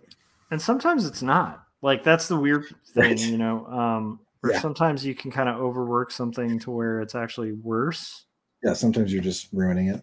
The painter's dilemma, where, right, you know, if you render a tree and then you overwork it enough, it almost like actually looks worse. Yeah. Or the what's it called? In 3D modeling, there's that too, where like if you model something so realistically. Oh, you're talking about Uncanny Valley? Yeah, the Uncanny Valley. Yeah. It's like you get into that point where when Shrek has too many pores, suddenly it's freaking children out. Right. And I think Shrek was actually one of the big learning lessons in 3D modeling for that. Because if you see the early iterations of that, it's like it did look really creepy. Oh man, the art of books, they've got some freaking rad designs that they had to abandon because of that. Because they're like, okay, never mind. It's freaking everybody out.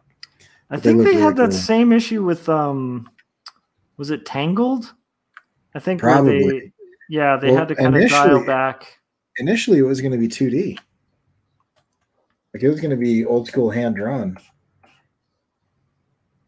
That actually, I don't know. I'm such a 2D nerd. I would have liked to me see too. that. I prefer 2D so much more. It's so much cooler than 3D. Oh, I don't know. 3D is fine, but I have a quick question, and this isn't to keep you up, but it's just because I just watched this. Have you seen Shang-Chi yet? No, not yet. I almost got to, but okay, I haven't yet. Are you a fan of like cheesy kung fu flicks? Oh yeah. Okay, I want to hear your opinion once you've seen it. Okay. Because I will say, I enjoyed it. Cheesy and not so cheesy. Like I liked kind of the Chinese cinema resurgence of like the early 2000s. Yep. Like everything that came after Crouching Tiger, Hidden Dragon. House of the Flying Daggers. House of Flying Daggers is a masterpiece. That you could pause that movie anywhere, and it's just beautiful. The House of Flying Daggers, Hero, Nameless, all that stuff. Yeah, so good. Yeah, so this is like, I mean, it's interesting. I feel like there's even designs in there that are like straight homages to Enter the Dragon. Like, oh, cool. Because there's like a fortress that just looks like the guy's compound in Enter the Dragon. But it's got just this great balance between the two of like, and then also manages to be a Marvel movie, but also in that Strangian territory that I like. Because my favorite realm of where they're going with the Marvel movies is like the Doctor Strange stuff. I'm really digging that. And so, yeah, I'm really curious what you'll think, but I personally was very happy with it. Although my son was watching for a little bit. Yeah. And I realized from that, like, he's not really at an age, because we didn't get to any, I usually vet movies before, you know, we'd let him see it. Yeah. But this one we were like, meh. And then it got to a really intense action sequence that wasn't violent, but it was so suspenseful. Yeah. I look over to my son and he's like this. And I was like, "Are you okay, dude?" And he had like a straight up almost panic attack, and I was like, "Okay, I guess we can't do action movies for a little bit." This is but it is ago. funny how kids like they will let you know when they're ready for something. Because like I know other kids who could have no problem with that, and yet he'll watch like cartoons with zombies or something and like have no issue. His niece will like freak out with any monsters. Yeah. Yeah, it's weird. Anyhow, sorry. What were you gonna say? No, I was gonna say years ago I was reading I don't know, probably Fablehaven or something to my daughter, and I was doing a scary voice for one of the trolls. And I out of the corner of my eye, I see my wife like waving her hands. And I'm like, so I look at her and she starts pointing at my daughter who's sitting in my lap. And I looked at her and she was terrified. Yeah. And I was like, oh, just the sound of the voice. It was like, yeah, so that different. And then like last night, she convinced us to let her watch A Quiet Place, which I have no interest in seeing. And I was like, all right, we'll try it. And she did fine. So yeah, it's interesting. Well, I think I'm done. All right. That sounds good. That looks awesome. Thanks. Nice, Corey. All right. Well, we got you through it. You got me almost through, man. Like I was intending to finish this, call it a night, and you got me through 2. Cool. Almost. So that's looking good. I got further than I would have. I got to tell you, the last, I don't know, month, maybe just a couple weeks of watching you on Instagram, it is such a brutal part of the story. It's like, I think I made this comment, but I'm just like, it is so uncomfortable. And I'm sure in the pacing of the story, you know what I mean? But like, I'm just like, I feel like, oh, that would just be so hard. You know what I mean? Like, it's so good. And the one that really stood out to me was there was a panel where instead of where I think most people would have gone to a facial expression, you went to like a kind of an agonized hand. Like the hand was kind of like clawing up with stress. Yeah. And I was like, that is such a visceral feeling, because people have all done that where it's just like, anyway, you're killing it on these pages to the point where every time I see it, I'm like, oh, it's so uncomfortable, which is exactly what the story needs right there. It's amazing. I'm excited to read it in sequence. Oh, thanks, man. I'm stoked about it too, and it is awkwardly uncomfortable. And there's one panel that it's funny, like my brother actually texted me about, where I have the character actually kind of do like a baby cry, like a wow, which is me, of course, at the time. And he was like, that's a little humorous. And I was like, exactly. And he was like, what? And I'm like, no, yeah. it has to be. It needs humor there, because if it doesn't like lighten, like people are going to get overload, Right. So it's like, I did that with the first too, where it's like, I try to kind of throw in just a subtle bit of like self-awareness and humor without like being too silly, because like it's really heavy stuff, And I was saying, and he's like, well, why would you do that? And I'm like, well, because the next section of this is just like punch after punch after punch. And it's like, you can't just keep doing that to people. So it's prepping them. But yeah, this is a brutal book. Yeah, seriously. So it'll be fun to have this countered with the other that's a little more of like a historical fiction book. So anyhow, I appreciate the compliment. Thank you. Yeah. And I'm trying to work on taking those. All right. Thanks to everybody who tuned in to the live stream, and especially for the super chats. We always like money. Money's not bad. And thanks to everybody who has liked, shared, is part of our community, and watches these after the fact too. And yeah, it's been a really fun, crazy conversation. I usually do the thumbnails directly after. I'm probably going to do this thumbnail tomorrow, but I'm guessing it's going to have something to do with NFTs and 2:30 or whatever, and hitchhiking. Yeah. I'm gonna write down that so I don't have to remember. So 2:30. Let's see, hitchhiking Istanbul. There you go. And all right, I'm calling it. What was the last, Corey? I'm blanking. Hitchhiking 2:30. Those were the two main ones that I remember. Okay. Oh, and NFTs. NFTs, yeah. Cool. All right. Thanks for the fun conversation, man. Have a good night, and I hope it's not getting too cold out there right now. Yeah, that's not too bad. It's all right still. All right, let me know when I can rub it in because you've been teasing the terrible weather out here, being like, it's like 80 degrees. It's so hot. Yeah. I was at a lake the last couple of days, and it was like 55, so it was like still pretty nice. I think we're gonna have a mild winter, so you might have to wait till next year. 55 sounds cold as hell to me, so that's okay. Yeah, given that's the middle of November, it's normally like 10. So yeah, the fact that I can put a hoodie on and not like 4 layers of down. I